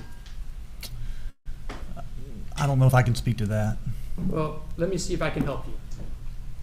You went through Miss Adelson's emails as well in your investigation? I did not. The team did. Did anyone from the team talk to you about those emails? Some of them. All right, well, let's see if you're aware of some of these. Are you aware that she was looking to buy property in Tallahassee? No, it was not. You didn't see any emails to that effect? I did not personally know. Are you aware that she was looking to enroll her kids in schools, a new school in Tallahassee, for the fall of 2014? In other words, after the time when Mr. Markel was murdered. I know there was discussions about that with Mr. Markel. I am aware of that. Are you aware that she was scheduling plans with friends in Tallahassee for August of 2014 and for the fall of 13, all of which would have occurred after the murder? Are you aware of that? No. You didn't see those in any emails that you reviewed? I did not see those, no. Are you aware that she was scheduling business meetings for late July 2014? See emails on them. I did not see that, no. Are you aware that she purchased plane tickets leaving for Tallahassee to go to a wedding out of state? Those plane tickets were purchased in June, but they were purchased for an October wedding. She bought plane tickets to leave from Tallahassee. Are you aware of that? No.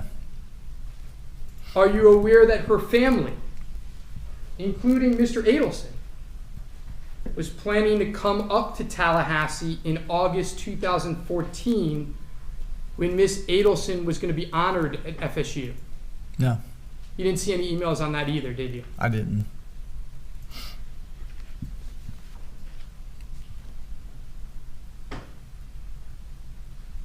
But you're aware that the state subpoenaed Miss Adelson's emails, right? I am.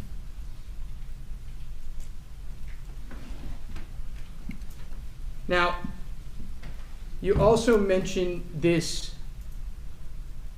I like to call it the grandmother motion. Can we call it that? Sure. In March of 2014, there's these, it actually starts earlier. It starts, can I have that big binder? It was February. Yeah. The clerk has it. All right, well, I'm not, it's okay. Somewhere in that big binder, there's a bunch of litigation back and forth with Miss Adelson and Professor Markel regarding money. Yes. And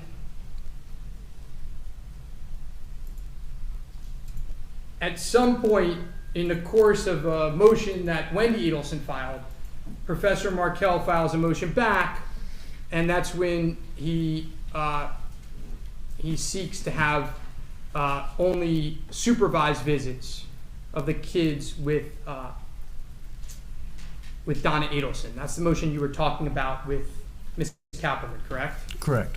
And that occurs in early 2014, right? It does. Now, the motion doesn't get heard because Ms. Adelson's lawyer has to recuse herself, right? I believe so. And she has to recuse herself because Professor Markel makes allegations against that lawyer as well. I'm not aware of that, but okay. And so that's part of the reason of the delay of why the motion's not heard. Are you aware of that? I am, correct. Are you aware that in the course of this litigation, in that binder, I don't want to find the page, I won't be able to, that the court chastised, was critical of Professor Markel on this motion? No, I'm not aware of that. Are you aware that the court highlighted that the motion probably wouldn't be granted? No, I did not. I did not see It's in there. that. The jury will have it.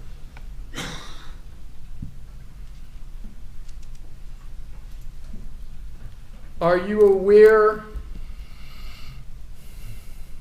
that on July 11th, 2014, this is months after that motion. Well, let me back up. When you studied this case, is it fair to say that with all the litigation, there were good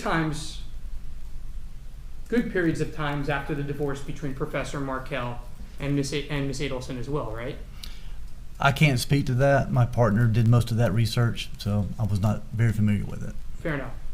Well, are you aware that on July 11th, 2014, so this is several months after the grandmother motion, that Professor Markel asked Donna and Harvey Adelson to watch the kids for him? I am not aware of that. Are you aware that he had a function to go to and Miss Adelson had another function to go to, and he didn't have childcare for them.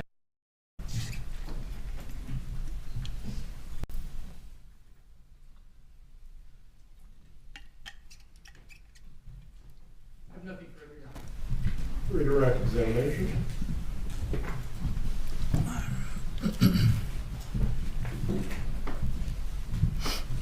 In reference to the money that is set aside for the boys, how does the money get to the little kids from the sister? Through Wendy Adelson has to make those requests and then provides it to them. All right, so per Donna Adelson, in reference to those emails you were asked about, what was the #1 objective for Wendy? Relocation to South Florida to be close to family. And going through the courts, that failed, right? Correct, it did. So whether it was a moonshot or not, it didn't work. That's correct. And as far as making sure the bribe to Dan Markel was going to be legal, what would Dan Markel have done if they had done something illegal? He would have held it against them, I'm Would sure. have nailed their butts with it, wouldn't he? Absolutely. Can't do that now, can he? No. Did any of those plans that were going to take place in Tallahassee after the murder happen? No, they did not. Did Wendy buy a house in Tallahassee? No, she didn't. Did Wendy fly out of Tallahassee to go to a wedding? No.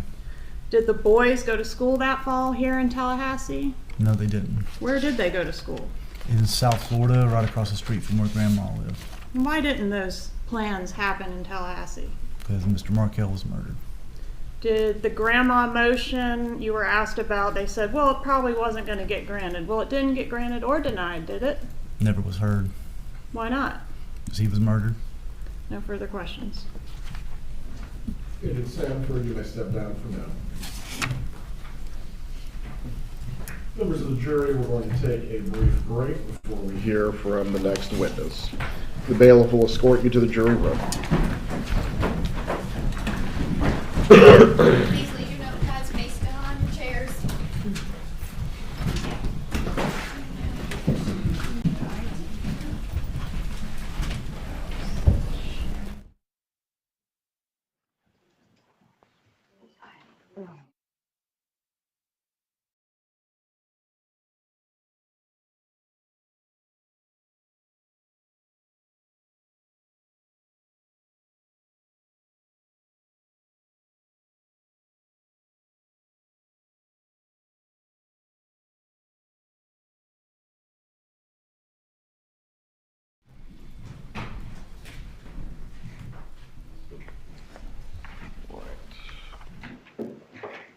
Is Mr. Lara present?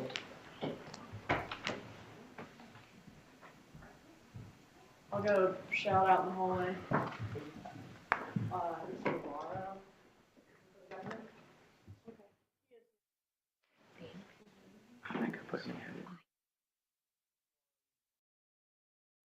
Good afternoon. Your Honor, very briefly, we filed a motion to put on the record that Ms. Adelson is here pursuant to the subpoena. Yes, when I get to it. Refers use and derivative use immunity on her, that but for that subpoena, she would be asserting her Fifth Amendment rights. And we believe it was necessary just to make sure the record is clear. Very well. I discussed this with the parties yesterday. I believe neither the state or the defense, you had no position concerning this. Is this correct? I'm sorry. You have no position concerning I the do non-party not. motion? No, Your Honor. All right, Mr. Lara, in considering this motion, I will allow you to make your statement. I believe the state has confirmed that the testimony will occur pursuant to a grant of immunity. They cannot pull the rug out from under your client's feet, but I will allow you to make your statement. And in light of that, there's nothing further I need to do since I put it on the record, if Your Honor will accept it. Very well. Thank you, sir. Do we have anything else to address concerning Ms. Adelson before we resume the testimony? No, sir. I just wanted to have a recess to see if we can do anything about the feedback that's happening in the courtroom. That's a good idea. We'll take about a 10-minute break and resume at 3:10. Judge, Yes, sir. can we invoke the rule at this point in time? That's fine. Thank you. The rule of sequestration is going to be invoked, I believe, except for Investigator Newland. Anyone else who will testify in this matter needs to step out of the courtroom. Do not discuss your testimony with anyone else until you're called.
you. Yeah.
Got it.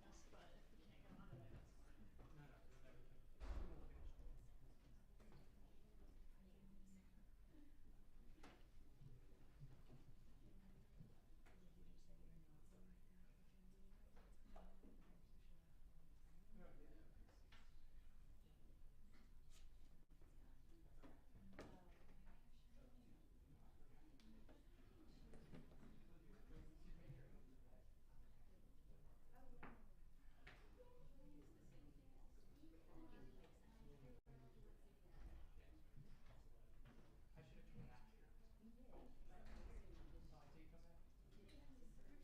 Thank you.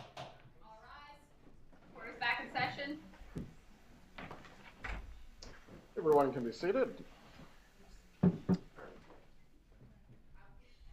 Mike, are we good on the microphones? Okay. All right.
Everyone can be seated. State, please call your next witness. State calls Wendy Adelson.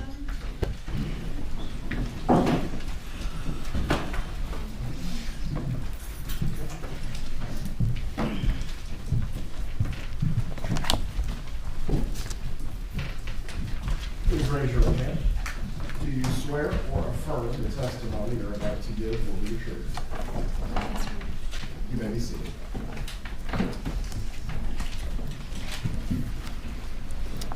Ma'am, please say and spell your name. Wendy Adelson, Wendiadelson. Where are you from, Ms. Adelson? I'm originally from Coral Springs, Florida. And where do you live now? I currently live in Miami. How are you employed? Now kind of part-time.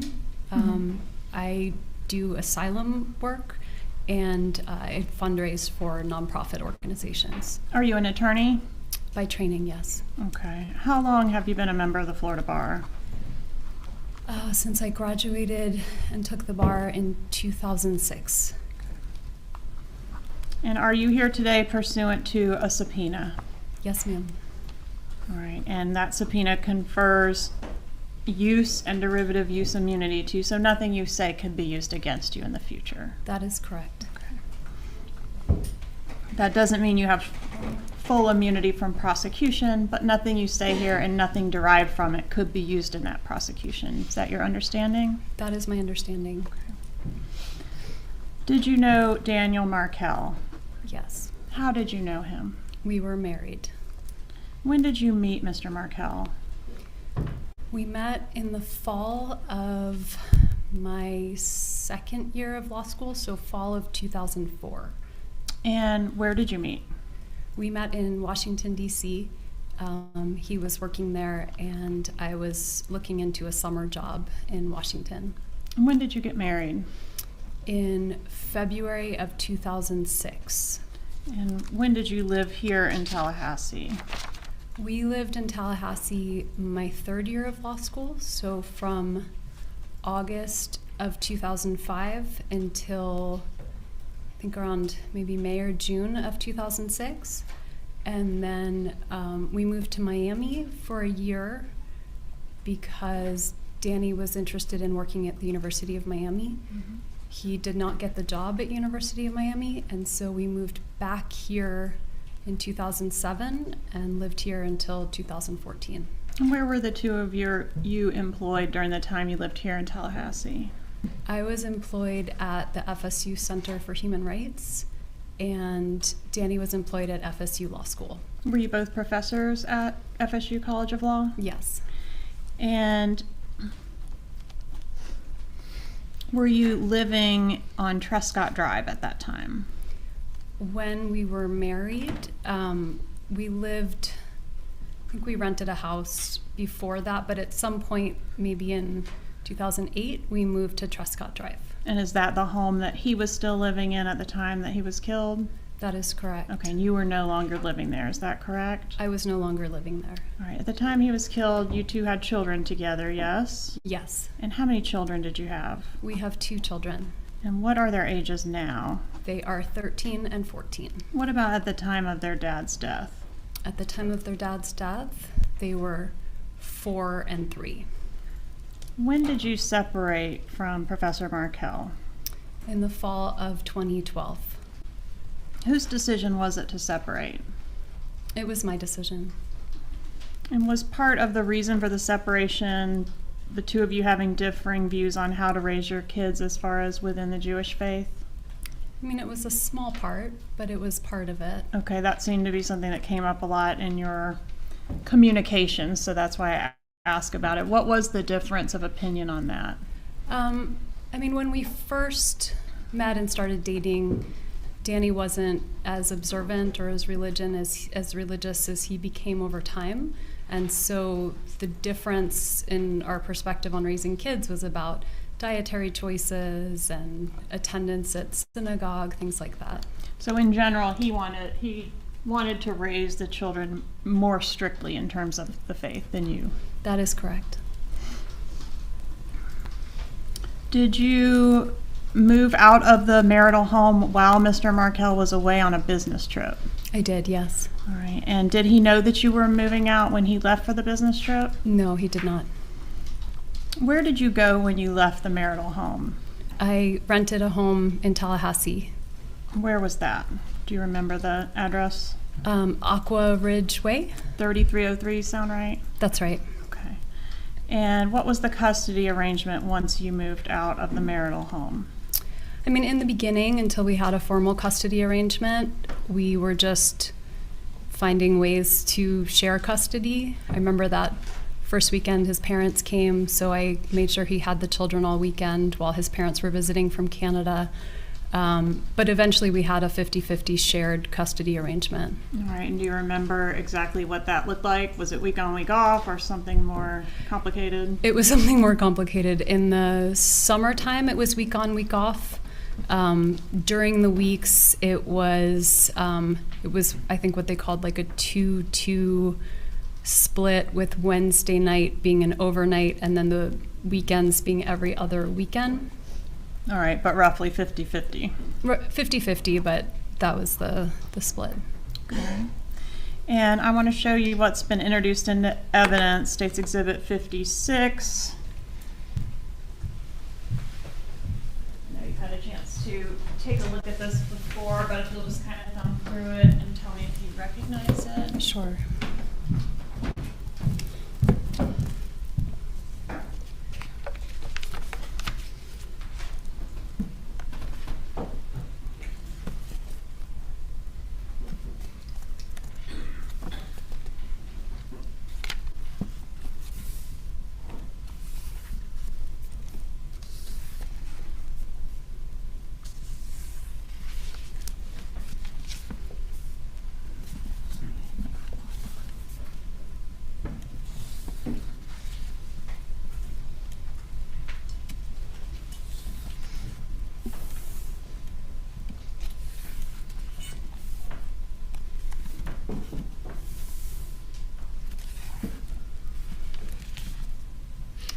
Do you recognize the exhibit? I do. Is it a fair and accurate copy of your divorce file? It looks like it, yes. All right. And is it fair to say this was a contentious litigation process that you had with your ex? It was. And I want to ask you about a specific filing in there. It's on begins on page 43. And it's in reference to a filing on January 14th of 2013 where you were looking to relocate with the minor children. Do you recall that particular filing?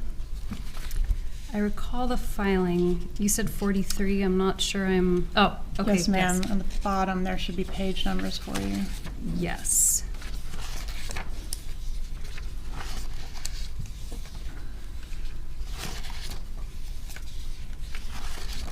Yes, I recognize it. Okay, and that's the filing in reference to your motion for relocation? Yes. Okay, and did you file this motion with the intent to not be successful? I'm sorry, I don't understand the question. It's been suggested that you never thought that was going to be successful. Did you? I thought there was a small chance that it would be successful, but not very likely, no. Okay. And weren't you thinking, well, maybe Danny would be happy working somewhere else because he's mentioned applying elsewhere, so maybe he'll allow the relocation? Were you thinking that? Well, he and I talked about the relocation. So when we talked about it, he thought, well, if I can live nearby in Miami, that might work, and then I could commute to FSU. I didn't mean for him to leave FSU, but he wanted to leave FSU at some point, so that was just a matter of time. So you thought it might be successful? Sure, I mean, I thought it was possible, but not likely. All right, and page 46 of that document, paragraph E references the job offer, the wife also desires to relocate to South Florida in order to provide a better quality of life for the children by increasing their access to close family and providing more stability and consistency. Who is the close family in South Florida? The close family would have been my mom and my dad and my brother. And which brother is that? My brother that's here today. Charlie Adelson? That's correct. Okay. What's your mom's name? My mom's name is Donna. Donna Adelson?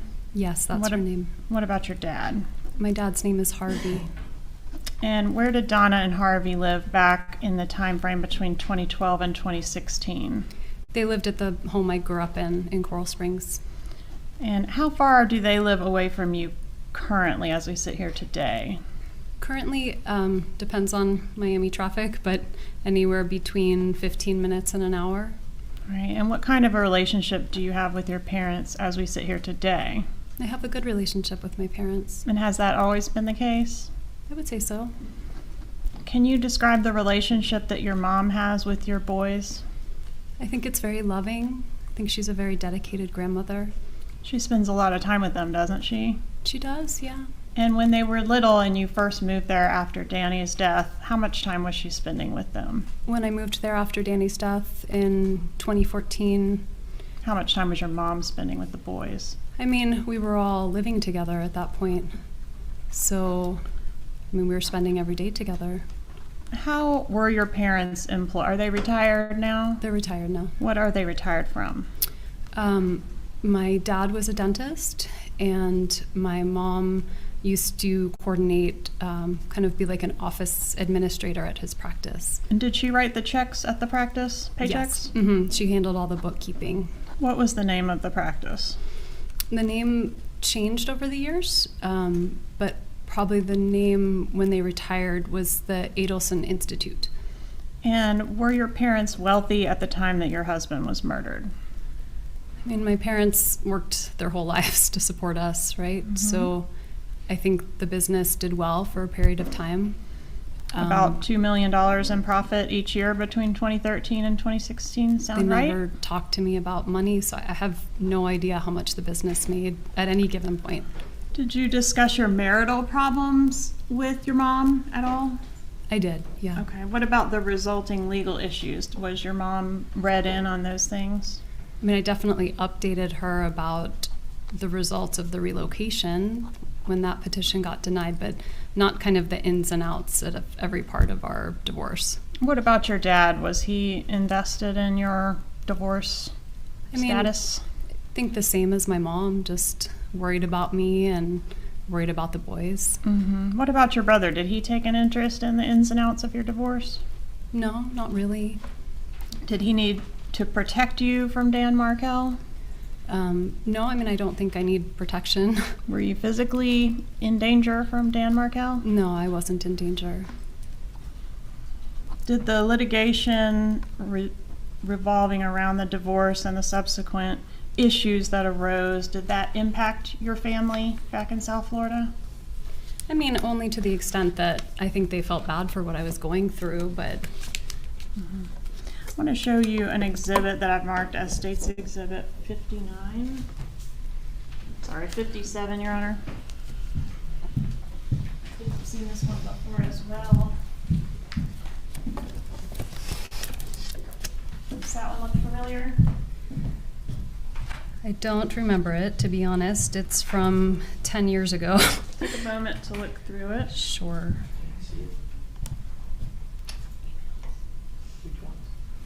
When you're done, I'll let opposing counsel take a look at it, but go ahead and let us know when you're done reviewing it.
Okay.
All right, are those emails between you and your mother?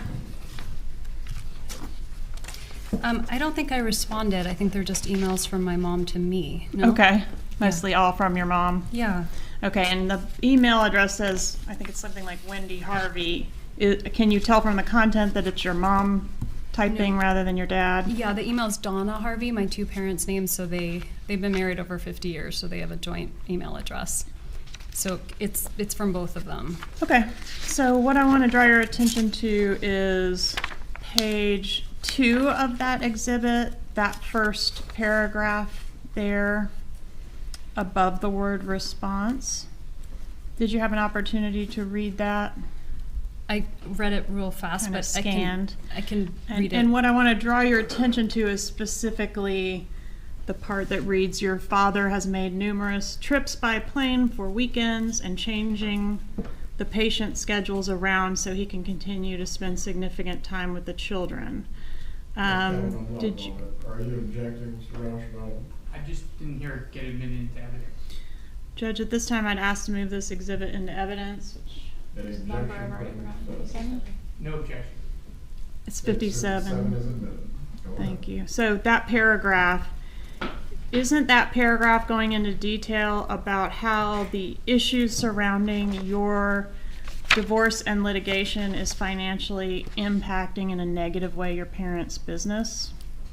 That's what my mom says here, yes. Okay, and it also says, additionally, this loss of income affects my family because my older brother, also a dentist, purchased the practice from my father in mid-July 2012.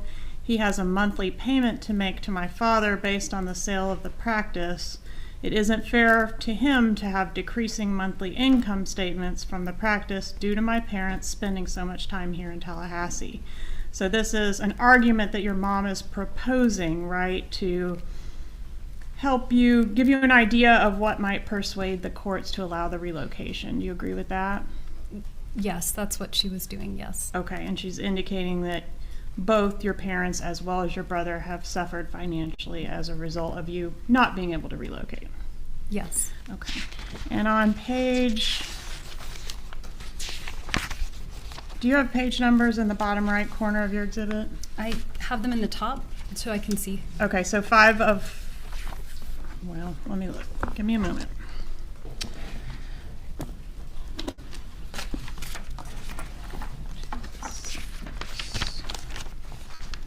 So it'll be the second email in your packet, page 1 of 3. Okay. Do you see that? I see that page. Okay, and there's a rest of your life highlighted or underlined in the center and in bold. Do you see that? Yes. Okay, right before that, it reads, however, the rest of your life and consequently Dad's, mine, and yes, even Charlie's will be affected by how well you can perform/act before July 31st. You need to be a good actress when you can be a good actress when you want to. I've seen you in action. You need to put on the performance of your life. Jibbers hasn't beaten the Adelson family yet. Who's Jibbers? Jibbers, she's referring to Danny. And was Jibbers a name he went by or just something you called him behind his back? Jibbers was a silly nickname that I gave him during the divorce proceedings when he was being pretty scary and threatening, and it kind of made me feel less scared of him. Okay, so not something you called him to his face. No. But that was a word that was only used to describe him. Yes, it was a nickname. Okay. So in this, again, your mom is referencing how everyone's life is being affected by this relocation, including your brother, Charlie. Do you agree with that? That is what she said, yes. All right. Is your mom overprotective of you? Yes. All right. And is it fair to say she's, a little on the controlling side? I don't think she's controlling, but she's definitely overprotective. Did she ever try to micromanage your life?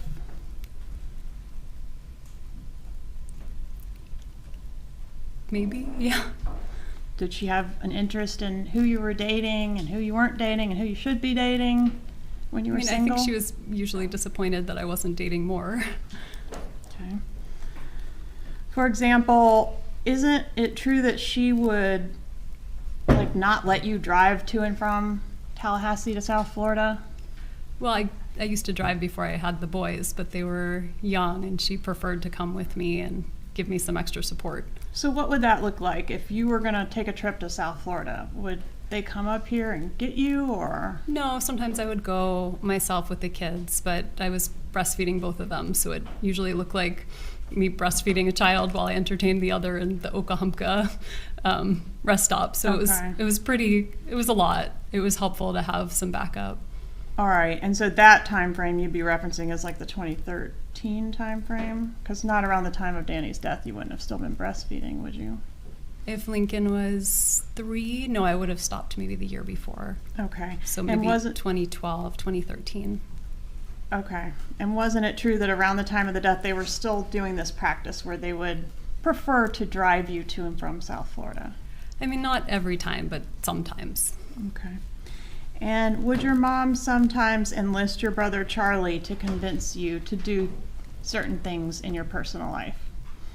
Can't really think of an example of that. Well, dating Dave was a big one on some of the materials I had. Yeah, people like Dave.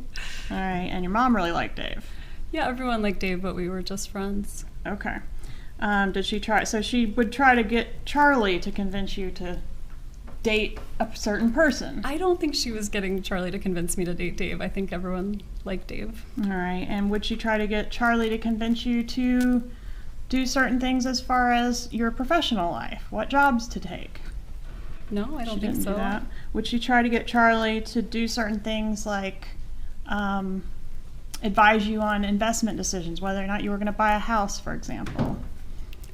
I don't think so. I don't remember that. Danny and I made that decision together. Once you had left Dan and you were living separately, did you look into purchasing a home here in Tallahassee? I did, yeah. And did your brother Charlie convince you not to do that? I don't remember him convincing me not to. The only reason why I didn't was because I was waiting on the money from Danny from the settlement and he didn't pay it, so I couldn't afford the house. And your mom didn't want you to buy the house, did she? That's not true. My parents were looking to buy a house in Tallahassee as well. Okay. Did you have... Strike. Generally speaking, does your mom manipulate the personal lives of her children? No. Is your mom, like, if she's really upset about something or worked up about something, is that something that your brother Charlie's going to hear a lot about? Who's going to hear more of it, you or Charlie? Well, if my mom's upset with me, probably Charlie. And if she's upset with Charlie, probably me. Okay, so do you get a lot of that? Do you hear a lot about, let's go back, let's go to before the murder. Did you get a lot of Donna just giving you an earful about what Charlie needs to be doing? Probably, at some point. What was Charlie doing with his personal life? What did his personal life look like? At what point? Before the murder. I mean, at what period of time before? All of them. Wasn't it just a revolving door of girlfriends? Right, but my mom didn't complain to me about that. She didn't mind that with him. I don't understand the question. She didn't mind if he went from girl to girl to girl. That was acceptable. She didn't really weigh in on it, no. Who talked to her more, you or Charlie? Charlie. A lot more, right? Yeah. At the time of Dan Markel's murder, were your parents extremely angry with Dan? At that point, no. They were in a much better place. I want to direct your attention to an interview that was conducted on, I think this was your law enforcement interview. So July 18th, 2014. And I'm specifically for court and counsel looking at page 27, lines 11 and 12.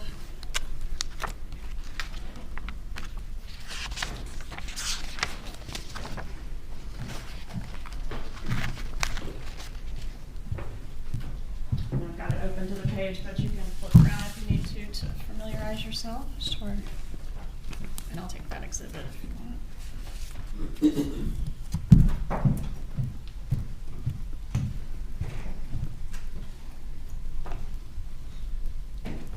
Do you want me to flip through or just look at this one page? If you'll just look at that one page for me, not that reminder. 27.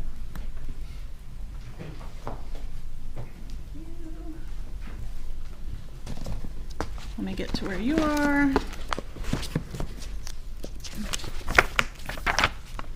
So page 27 there, lines 11 and 12, and I've got it highlighted for you. Yes, ma'am. Says, Ms. Adelson, you know, my parents are, you know, very angry toward him. Is that true? Was that Isn't true? that what you said? Your parents were very angry toward Dan. Can I read the rest of the sentence? Sure. So I say, you know, my parents are very angry towards him, but even when they're around my kids, they would never say a bad word about my kid's father. And then on page 288, line 24 through page 289, line 1, and that's going to be, yeah.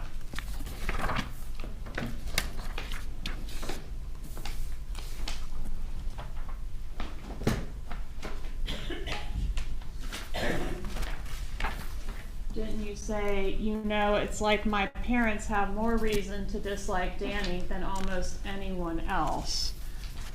Is that what you said? That is what I said. And that's because he hurt you, right?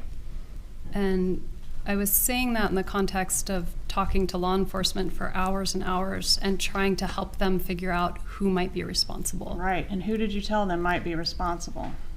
Well, I told them many, many people. But are you asking about this particular moment right here? You told them your family might be responsible. Or potentially someone to do with a former student or his current girlfriend. I mentioned lots of people that I thought could be responsible. Okay. And of the lots of people that could have been responsible, your family was one. Yep. Because they might have done this thinking it would help you. I mean, that's what happened, right? I'm sorry, I don't understand the question. Your family had your ex-husband killed to try to help you, didn't they? No, that's completely untrue. And back to the divorce, the petition where Danny is responding to your petition for the motion to relocate. Are you familiar with that filing, or do you need to take a look at it? I need to take a look at it. All right, it's going to be page 79 through 101, and this is back to our exhibit 56.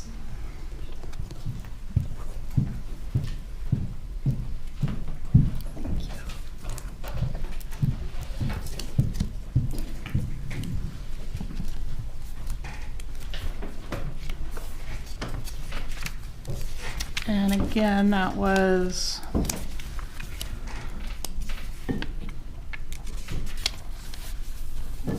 the filing begins on page 79. I'm specifically interested in 82.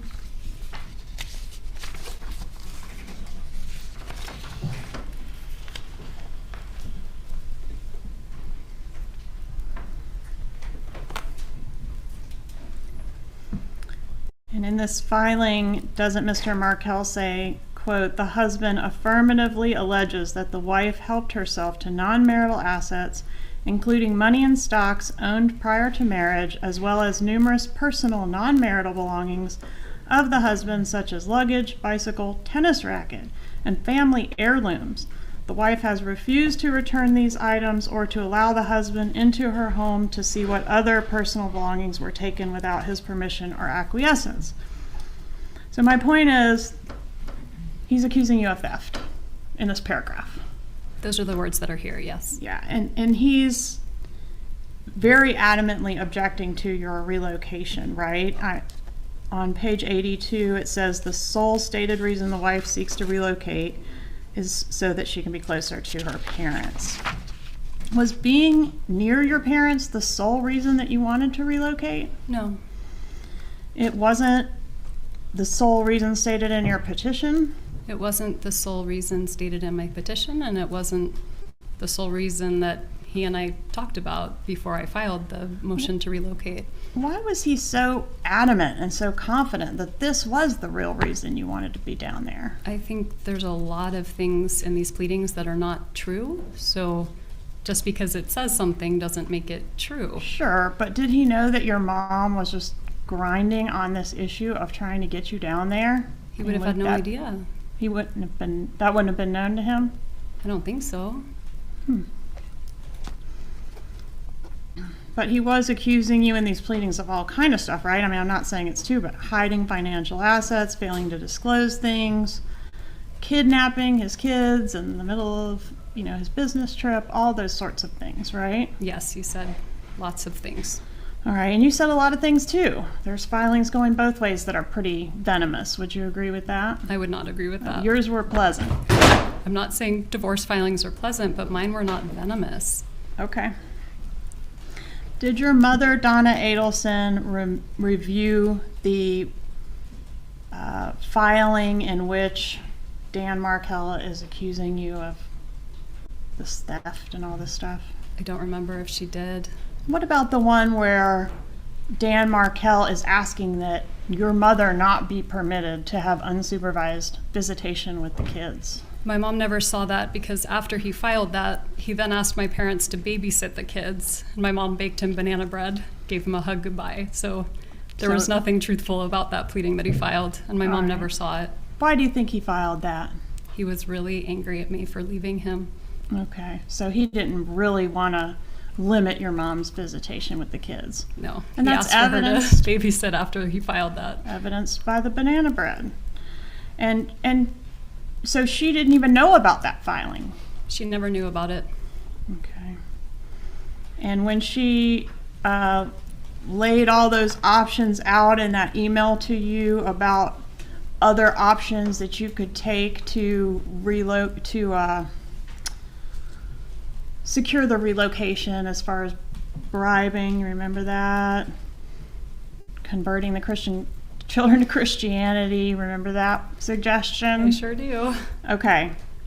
What did she put in there that she viewed as your most non-negotiable and most important part of your divorce? I don't know. Do you have something I can see? States Exhibit 57.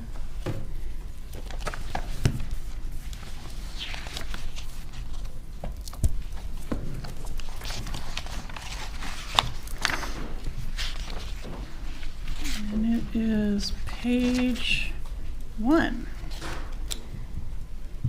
Page 1, paragraph 2.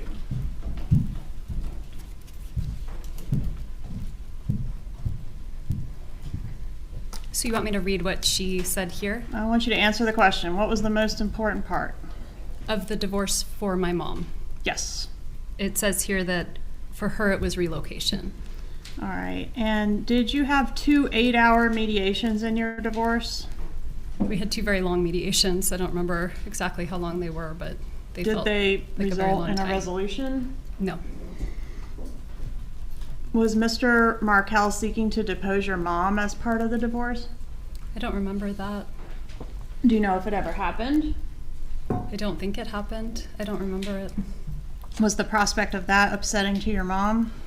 I don't think so. I don't remember it, so I don't remember talking with her about it or Did your mom call Dan any disparaging names around this time frame?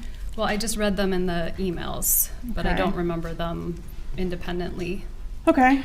Did she call him an asshole? Yes. A narcissist? Yes. A bully? Yes. Religious zealot? Yes. Bastard? That I don't remember. Page 5. Okay. Is it page 5 from the first email? Yes, if you'll just go through by the physical pages.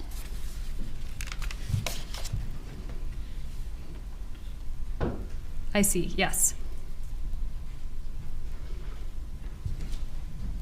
I'm sorry, what was your answer? Yes. Fucker? Yes.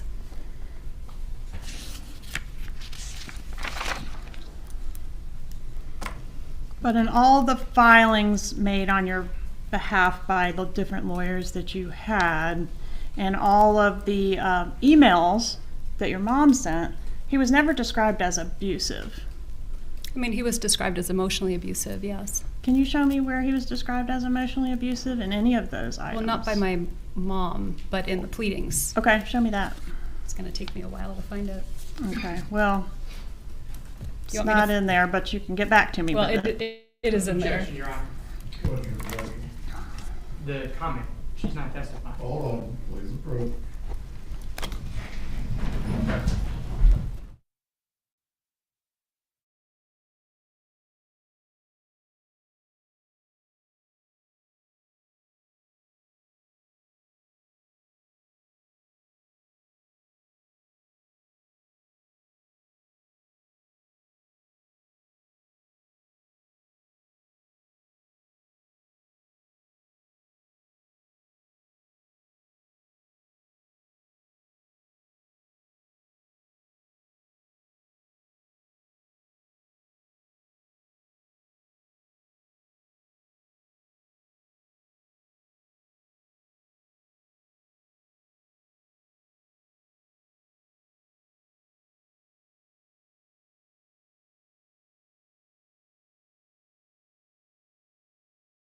Last comment by Ms. Kappelman. You may continue.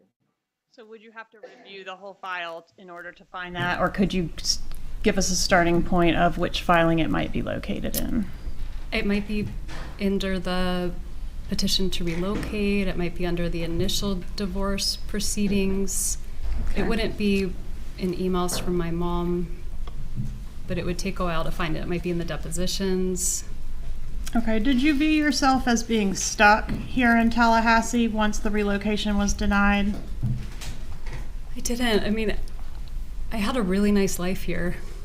I did not view myself as being stuck. Would you please turn to page 176 in that exhibit in front of you?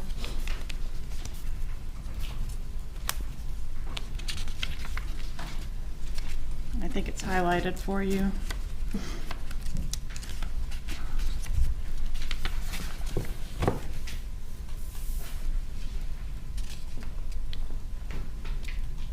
Did you describe yourself in that filing as being stuck in Tallahassee? I don't see it. You said it was highlighted, but there's nothing highlighted. Okay. 176. Mhm. Find the page. I didn't highlight it for you. Okay. Just a moment.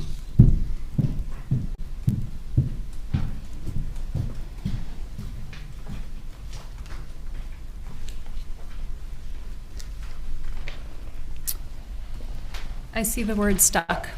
I found it. Okay. So did you describe, at least in one occasion, being stuck in Tallahassee? No, can I read the sentence? Sure. So it says, the husband has made it difficult for the wife with her colleagues at her current position due to his statements and actions. And the husband's intent is to relocate to a larger area at some point. So the wife is merely stuck in Tallahassee until the husband decides that the time is right for him to leave. All right. Meaning, and had he accepted a job anywhere else by the time that he was murdered? no, he hadn't yet been offered a job, but he was always looking. Okay. So he was just going to move and just let you have the kids at that point? He probably would have done what I did, which is have a conversation and see if it was a place that made sense for both of us to live. And would you have moved to wherever he got a great job and started a new life there? Potentially, yeah. Okay. Did you like Tallahassee? I did. And you said, I think you did say this, but let me clarify. Was your mom aware of the order denying relocation? My mom was aware of the order denying relocation. And what about your brother, Charlie? Was he aware of that as well? I'm sure my mom would have said something to him. All right, so did your mom suggest any ways that you might coerce Dan Markel to let you move with the kids to South Florida? Yes, I think we talked about that before. We did, and for this I'm referring back to those emails. And in particular, the bribe. So another bribe to get him to allow relocation. I'm on page 5 of 5 of the first email for the defense. Another bribe to get him to allow relocation should be the offer of plane tickets so that he can fly back and forth, right? So you were going to potentially offer this big monetary benefit that would allow him to fly back and forth to work.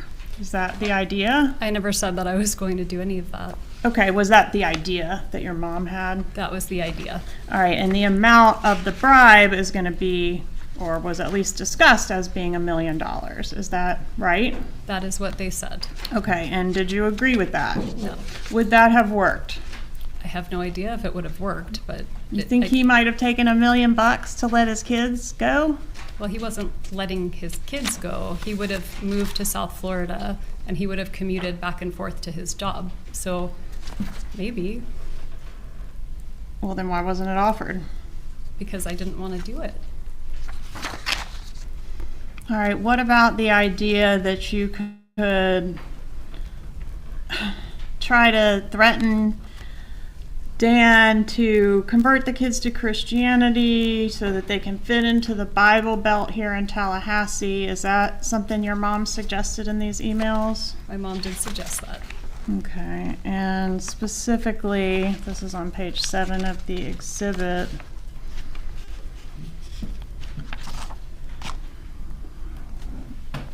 Let Jibbers know that your children will be baptized in the Catholic Church.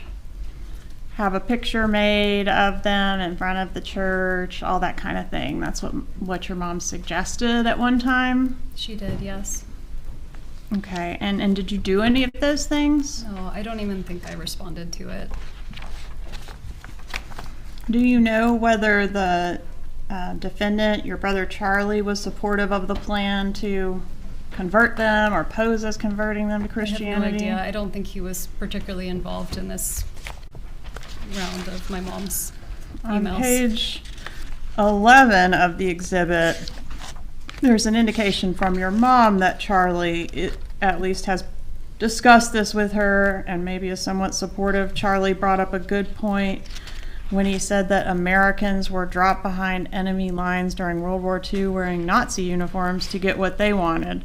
They had a job to get done and they did what they needed to do to accomplish it. You have a job to get done in a very short time frame to accomplish it. If you dressed your kids up in Hitler Youth uniforms and brought them down here, I could care less if it was an act of defiance that would show Jibbers that he's, all caps and bold, not in control. So it just seems like your mom was pretty extreme about this situation of getting you relocated. Can you agree with that? Yeah. All right, and Charlie was at least consulted on it or had offered some information about it. Well, that was my mom's rendition, so I don't know if that's what actually happened or if that was her perception. Sure. Were you involved in the effort to consult a lawyer about the bribe and whether that was going to be legal? I wasn't the lawyer consulted in that. No. Were you involved in consulting a lawyer with your mom? Okay. Do you know for sure if any financial offer was or was not made to Dan Markel? I couldn't say for sure if they made it to Danny without me knowing, but I don't think so. Is that something they would do, is try to negotiate with him behind your back or deal with this situation behind your back? I don't think so. I think I would have known. Danny probably would have told me.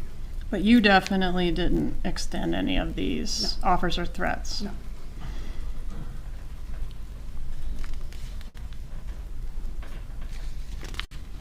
When was the divorce final? The summer of 2013. All right, I'm going to switch gears for a minute and talk about phone stuff. Was your cell phone collected by the police in this case after Dan was shot? I gave the police my cell phone and asked them to search it if it could be useful. All right, and around the time of the murder, was your number 954-803-0079? It was. And can you agree that the numbers, let me show you an exhibit. 59, I believe.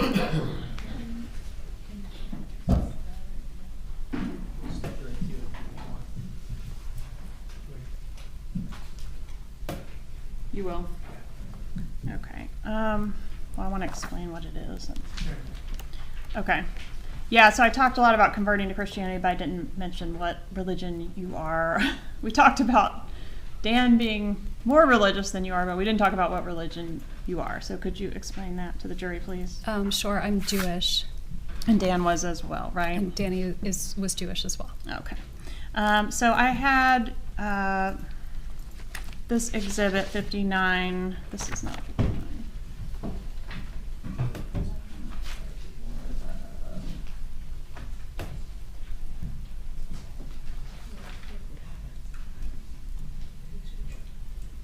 Yes, that's what we did. One moment.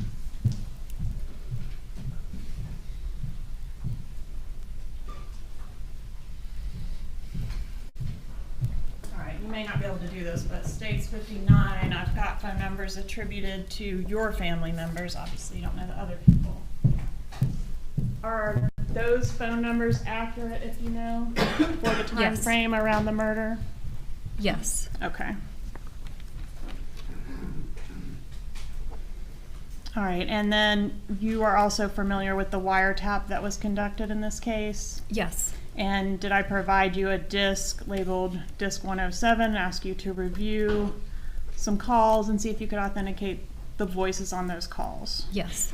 All right, and for that, I made you a little spreadsheet, which I've marked as 61. And were you able to initial by each call indicating that the highlighted names are the voices of the people they purport to be? Yes.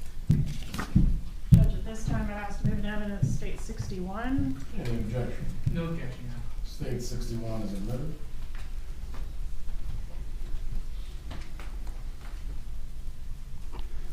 All right, and if we can shift back to, we talked about your divorce being final. Once the divorce was final, weren't there still a lot of filings that went back and forth between both you and Dan Markel? Yes and no. The divorce was final. We had a final settlement agreement. Mm-hmm. The agreement was I take my name off the title to the house, he pays me half the value to the house. So for within the first week, I went and took my name off the title to the house, and I waited until October when he was supposed to get back to me. He never paid me the money, and so I called and I asked what happened. That was the deal, and he said, I have compelling reasons, I'm not going to pay you. And so I made one filing, a motion to enforce the settlement agreement, because he didn't do it. Right, so you believed that he owed you money pursuant to the settlement agreement? Yes. He was in violation of the settlement agreement? Yes. And he was of the belief that you had withheld some financial things from your affidavit, and maybe he didn't owe you the money that you had previously agreed on because you had not been honest in the initial disclosures, right? He accused my attorney of having unclean hands and committing a crime. Yeah, and assisting you in withholding this money from the disclosures. Okay. All right, so I want to ask you about the motion to enforce marital settlement agreement and hold Dan Markel in contempt of court. That was filed, you may need to refresh your memory, October 31st, 2013. Give you the exhibit 56 and have you take a look at, this is going to be on 338.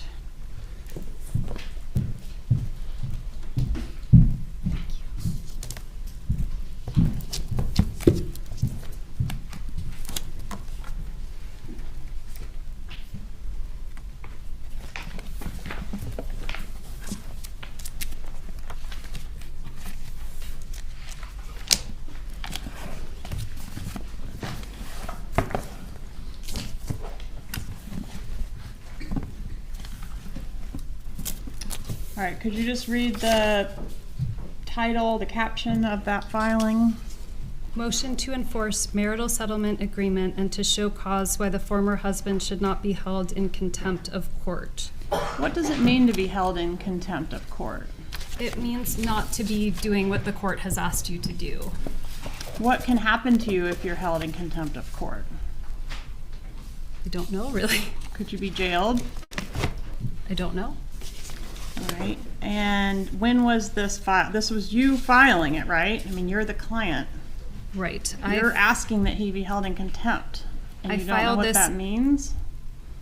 I mean, at the time I filed, which was 10 years ago. Oh, okay. Well, refresh your recollection with the document. It goes through 340.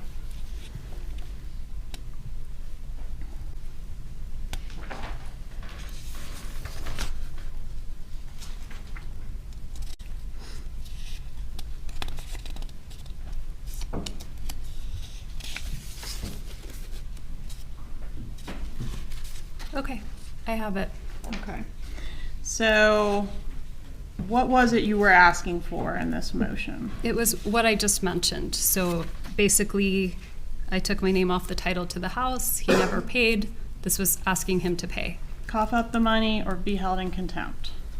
Yep. Okay. And what day was this filed? This was filed on October 31st, 2013. All right, so Halloween of 13, and that's the same day that you backed out of the contract to purchase the house in Tallahassee, right? I don't remember what day that was. Okay. Do you remember that it was your brother, Charlie, that specifically convinced you to back out of that particular house deal? I don't, actually. I don't remember that.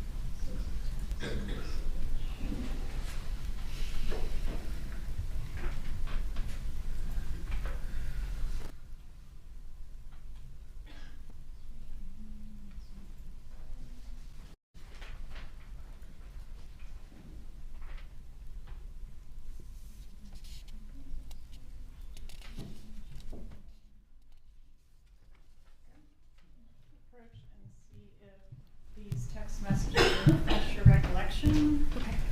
And you may have to look around for context, but I'm specifically looking at this one. Okay.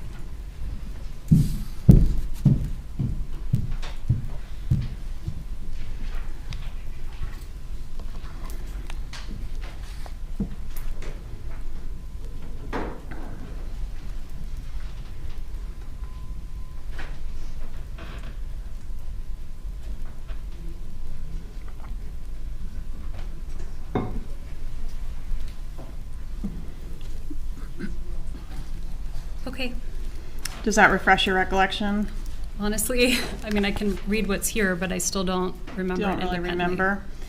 And after pulling the plug on the house, there were some emails where you were saying you can't answer the phone, you're crying too hard about the house. Like you seem genuinely upset about pulling the plug on the house, but now you don't remember it? Well, it's been 10 years. Sure. So a lot of terrible things have happened since then. It's hard to remember.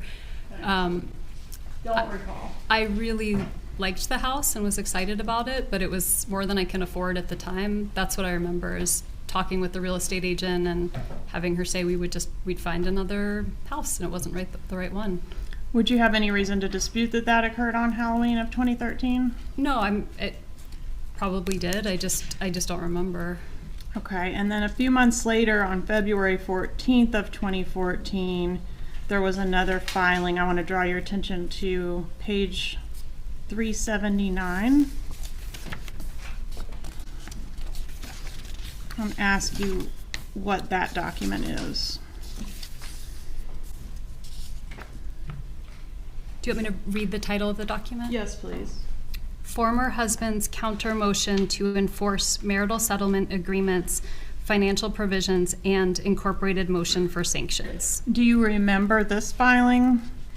I don't remember this filing, but in anticipation of my testimony today, I refreshed and reread it. Okay, and he accuses you in this filing of breaching the marital settlement agreement in various ways, right? That's correct. Okay, and committing a fraud upon the court by omitting the $200,000 in assets from your financial affidavit? That is in what he there? was alleging. And asked the court to sanction you? Yes, that's what he said.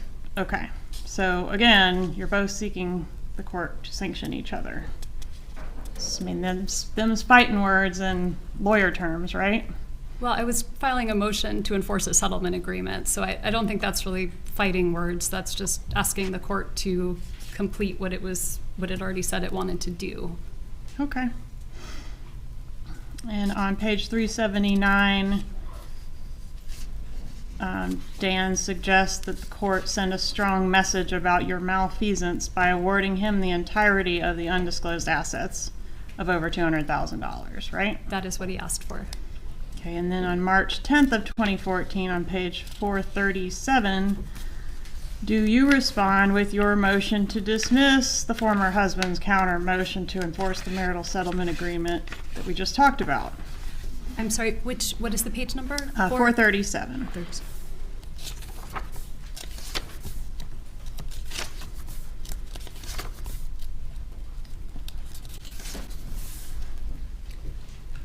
I'm not familiar with this, but do you want me to read through it? Could you read the caption aloud, please? Sure. Motion to dismiss the former husband's counter motion to enforce marital settlement agreements, financial provisions, and incorporated motion for sanctions for failure to state a cause of action, and motion to strike as a sham pleading, and motion to strike as redundant, immaterial, impertinent, and scandalous pleading. And then if you'll go to page 439,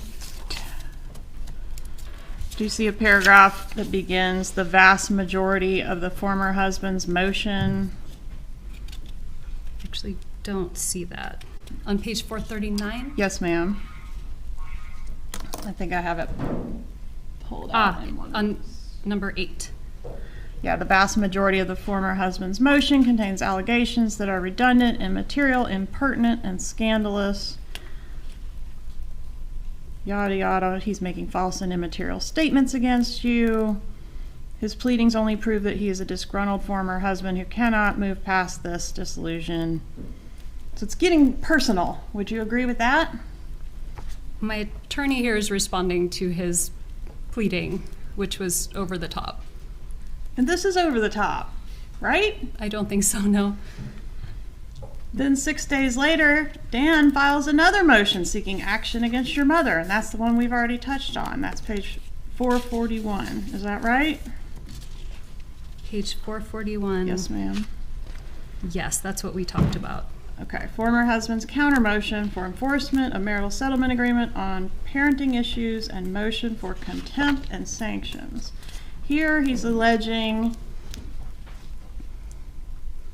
again, more violations of the marital settlement agreement, including communication between he and the boys. He wasn't happy with how much communication was happening, failing to keep him informed of where his kids are, failure to communicate about parenting decisions like the kids' schooling, diet, and extracurricular activities, and refusal to provide him access to the kids on their birthdays. So he's complaining about a lot of things associated with this, not just money stuff, it's parenting stuff too, right? That's right. And isn't it in this motion that... Yes, sir. Oh, I said that's right.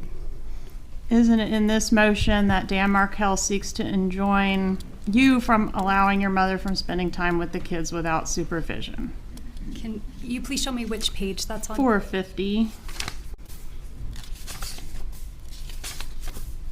Do you see a paragraph beginning on 3 specific occasions?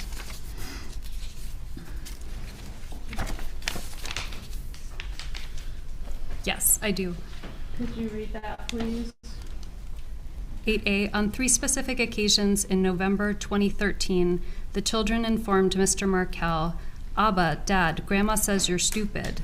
When queried as to why Grandma, the maternal grandmother, would say such things, the children replied jointly that it is because she says you are trying to take her sunshines away from her.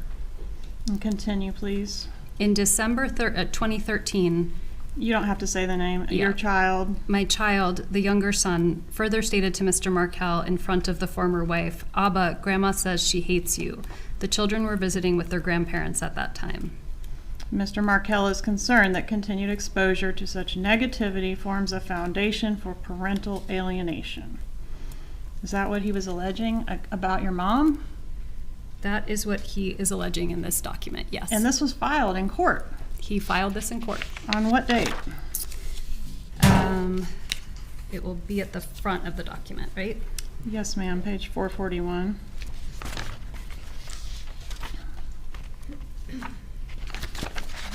This was filed on March 26th, 2014. And this was the filing that never got ruled on, right?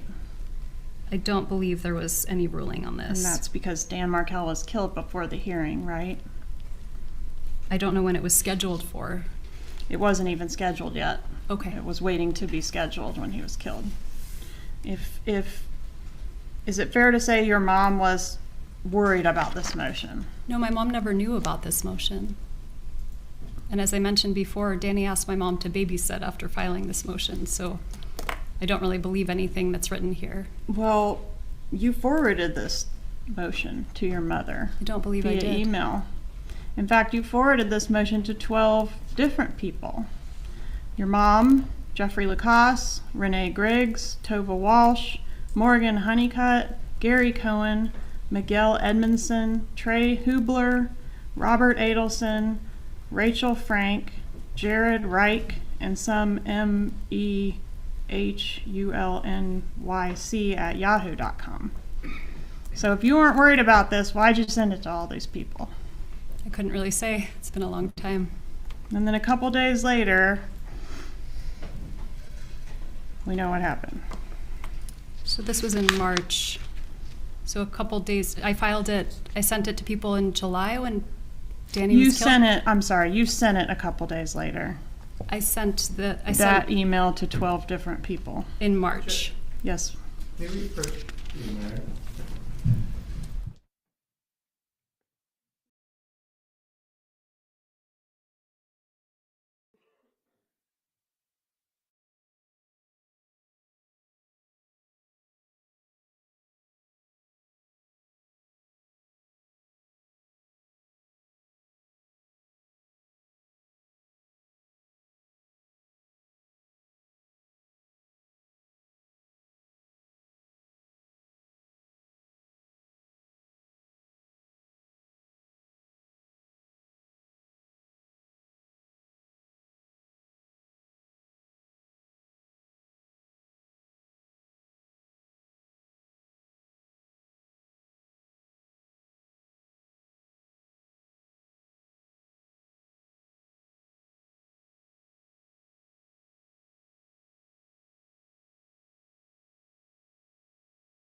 brief break. The bailiff will escort you back to the jury room.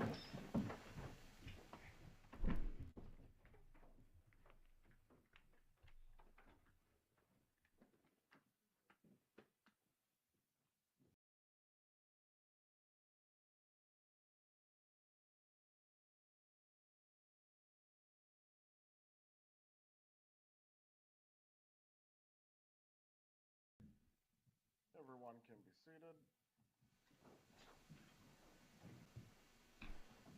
Ms. Adelson, you may step down for now. Oh, okay.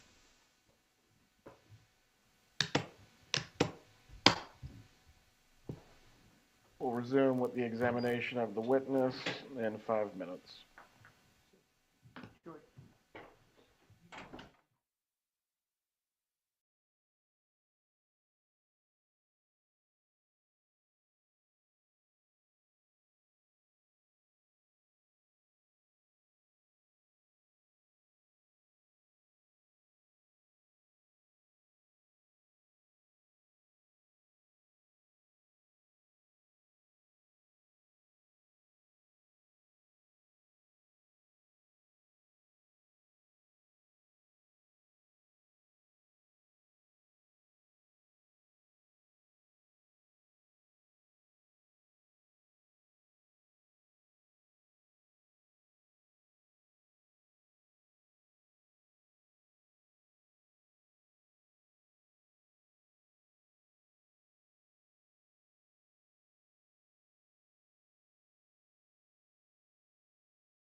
Everyone can be seated.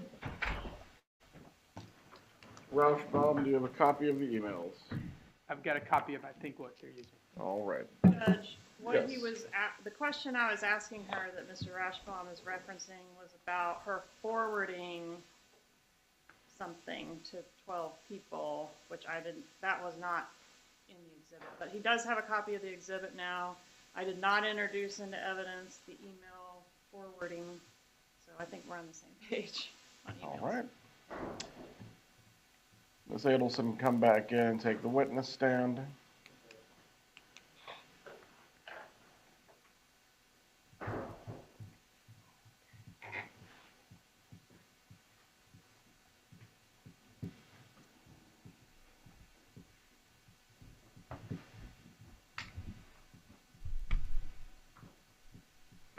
Also, you can be seated.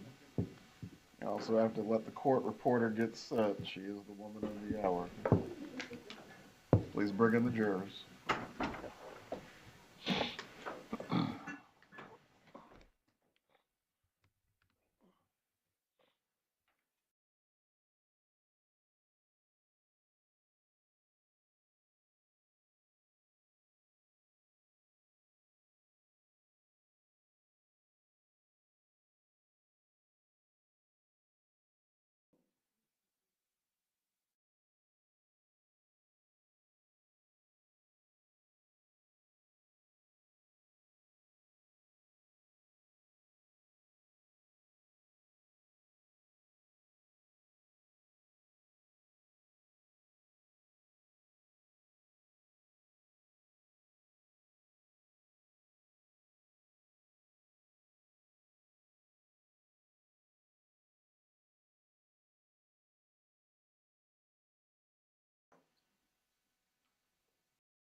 Also, whoever's phone had the frogs or crickets or whatever that was, turn it off.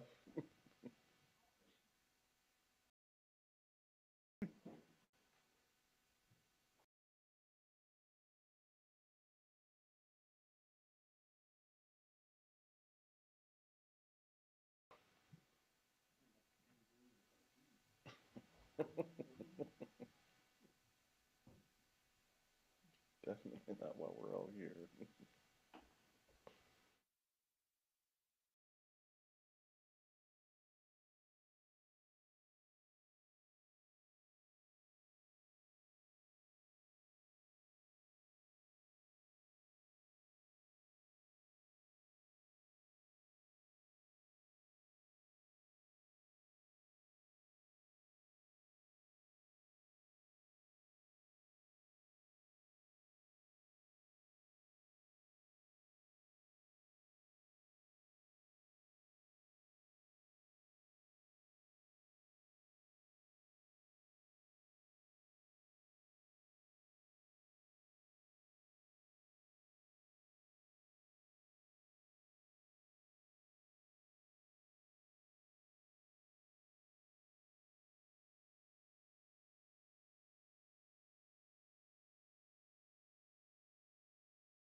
Everyone can be seated.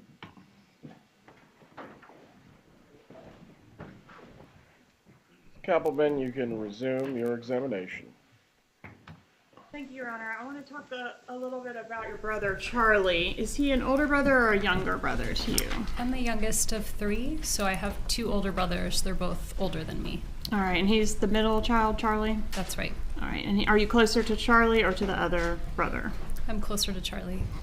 How much time were you spending with Charlie back in 2013 and 2014? Not a lot of time. I was in Tallahassee. He was in South Florida. Did he work a lot? He worked a lot, yeah. And did he work at one location or travel around? He would travel around. He worked at multiple locations. Was he pretty successful in his job? Yeah, he came up with a great business model for what he did, and he worked really hard and was very successful. Was your brother known to carry a lot of cash?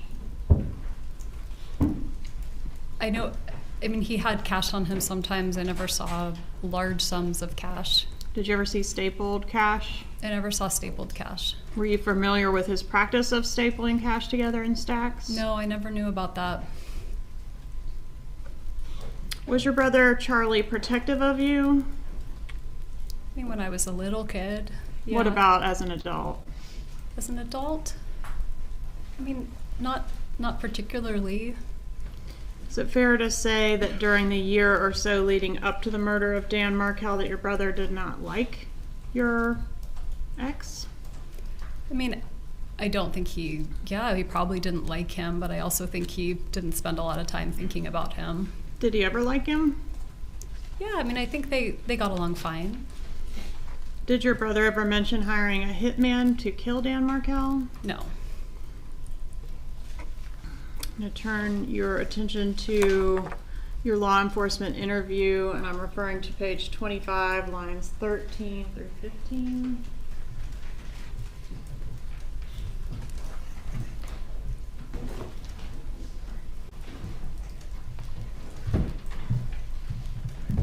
Send me under tab 1. So this tab here. Okay. All right, so page 25.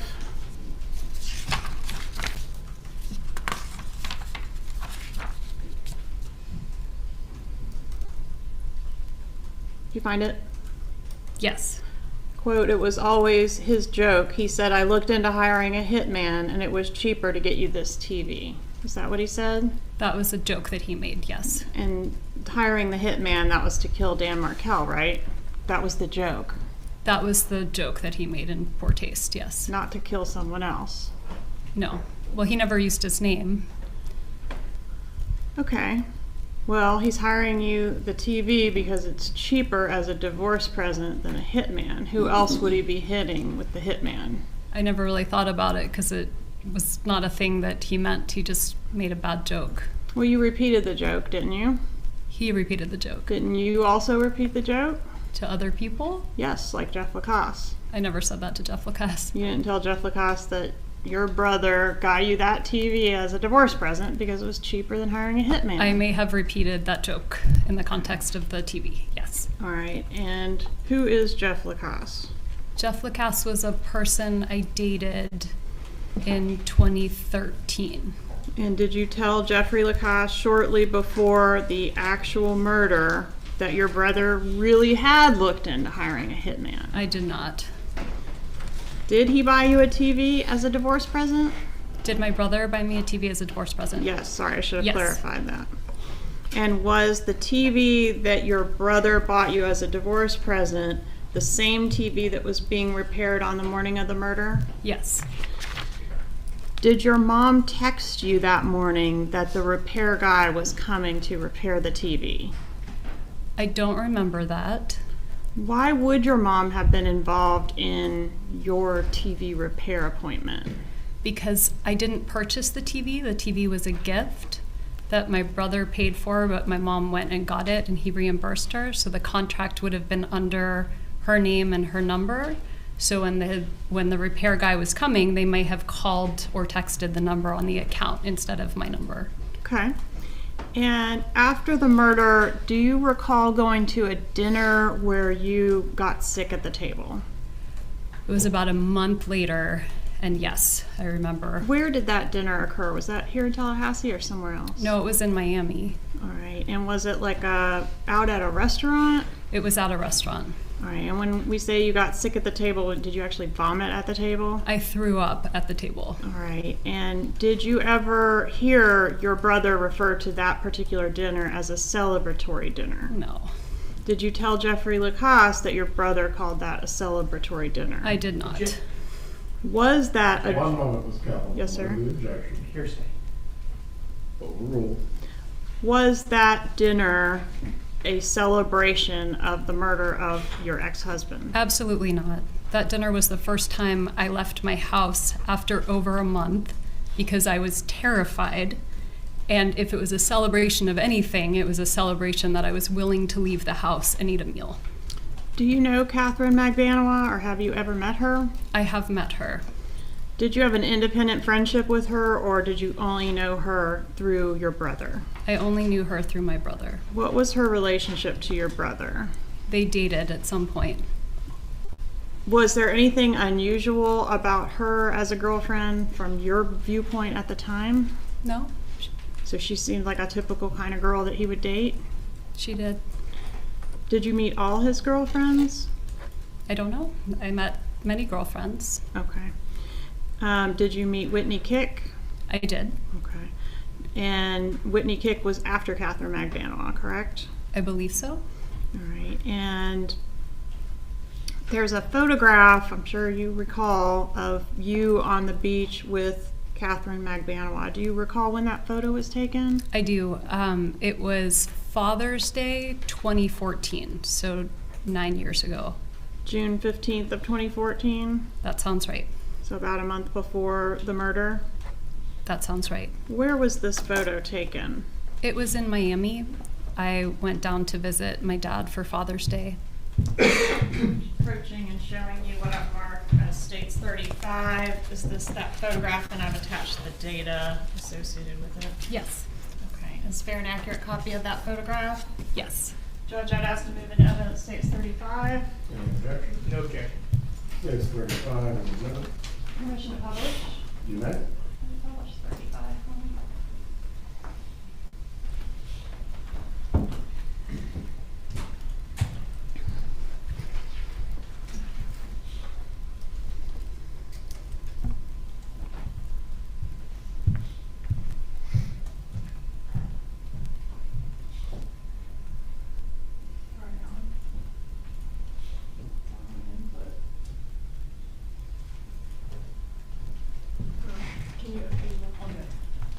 Oh, yeah.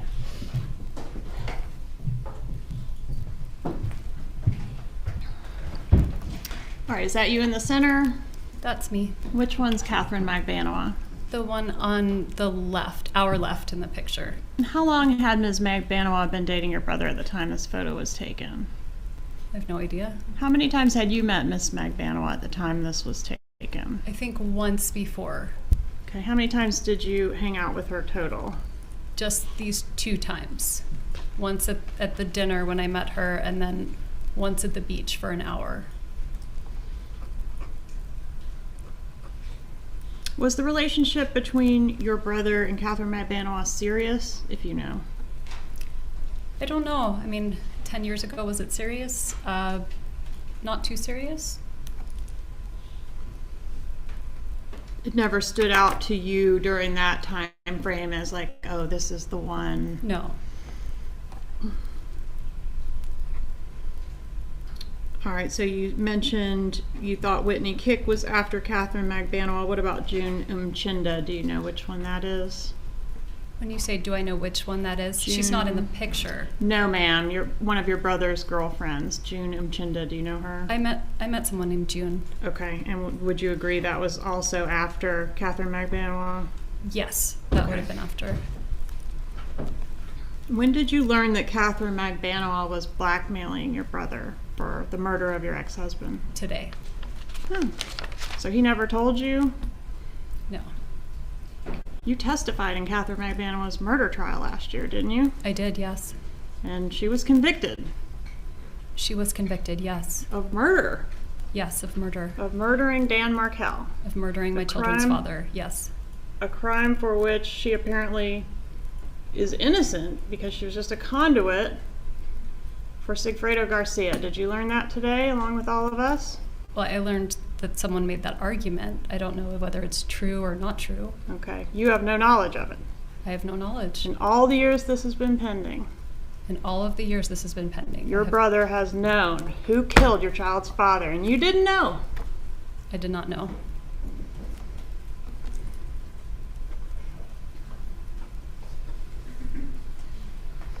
Do you know why Catherine McManaman was on the payroll at the Adelson Institute?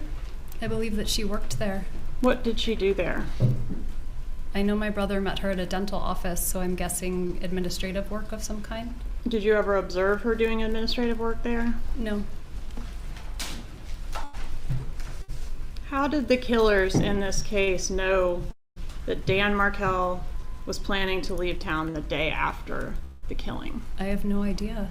You knew he was planning to leave town the next day, didn't you? I did, yes. Did you convey that information to anyone? Absolutely not. To your knowledge, did your brother have that information? I don't know why he would have known that. So if the killers were told it has to be done today because he's leaving town tomorrow, we don't know how they knew that. I have no idea how they knew that. But it would have to come from someone familiar with Dan Markel's schedule, wouldn't it? They would have to find out somehow. I don't know how. Prior to Dan Markel's murder, when were you last in South Florida? Was it this trip that's pictured here? No, because it was my dad's 70th birthday in early July, so I would have gone down to celebrate his birthday. Okay, when's Dad's birthday? July 5th. How long were you down there for that July 5th trip? I don't really remember offhand, but my guess is about a week. Did you see Charlie Adelson on that trip? Yes. We celebrated my dad's birthday, the whole family and friends, everybody. Did you see Catherine McManaman on that trip? I don't remember if she was there or not. Did Dad have a birthday party? Dad had a birthday party. Was it a big birthday? It was his 70th birthday. And was Catherine McManaman at the party? I don't remember seeing her there. Do you remember seeing June Umchinda at the party? I don't. Or Whitney Kick at the party? I don't. So it could have been any one of them or none of them. Or none of them. I don't remember there being a girlfriend with him at the party. All right, so you said the birthday was what, July 5th? It would have been July 5th. Okay. And do you know on what day you celebrated? Maybe his birthday, if it was, I felt like it was a weekend, so maybe if July 5th was a Saturday, then it was on his actual birthday. Okay, tell me about the event. You said there were family and friends there, about how many people? Maybe like 50 people. What was on the menu? We had paella.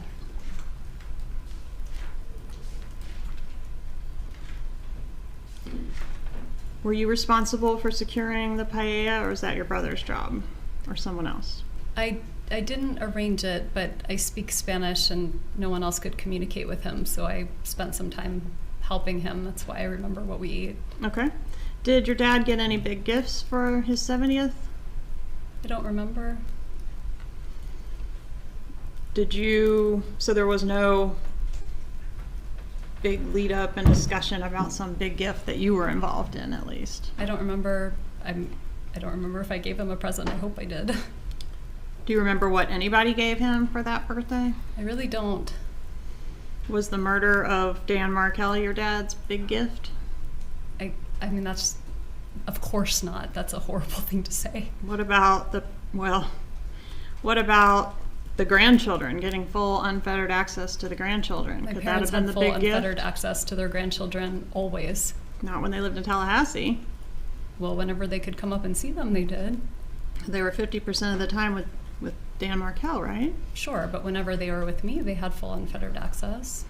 On the occasion that we're talking about, Dad's birthday, was that one of the times that when you came back to Tallahassee, your parents rode with you and then rented a car and drove home in the rental car? It was. And how long a drive is that? It's about 7 hours. During that 7-hour trip, or at any time when you were in South Florida, was there any discussion of a murder at all? No, absolutely not. Any discussion of what to do about Dan? No. Any further discussion about bribing, converting to Christianity, any of those strategies? No, that ship had long sailed. Any discussion on that trip about the pending motion to preclude your mom from having contact with the kids? No. What was wrong with the TV that was repaired the morning of the murder? I think one of my boys might have thrown something at it. There was like a little crack in the TV. How long had the TV been broken at the time that it got repaired? I honestly don't remember. Could it have been a long time, quite a long time? No, it could have been, I mean, I would be completely speculating. I don't remember how long it was broken for. Do you remember who repaired the TV? Yes, it was called the Geek Squad. Do you remember the window that the Geek Squad gave you for when they were going to be at your home to do this repair? I do. I think they said it was 8 to 12 or 9 to 1, something like that. Okay. Would you agree with me if I told you it was 8 to 12? That sounds right. All right. And do you recall what time the repairman actually arrived? No, but I remember they came on the early side. Okay. And was the repair done? No. Why not? Because I called my brother to find out how much a new TV would cost versus how much the repair cost, and it didn't make sense to repair it. It's cheaper to buy a new TV. Yeah. The records indicate the repairman was there for about 45 minutes. Does that sound accurate to you? Sure. That's my best. Sure. Why was he there for that long, just to tell you, like, this thing can't be repaired, or it's cost prohibitive to repair? Do you remember? I don't. My guess is he was there to try to see how he could repair the TV, and then he gave me an estimate, and then I found out what the estimate compared to the cost of a new TV would be. Who paid the repairman? I did. The repairman, you're familiar with his statement that you seemed really upset that day. What were you upset about? I have no idea. Were you upset that day? I don't remember being, oh, yes, I was upset that day. I was upset. I remember Danny wanted to take the kids swimming, and I wanted to pick them up earlier in the day. Okay, so nothing to do with the TV. I don't think so. I probably wasn't that upset about the TV.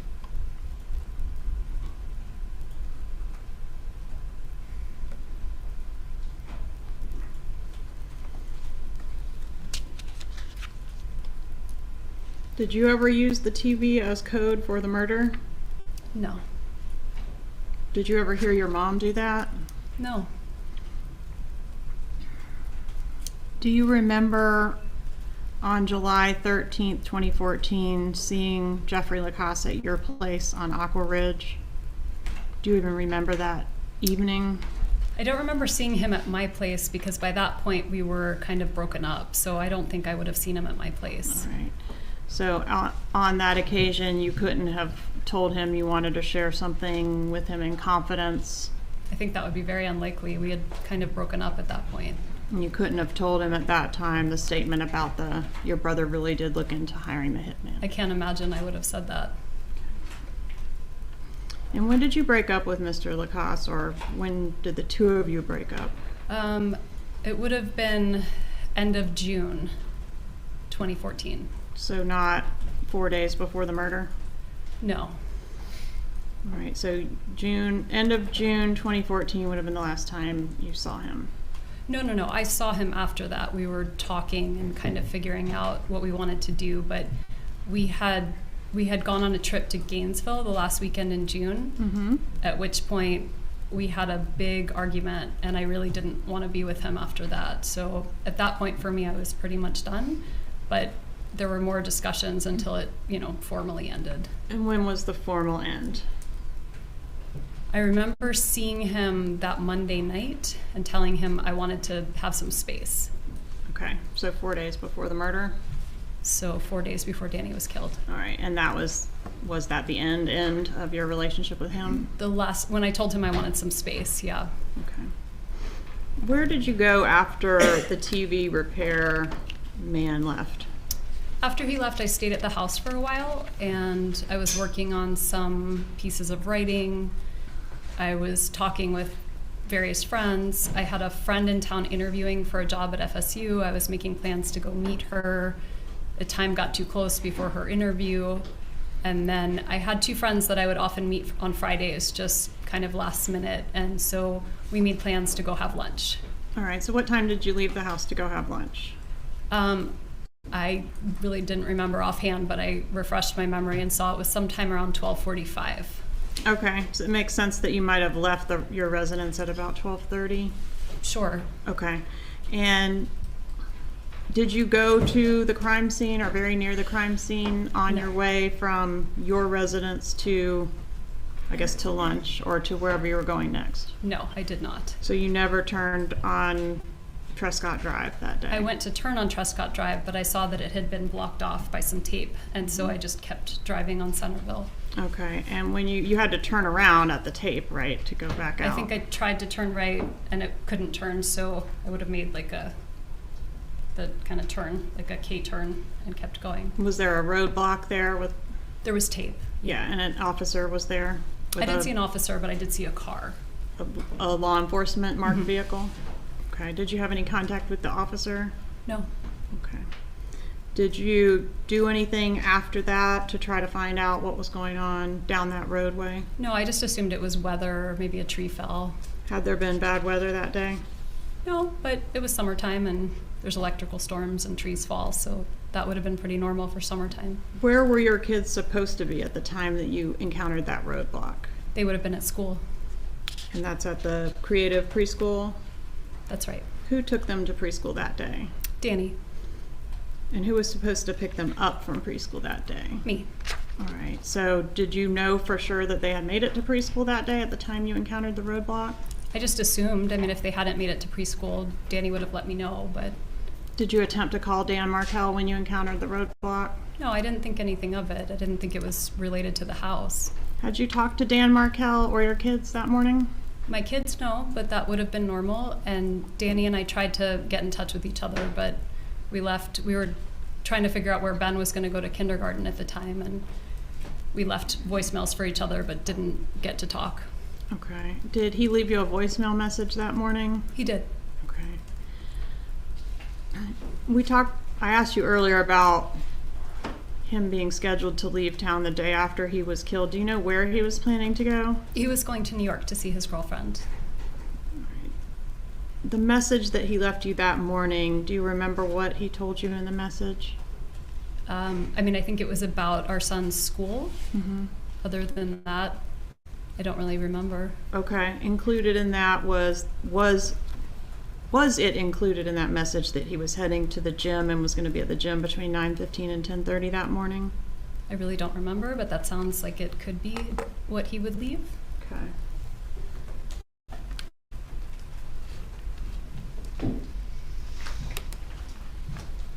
Would it refresh your recollection to review a transcript of that voicemail? Sure.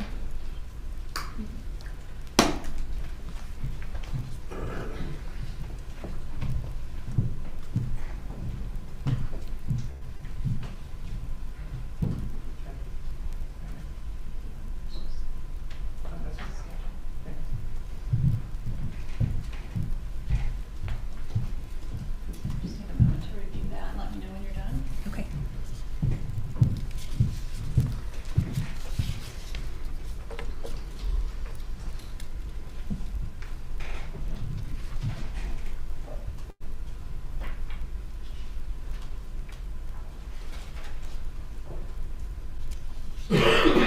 Okay.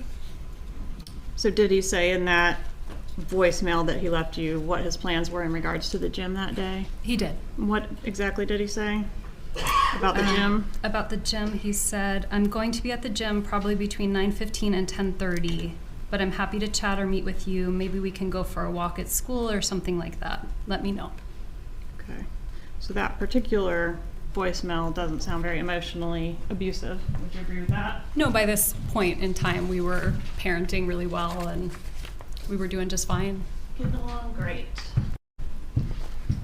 Objection, Your Honor. What was the objection? Move to strike. I'll strike the comment, Your Honor. Please move on. Did you talk to your brother on the day of your ex-husband's murder? I did. And about what time of day did you speak to him? It would have been right after the repair guys were there, because that's when I called him to tell him, ask him whether I should get the TV repaired or buy a new TV.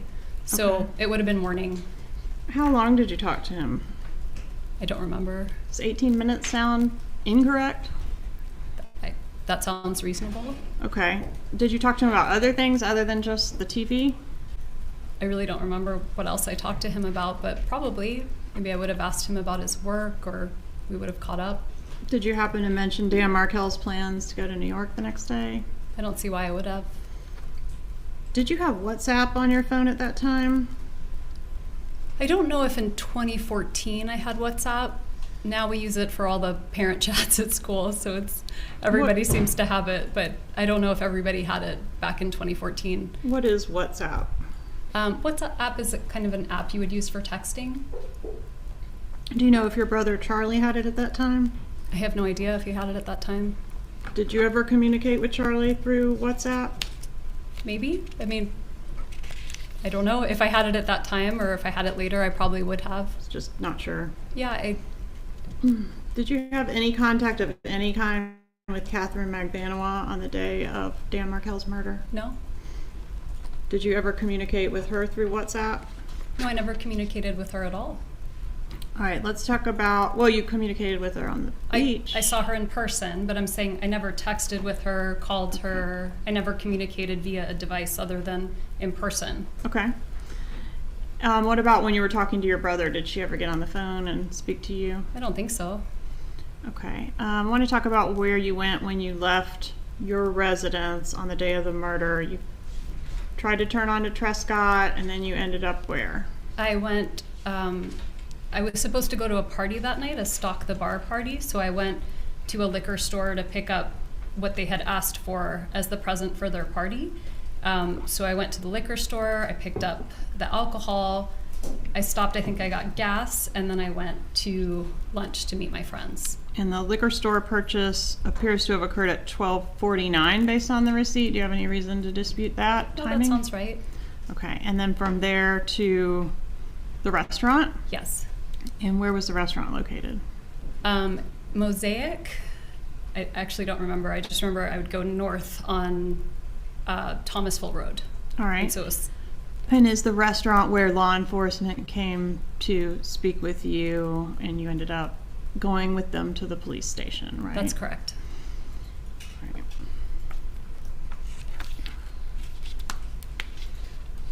Do you agree or disagree that there have been some financial benefits to you and your boys as a result of Dan's death? I disagree. When did you decide to change the names of your children from Markel to Adelson? So after Danny's murder, there was a lot of news. It just hit the media, and there were news stories everywhere. And Nancy Grace on CNN put pictures of my boys with their faces unblurred, just pictures of them. Mm-hmm. And I was terrified. And so when they started school, I started school with my last name, thinking that would keep them safe, that they wouldn't be associated with the murder. Wasn't the Adelson name in the press just It as was much not in the as press. Markel? Not yet.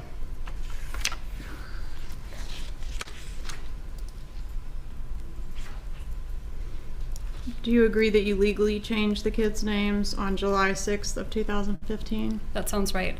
So it was actually a year after the homicide. A year after.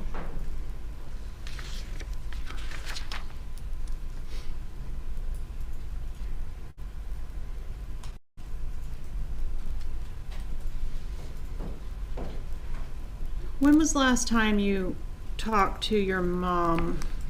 Did you talk to her today, yesterday? I talked to her yesterday.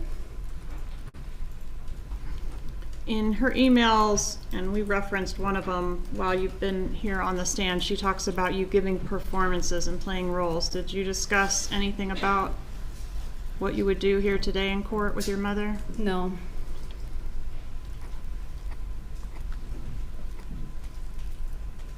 Were you involved in any way in the plot to kill your ex-husband? Absolutely not. Did you know it was going to happen, but maybe not know the details? I knew nothing. Is that why you went to the crime scene on the day of the homicide? I did not go to the crime scene on the day of the homicide. Do you know who all was involved in the murder? Well, I learned today, but at the time, no. Okay. Have you ever privately confronted your brother about his role or possible role in the murder? My attorney has advised me not to have conversations with anyone in my family about the case.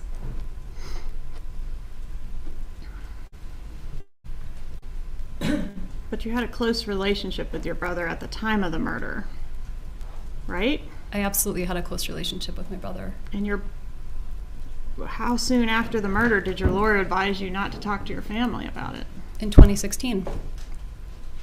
Okay, so what about the 2 years in between? Did you talk to him about it then? I mean, I talked to him about the fact that a murder occurred, but I guess I don't understand the question. But you never talked to him about the suspicions you raised in the law enforcement interview that your brother might have done it? No, I did not.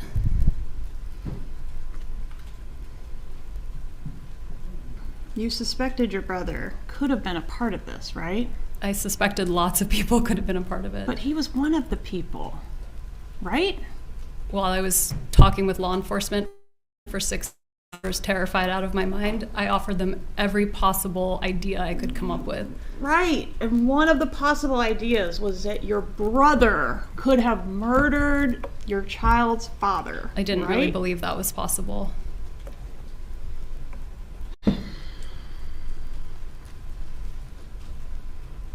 Was part of the plot for you to be able to have plausible deniability about this? Absolutely not. Is it better for both you and your brother if you don't know the details of this? I don't even understand the question that you're asking me. When did you first become aware that you might be a suspect in this case? I mean, as the ex-wife, I assumed I was a suspect from the beginning.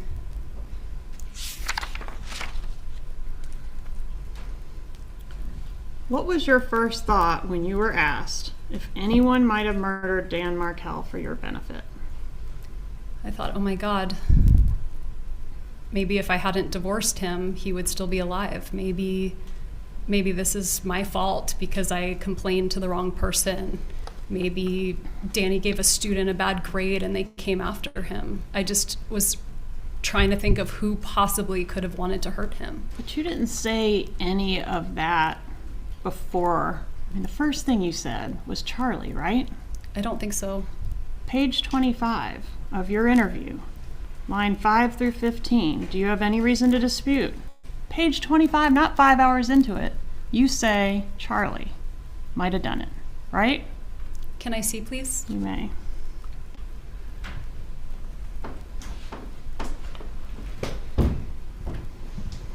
This is going to be tab 1, page 25.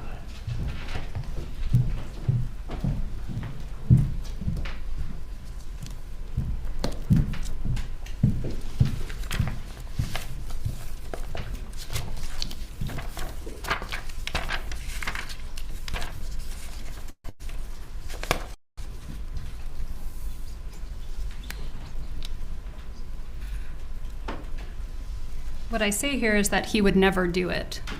Right under the highlighted part, I say, no, he would never.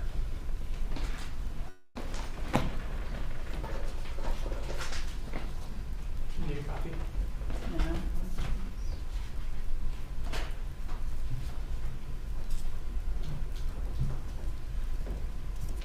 Page 25, line 5 through 15. I mean, my brother, the one, his name is Charlie, the one I'm really close to. He makes a lot of jokes in that taste, and it was a joke he made.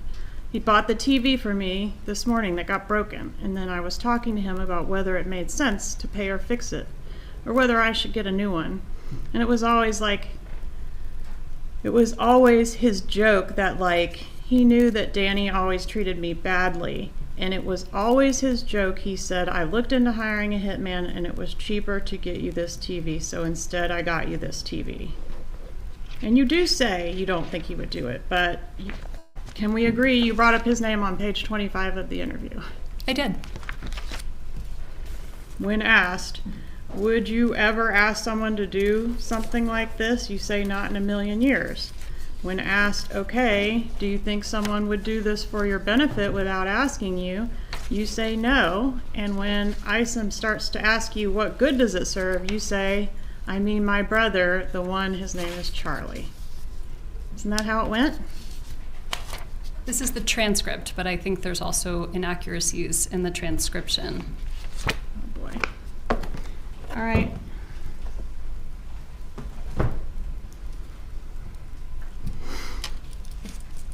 Do you want the culpable parties held accountable for murdering the father of your children? Absolutely. I'm grateful they're already in jail. But not if it's your family. It's not my family. I mean, somebody hired them, right? Not necessarily. Somebody paid them. I learned something this morning. Yeah, me too. You didn't want them held accountable if it was your family members. Didn't you tell law enforcement that? That's not what I told law enforcement. What did you tell law enforcement? I told them that the person who did this should be held responsible and that I had nothing to do with it. Page 122, lines 7 through 12. If somebody tried to kill my ex-husband, they should be prosecuted to the full extent of the law. The investigator says regardless of who it is, and your answer is, I mean, it would be different if I thought it were my brother. But I don't think it was my family, is what I say. Different now, isn't it? No, it's not different. That's exactly different what I today, said isn't right it? here. No, that's not No right. further questions. Cross-examination. Judge, may we get a sidebar first? Very briefly. Very briefly.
You may examine when you're ready. Thank you, Your Honor.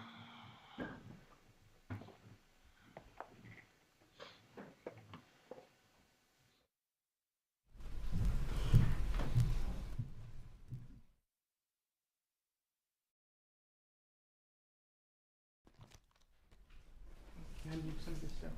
Yes.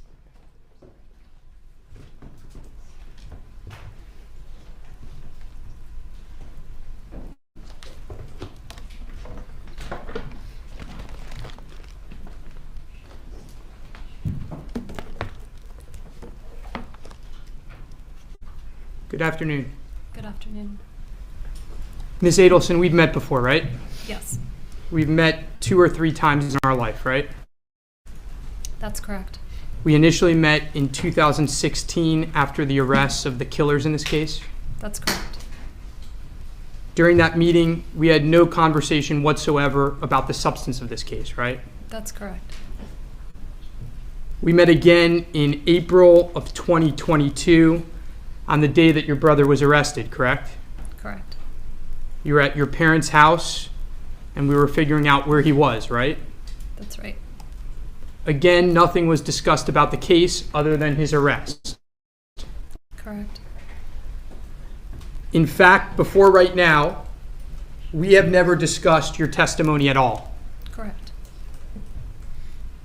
Okay. With that in mind, let me ask you the most important question. You're aware that the state has named you as an unindicted co-conspirator in the murder of your ex-husband, right? Correct. They believe that you, along with your brother, along with your mom, along with your dad, conspired with those 3 killers, including Katie Magbanawa. They believe you all conspired with them to kill your ex-husband. You understand that, right? I understand that that is what they believe. You understand they put up a chart in their opening with pictures of all of you. Yes, I saw the chart. Ms. Adelson, did you have anything to do with the murder of your brother, of your ex-husband? Absolutely not. It's fair to say the state has it wrong. Absolutely. Were you in a conspiracy with any members of your family to kill Professor Markel? No. Okay, with that starting point, let's get into your background a little bit. I'm going to try to skip through stuff that's already been done. Growing up, you were pretty close with your parents? Yes. Fair to say they were middle class?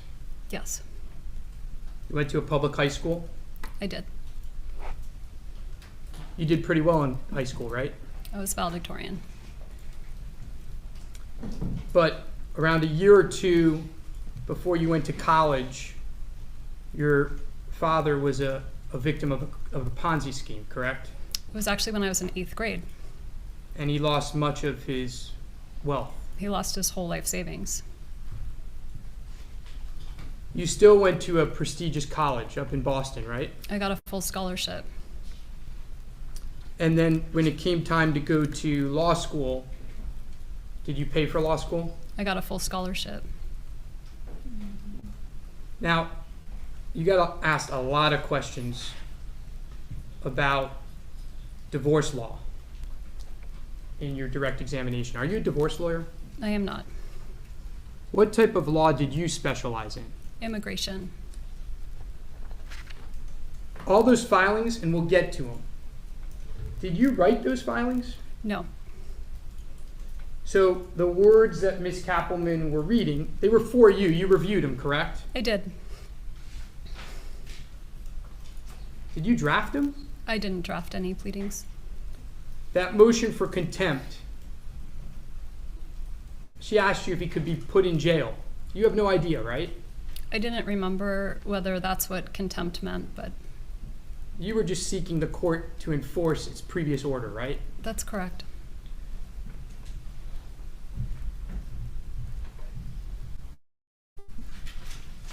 Now remember you said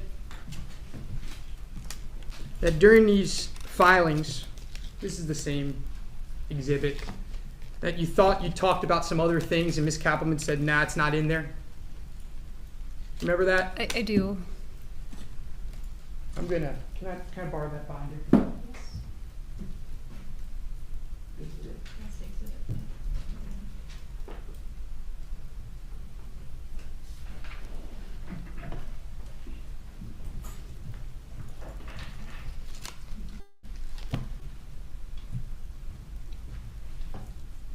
I'm going to draw your attention. This is State's Exhibit 56. I'm going to draw your attention to page 187. And I want you to read this paragraph for the jury. Okay. The wife has been very unhappy in the marriage and filed her petition for dissolution of marriage in August 2012. The husband continues to characterize this as an abandonment of the family. At no time has the wife abandoned the children. She is divorcing the husband due to her unhappiness with him and the marriage, and she only moved out of the home because she knew the husband would not. The husband's statement of abandonment are unfounded and not supported by fact or law. He is simply having difficulty accepting her decision. In fact, he is having so much difficulty that he has told several of her colleagues and friends that she must have mental health issues. You can stop there. Okay. Do you remember telling Ms. Kappelman that you remember filing something like that? Yes, I do. You can set it aside. We're going to move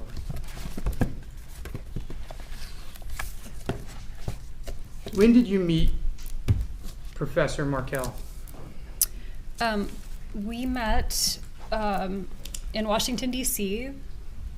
in the fall of 2004 when I went up to D.C. to interview for a job. Where were you living at the time? I was living in Miami. When did the relationship get serious? Well, because it was long distance, it kind of got serious pretty quickly because it's a commitment to date someone long distance. So we started dating, and then I think over Thanksgiving, he came and spent Thanksgiving with my family, and by then it felt pretty serious. Do you recall if you introduced him to Charlie? I would have at that point. I don't remember introducing him before that time, but he would have met my whole family then. What did Charlie think of Professor Markel? I honestly don't remember his reaction, but were they buddies? No. They really had nothing in common, right? No, they had nothing in common. Now, you got engaged pretty quickly, is that fair to say? We did, yep. And I think you described how you ended up in Tallahassee, how you did your last year of law school in Tallahassee. Is that correct? That's correct. And then you had 2 children? We did. During the marriage, did Professor Markel get along with your parents? Yeah.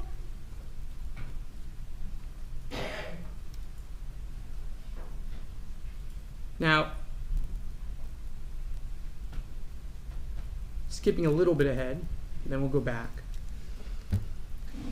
Do you remember asking Ms. Kappelman asking you about your parents not liking Tallahassee and not having access to the kids in Tallahassee? Do you recall those questions? I don't remember her asking whether my parents didn't like Tallahassee, but I remember her asking about access, like not having unfettered access to the kids. And do you remember talking about how your parents were looking for real estate in Tallahassee? Yeah, my parents were trying to buy a house here. Do you recall that after you got divorced, they contacted a real estate agent named Tim Kelly to buy that house? Yes.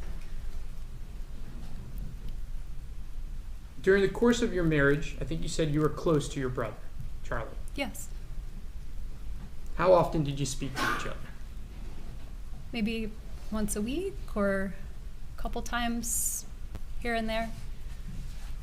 Now, in all the years you lived in Tallahassee, is it fair to say that Charlie only came up 2 or 3 times?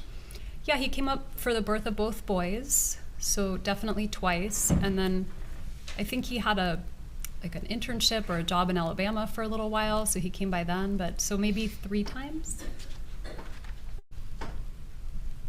Now, you described that there came a time when you and Professor Markel started to have some marital issues. That's right. And some of these issues had to do with religion, correct? Yes. And some of them had to do with just the fact that you two were growing apart. Is that fair to say? Yes. But you got marriage counseling, right? We did. How long were you in marriage counseling for? I think about 6 months, maybe. Now, as close as you are with your mom, while in marriage counseling, did you tell her you were in marriage counseling? I don't remember telling her I was in marriage counseling. And until the end, did Charlie know that you were in marriage counseling? I don't know if I talked to my family about being in counseling.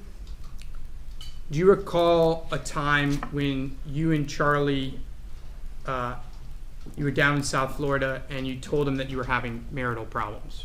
I do. And what was Charlie's reaction to that? I mean, he was supportive of me. I remember him saying, life is short, so if you're unhappy, then, you can make a different choice. Do you recall a dinner at the Melting Pot where you told Charlie that you had decided to file for divorce?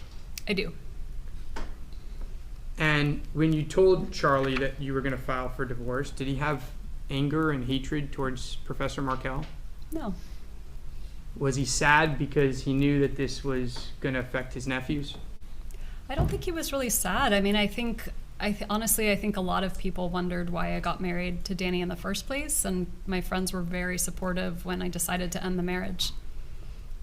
Now, you actually filed for divorce in September of 2012, is that right? That sounds right.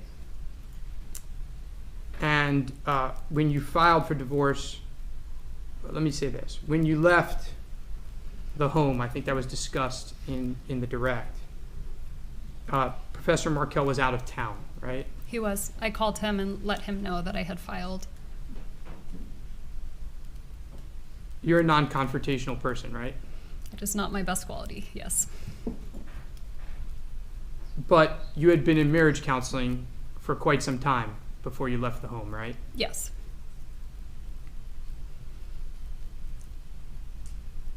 Before you left the home, did you have a place to live? I did. So there was some planning, correct? Yes. Charlie had nothing to do with those arrangements, right? No. And that's when you moved into the Aqua Ridge house? Yes.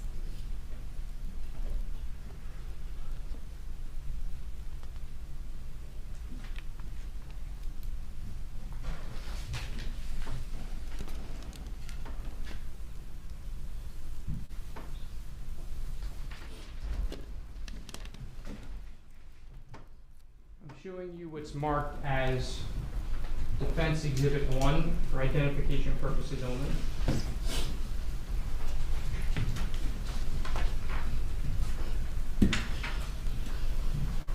May I approach, Your Honor? You may.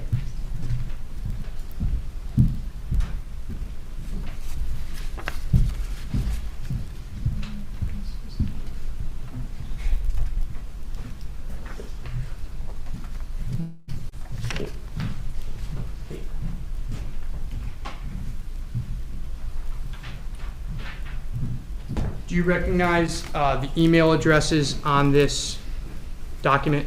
I do. Is that your email address in July of 2012?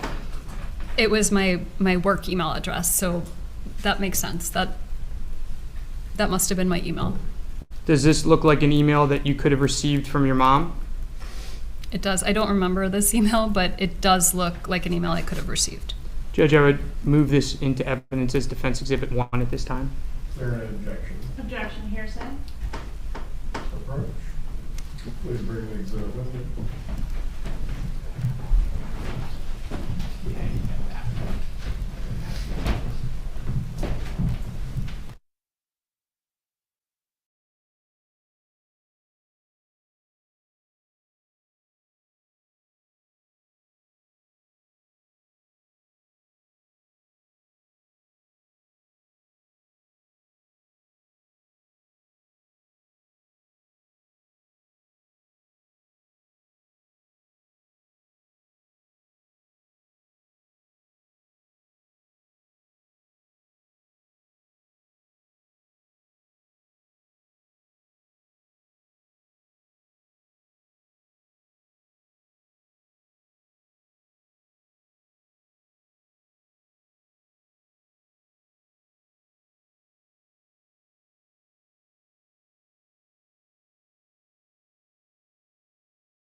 Did you need this back?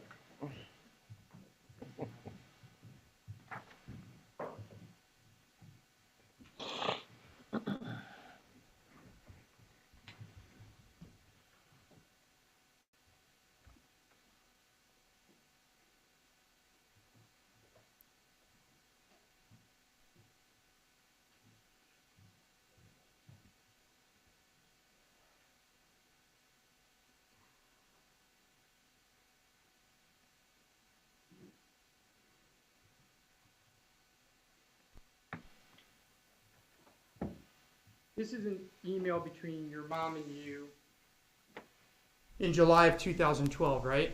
Yes. And just pointing to just under paragraph 2, I just need to know that I can legally take my children and move to another location. There was concern that you wanted to make sure that you weren't breaking the law, right? Correct. What can I legally remove from the house to the new location? There was concern that you wanted to do everything within the law, right? Correct.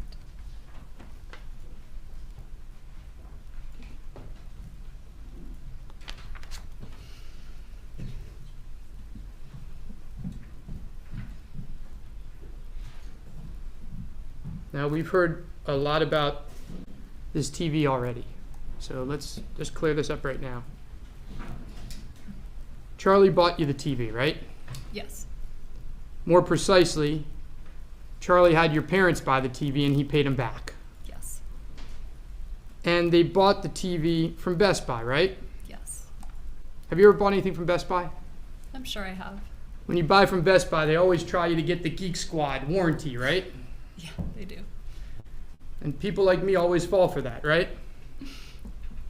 But when you call and you need a repair on the TV, it's got to be registered to your name, right? I think so.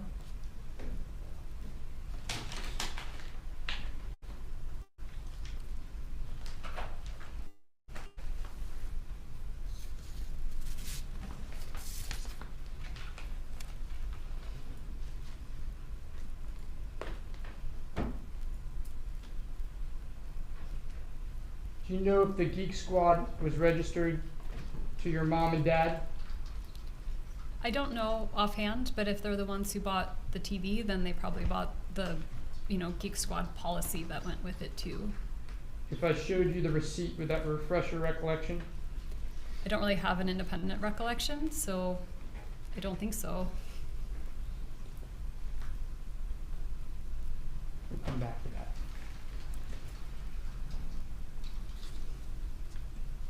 Now, Charlie made that joke many times, right? He did. He never told you he actually looked into hiring a hitman, right? No. Did you think he was serious? No. By the way, the state has you as a co-conspirator with Charlie Adelson, right? I believe so. But they also have you, according to them, blurting out during an interview that your alleged co-conspirator did the murder. Does that make any sense? I don't understand the question. Let me rephrase. They have you guys as co-conspirators. They think you did a murder together, right? I think so. That's what they believe. If you did a murder together, why would you have blurted out a statement like that? I clearly would not. Sustained. Do you know if Charlie repeated that joke in March of 2014 when you went to Yardbirds with Jeff Lacoste? He may have, if I was mentioning the TV was broken or something like that. Do you know who else was at that dinner? Katie.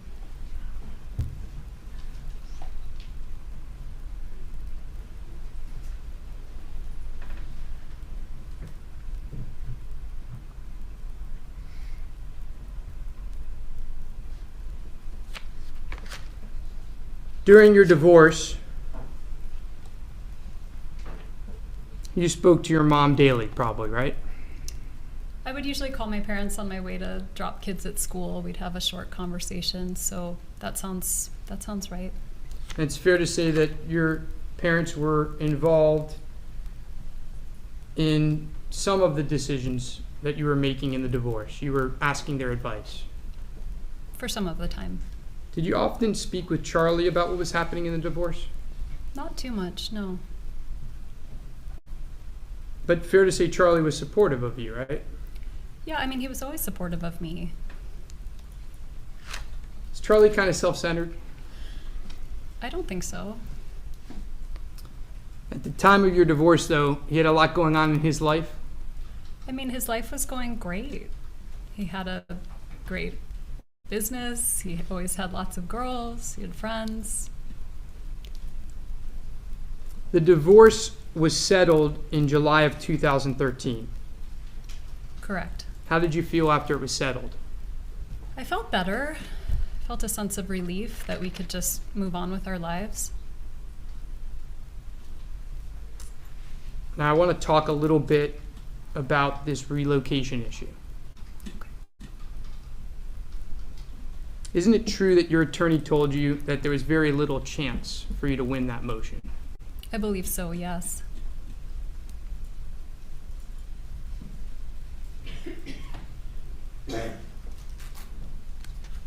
Where were you working in Tallahassee? Let's go backwards, actually. In 2007, when you were married, where were you working in Tallahassee? At that time, I would have been working at the FSU Center for Human Rights. And you were lobbying for anti-human trafficking legislation? I was primarily representing victims of human trafficking, but I did a little bit of lobbying too. But the funding for your job ran out and you lost your job, right? Yeah. Okay. At the time of the divorce, you had gotten a job at FSU. What was that job? At the time of the divorce, I was adjunct teaching a few classes at the law school, and I had a number of different jobs at FSU, but by that point I was probably running something called a medical legal partnership, where I would work with the law school, the medical school, and the social work school to help the students work together to try to help solve legal problems that clients had. Did you like that job? I did, yeah. So if you liked the job so much, why were you looking to relocate? I mean, relocation was not a big issue for me. I probably never would have thought of it.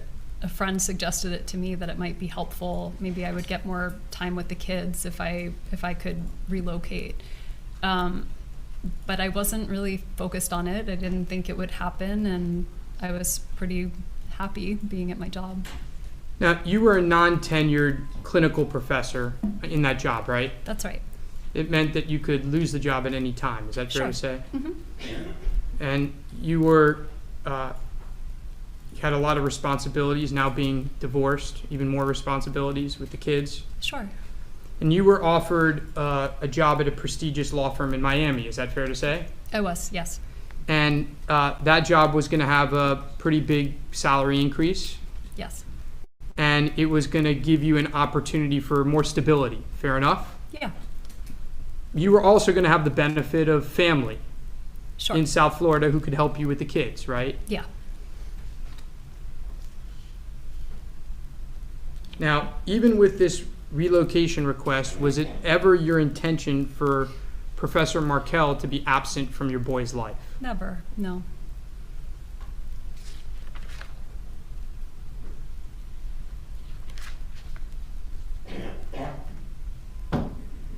Okay. When you lost the relocation motion, I think it's fair to say that your mom and dad were pretty upset. That's right. It's fair to say that your mom came up with some crazy ideas. Totally bonkers, yes. Okay. We saw the email about conversion of the kids, right? Yes. By the way, did you ever do any of that? No. No. So you never dressed the kids up, you never baptized them, you never took a picture of them? No. Okay.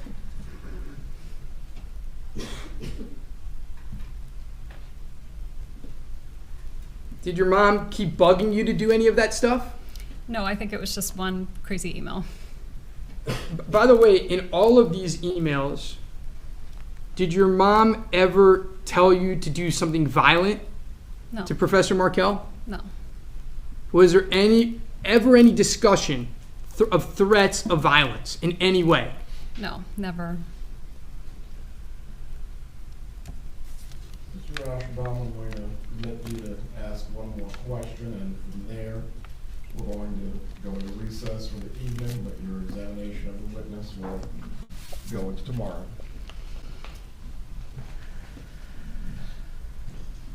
Have you ever heard of the Prof's blog? Sure. Remember those questions that Ms. Kappelman asked you about how people could know about Danny traveling on the weekend of his murder? Remember those questions? I do, yes. Would it surprise? What is the Prof's blog? It was a blog that Danny started with some friends to talk about the law and legal theories and to kind of have conversations in space with other law professors. I'm showing you it's marked as Defense Exhibit 2. And this will be quick, Your Honor. I promise. I was going to say, we went from 1 to 5 real quick. It'll be quick. Please show your exhibit to the witness.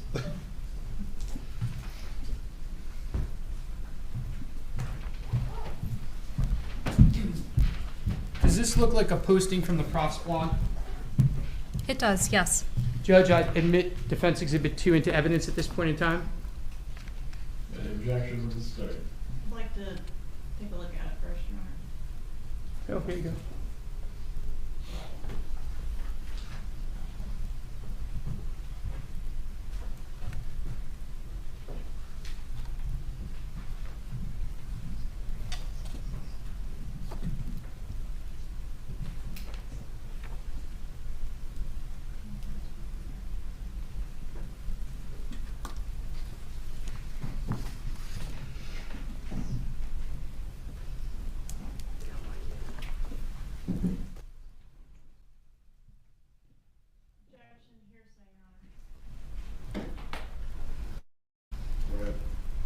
You don't have to approach.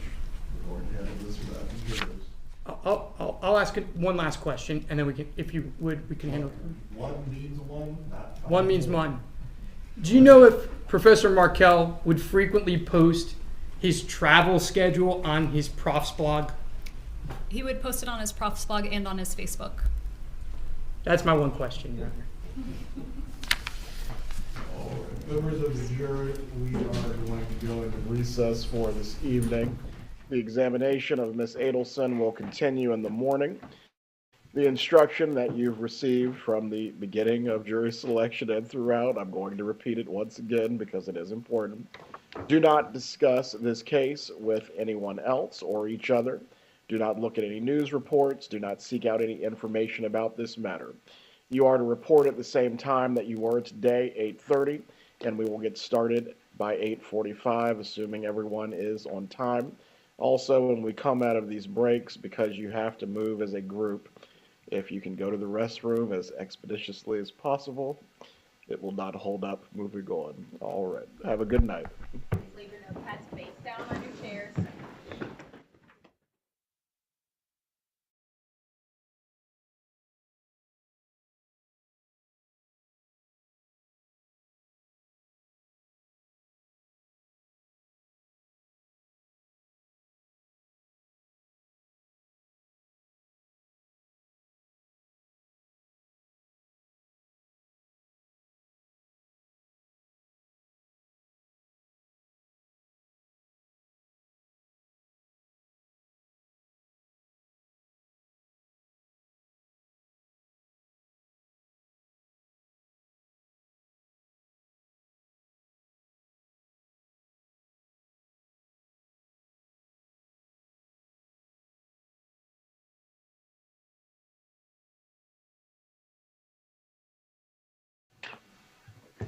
We're in recess. Be gone. Good night.